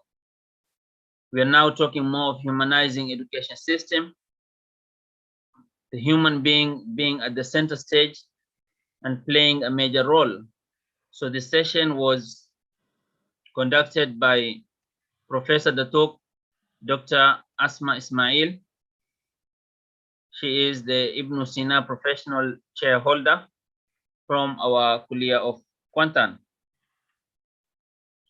Later on in the afternoon, we had also a sharing session on sustaining mental strength and resilience during postgraduate study. Now, of course, being in the postgraduate study and maintaining the research is such a great endeavor that at one point we need to know how to manage and strengthen our mental strength, to have the resilience to carry on conducting research, collecting data, and all these challenges that we're facing. So how can we overcome these challenges? Now, the session was conducted by Dr. Murni Muhammad Noor, Senior Lecturer, University Putra, Malaysia. Coming to the 4th day, that was on 7th October, we had also briefing by the library by Madam Anis Shafinaz Muhammad Saleh, Deputy Chief Librarian, Dar al-Hikmah Library. Of course, as postgraduate and students at large, we can't conduct our research in the absence of the library, because library plays a pivotal role for our success in research. The latest publications are there, the latest thesis, books, references, and all the necessary materials that we are having.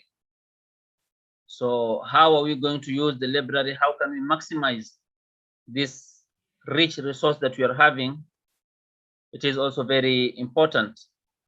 Then we had also a briefing by the finance division in terms of our payments and how the finance is directly connected with the registration of each beginning of each semester. And it was conducted by the Deputy Director, Muhammad Saifur Rijal bin Zaini. Then later on, we had also a briefing by the ITD division by Brother Azlan, our information technology officer.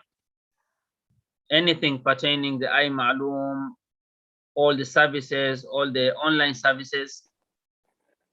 Then we had also a briefing session by the Counseling and Career Service Center.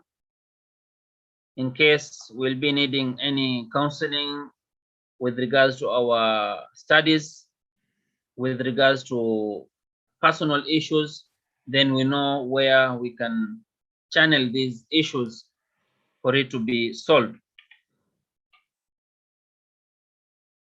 So later on the day, we had the concept of hikmah in political governance, the importance of amana.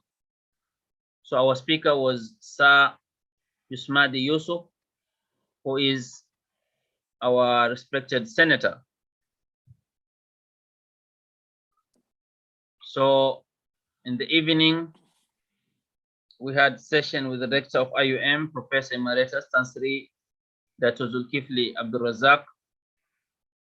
And the sharing session was on the importance of value-based leadership in higher education. While we are talking of higher education, we cannot forget the dimension of leadership and how the leadership plays a crucial role in enabling conducive learning environment, producing graduates who are up to date and they are ready to contribute to the society. They are equally competitive to the market.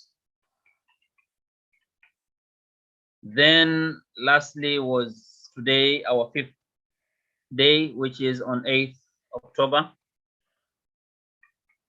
Today also was a very engaging day where we had the first session in the morning was about writing proposal, which was conducted by Professor Dr. Rethan Nawati from Kulia of Education. Then later on the day also we had another interesting session on the academic language in thesis writing. So which language are we going to use and how are we going to make our thesis, our academic writing, something presentable so that we can compete our counterparts in Harvard and in other institutions, which was conducted by Associate Professor Dr. Faiza Aidarus.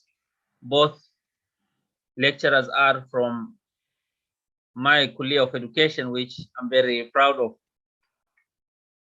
Then after the Jum'ah prayer today, we had also a very engaging Ta'aruf activity, which was exemplifying values in the Quran towards wasatiyah personality.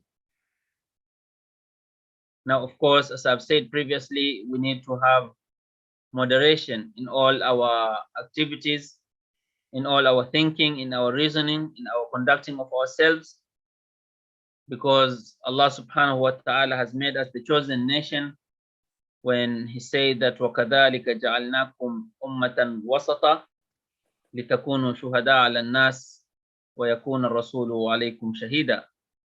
And thus we made you a just nation for you to be a civilizational witness upon nations and for the Prophet to be a witness upon you.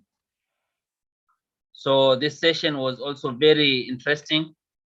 The objectives of the session was to explain values mentioned in the Quran and their relationship to the student's life, the need to have the role model, wal-qudwa al-hasana, to take it from the Quran. Secondly, to exemplify, internalize, and mainstream those values in daily life. And lastly, to identify the challenges of internalizing these values in our time and ways to encounter. I'm very sure that all our participants, the PEG students, they have really benefited a lot from this Ta'aruf week, which I hope that maybe, inshallah, in the coming session, we can have Ta'aruf week or 2 weeks for the Ta'aruf week so that our students can benefit more, inshallah. But nonetheless, this Ta'aruf week, it has been second to none. It was very engaging. Our students, they benefited a lot. And it's my prayer that all what has been shared in this session will be put into practice to make us better and best people, not only for this university, but our bigger role to the humanity, to the ummatic mission that UIA is streamlining all its efforts towards this mission. So lastly, it's my pleasure to thank the CPS, spearheaded by our able dean, and our advisor and coordinator, Sister Damia, for the great and tremendous efforts in organizing this 1 week session. Also, I'd like to extend our gratitude to the PGSS, led by our president, Dr. Zia, and the team. To also thank all the moderators, the technical team, and all those who took part in this session, plus all our participants who they endeavored with us all along this week.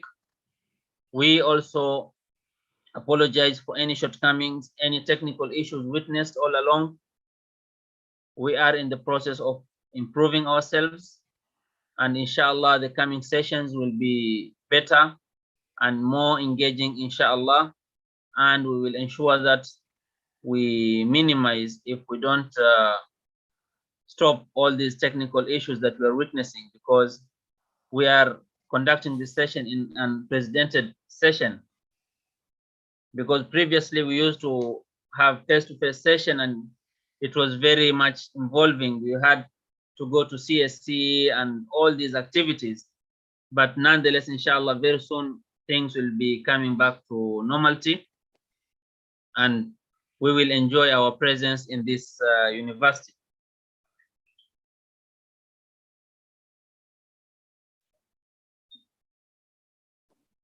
So I just like to conclude this session with what Friedrich Nietzsche said. He said, the end of a melody is not its goal, but nonetheless, had the melody not reached its goal, and it would not have reached its goal either, a parable. So likewise also we wish that we could continue with this session, but nonetheless, we have reached the end of our session, but the goals have been realized and achieved, alhamdulillah. Now I would humbly request all our participants to turn on their cameras so that we can have a photo session, a memorable photo session, and we have this session to put it in good memories, inshallah. So kindly please, all our participants, let's turn on our cameras for us to have a group session. So I would advise, or I would request the technical team to be ready. Set your cameras on and guide us once we are ready for the photo session. So The ball is in your court, our technical team. All right, ready everybody? 1, 2, 3.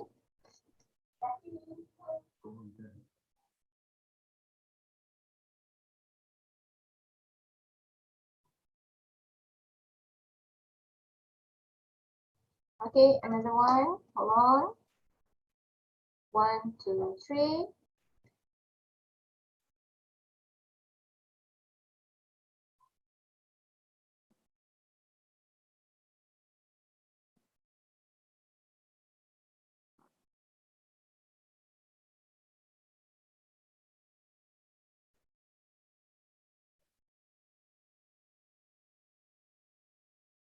Okay, thank you.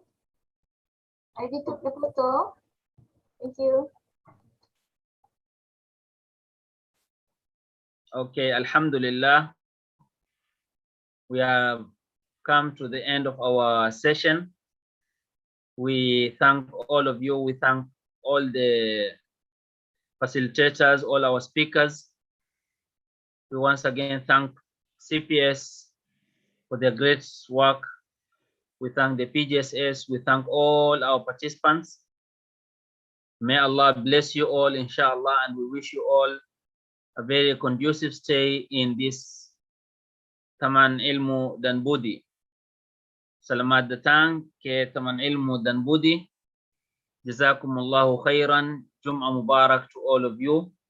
Jazakumullahu khairan. I have been your MC for this session, Awad Muhammad, and we wish to see you in coming sessions, inshallah, very soon. Assalamu alaikum wa rahmatullahi wa barakatuh. Terima kasih semua. Waalaikum assalam wa rahmatullahi wa barakatuh.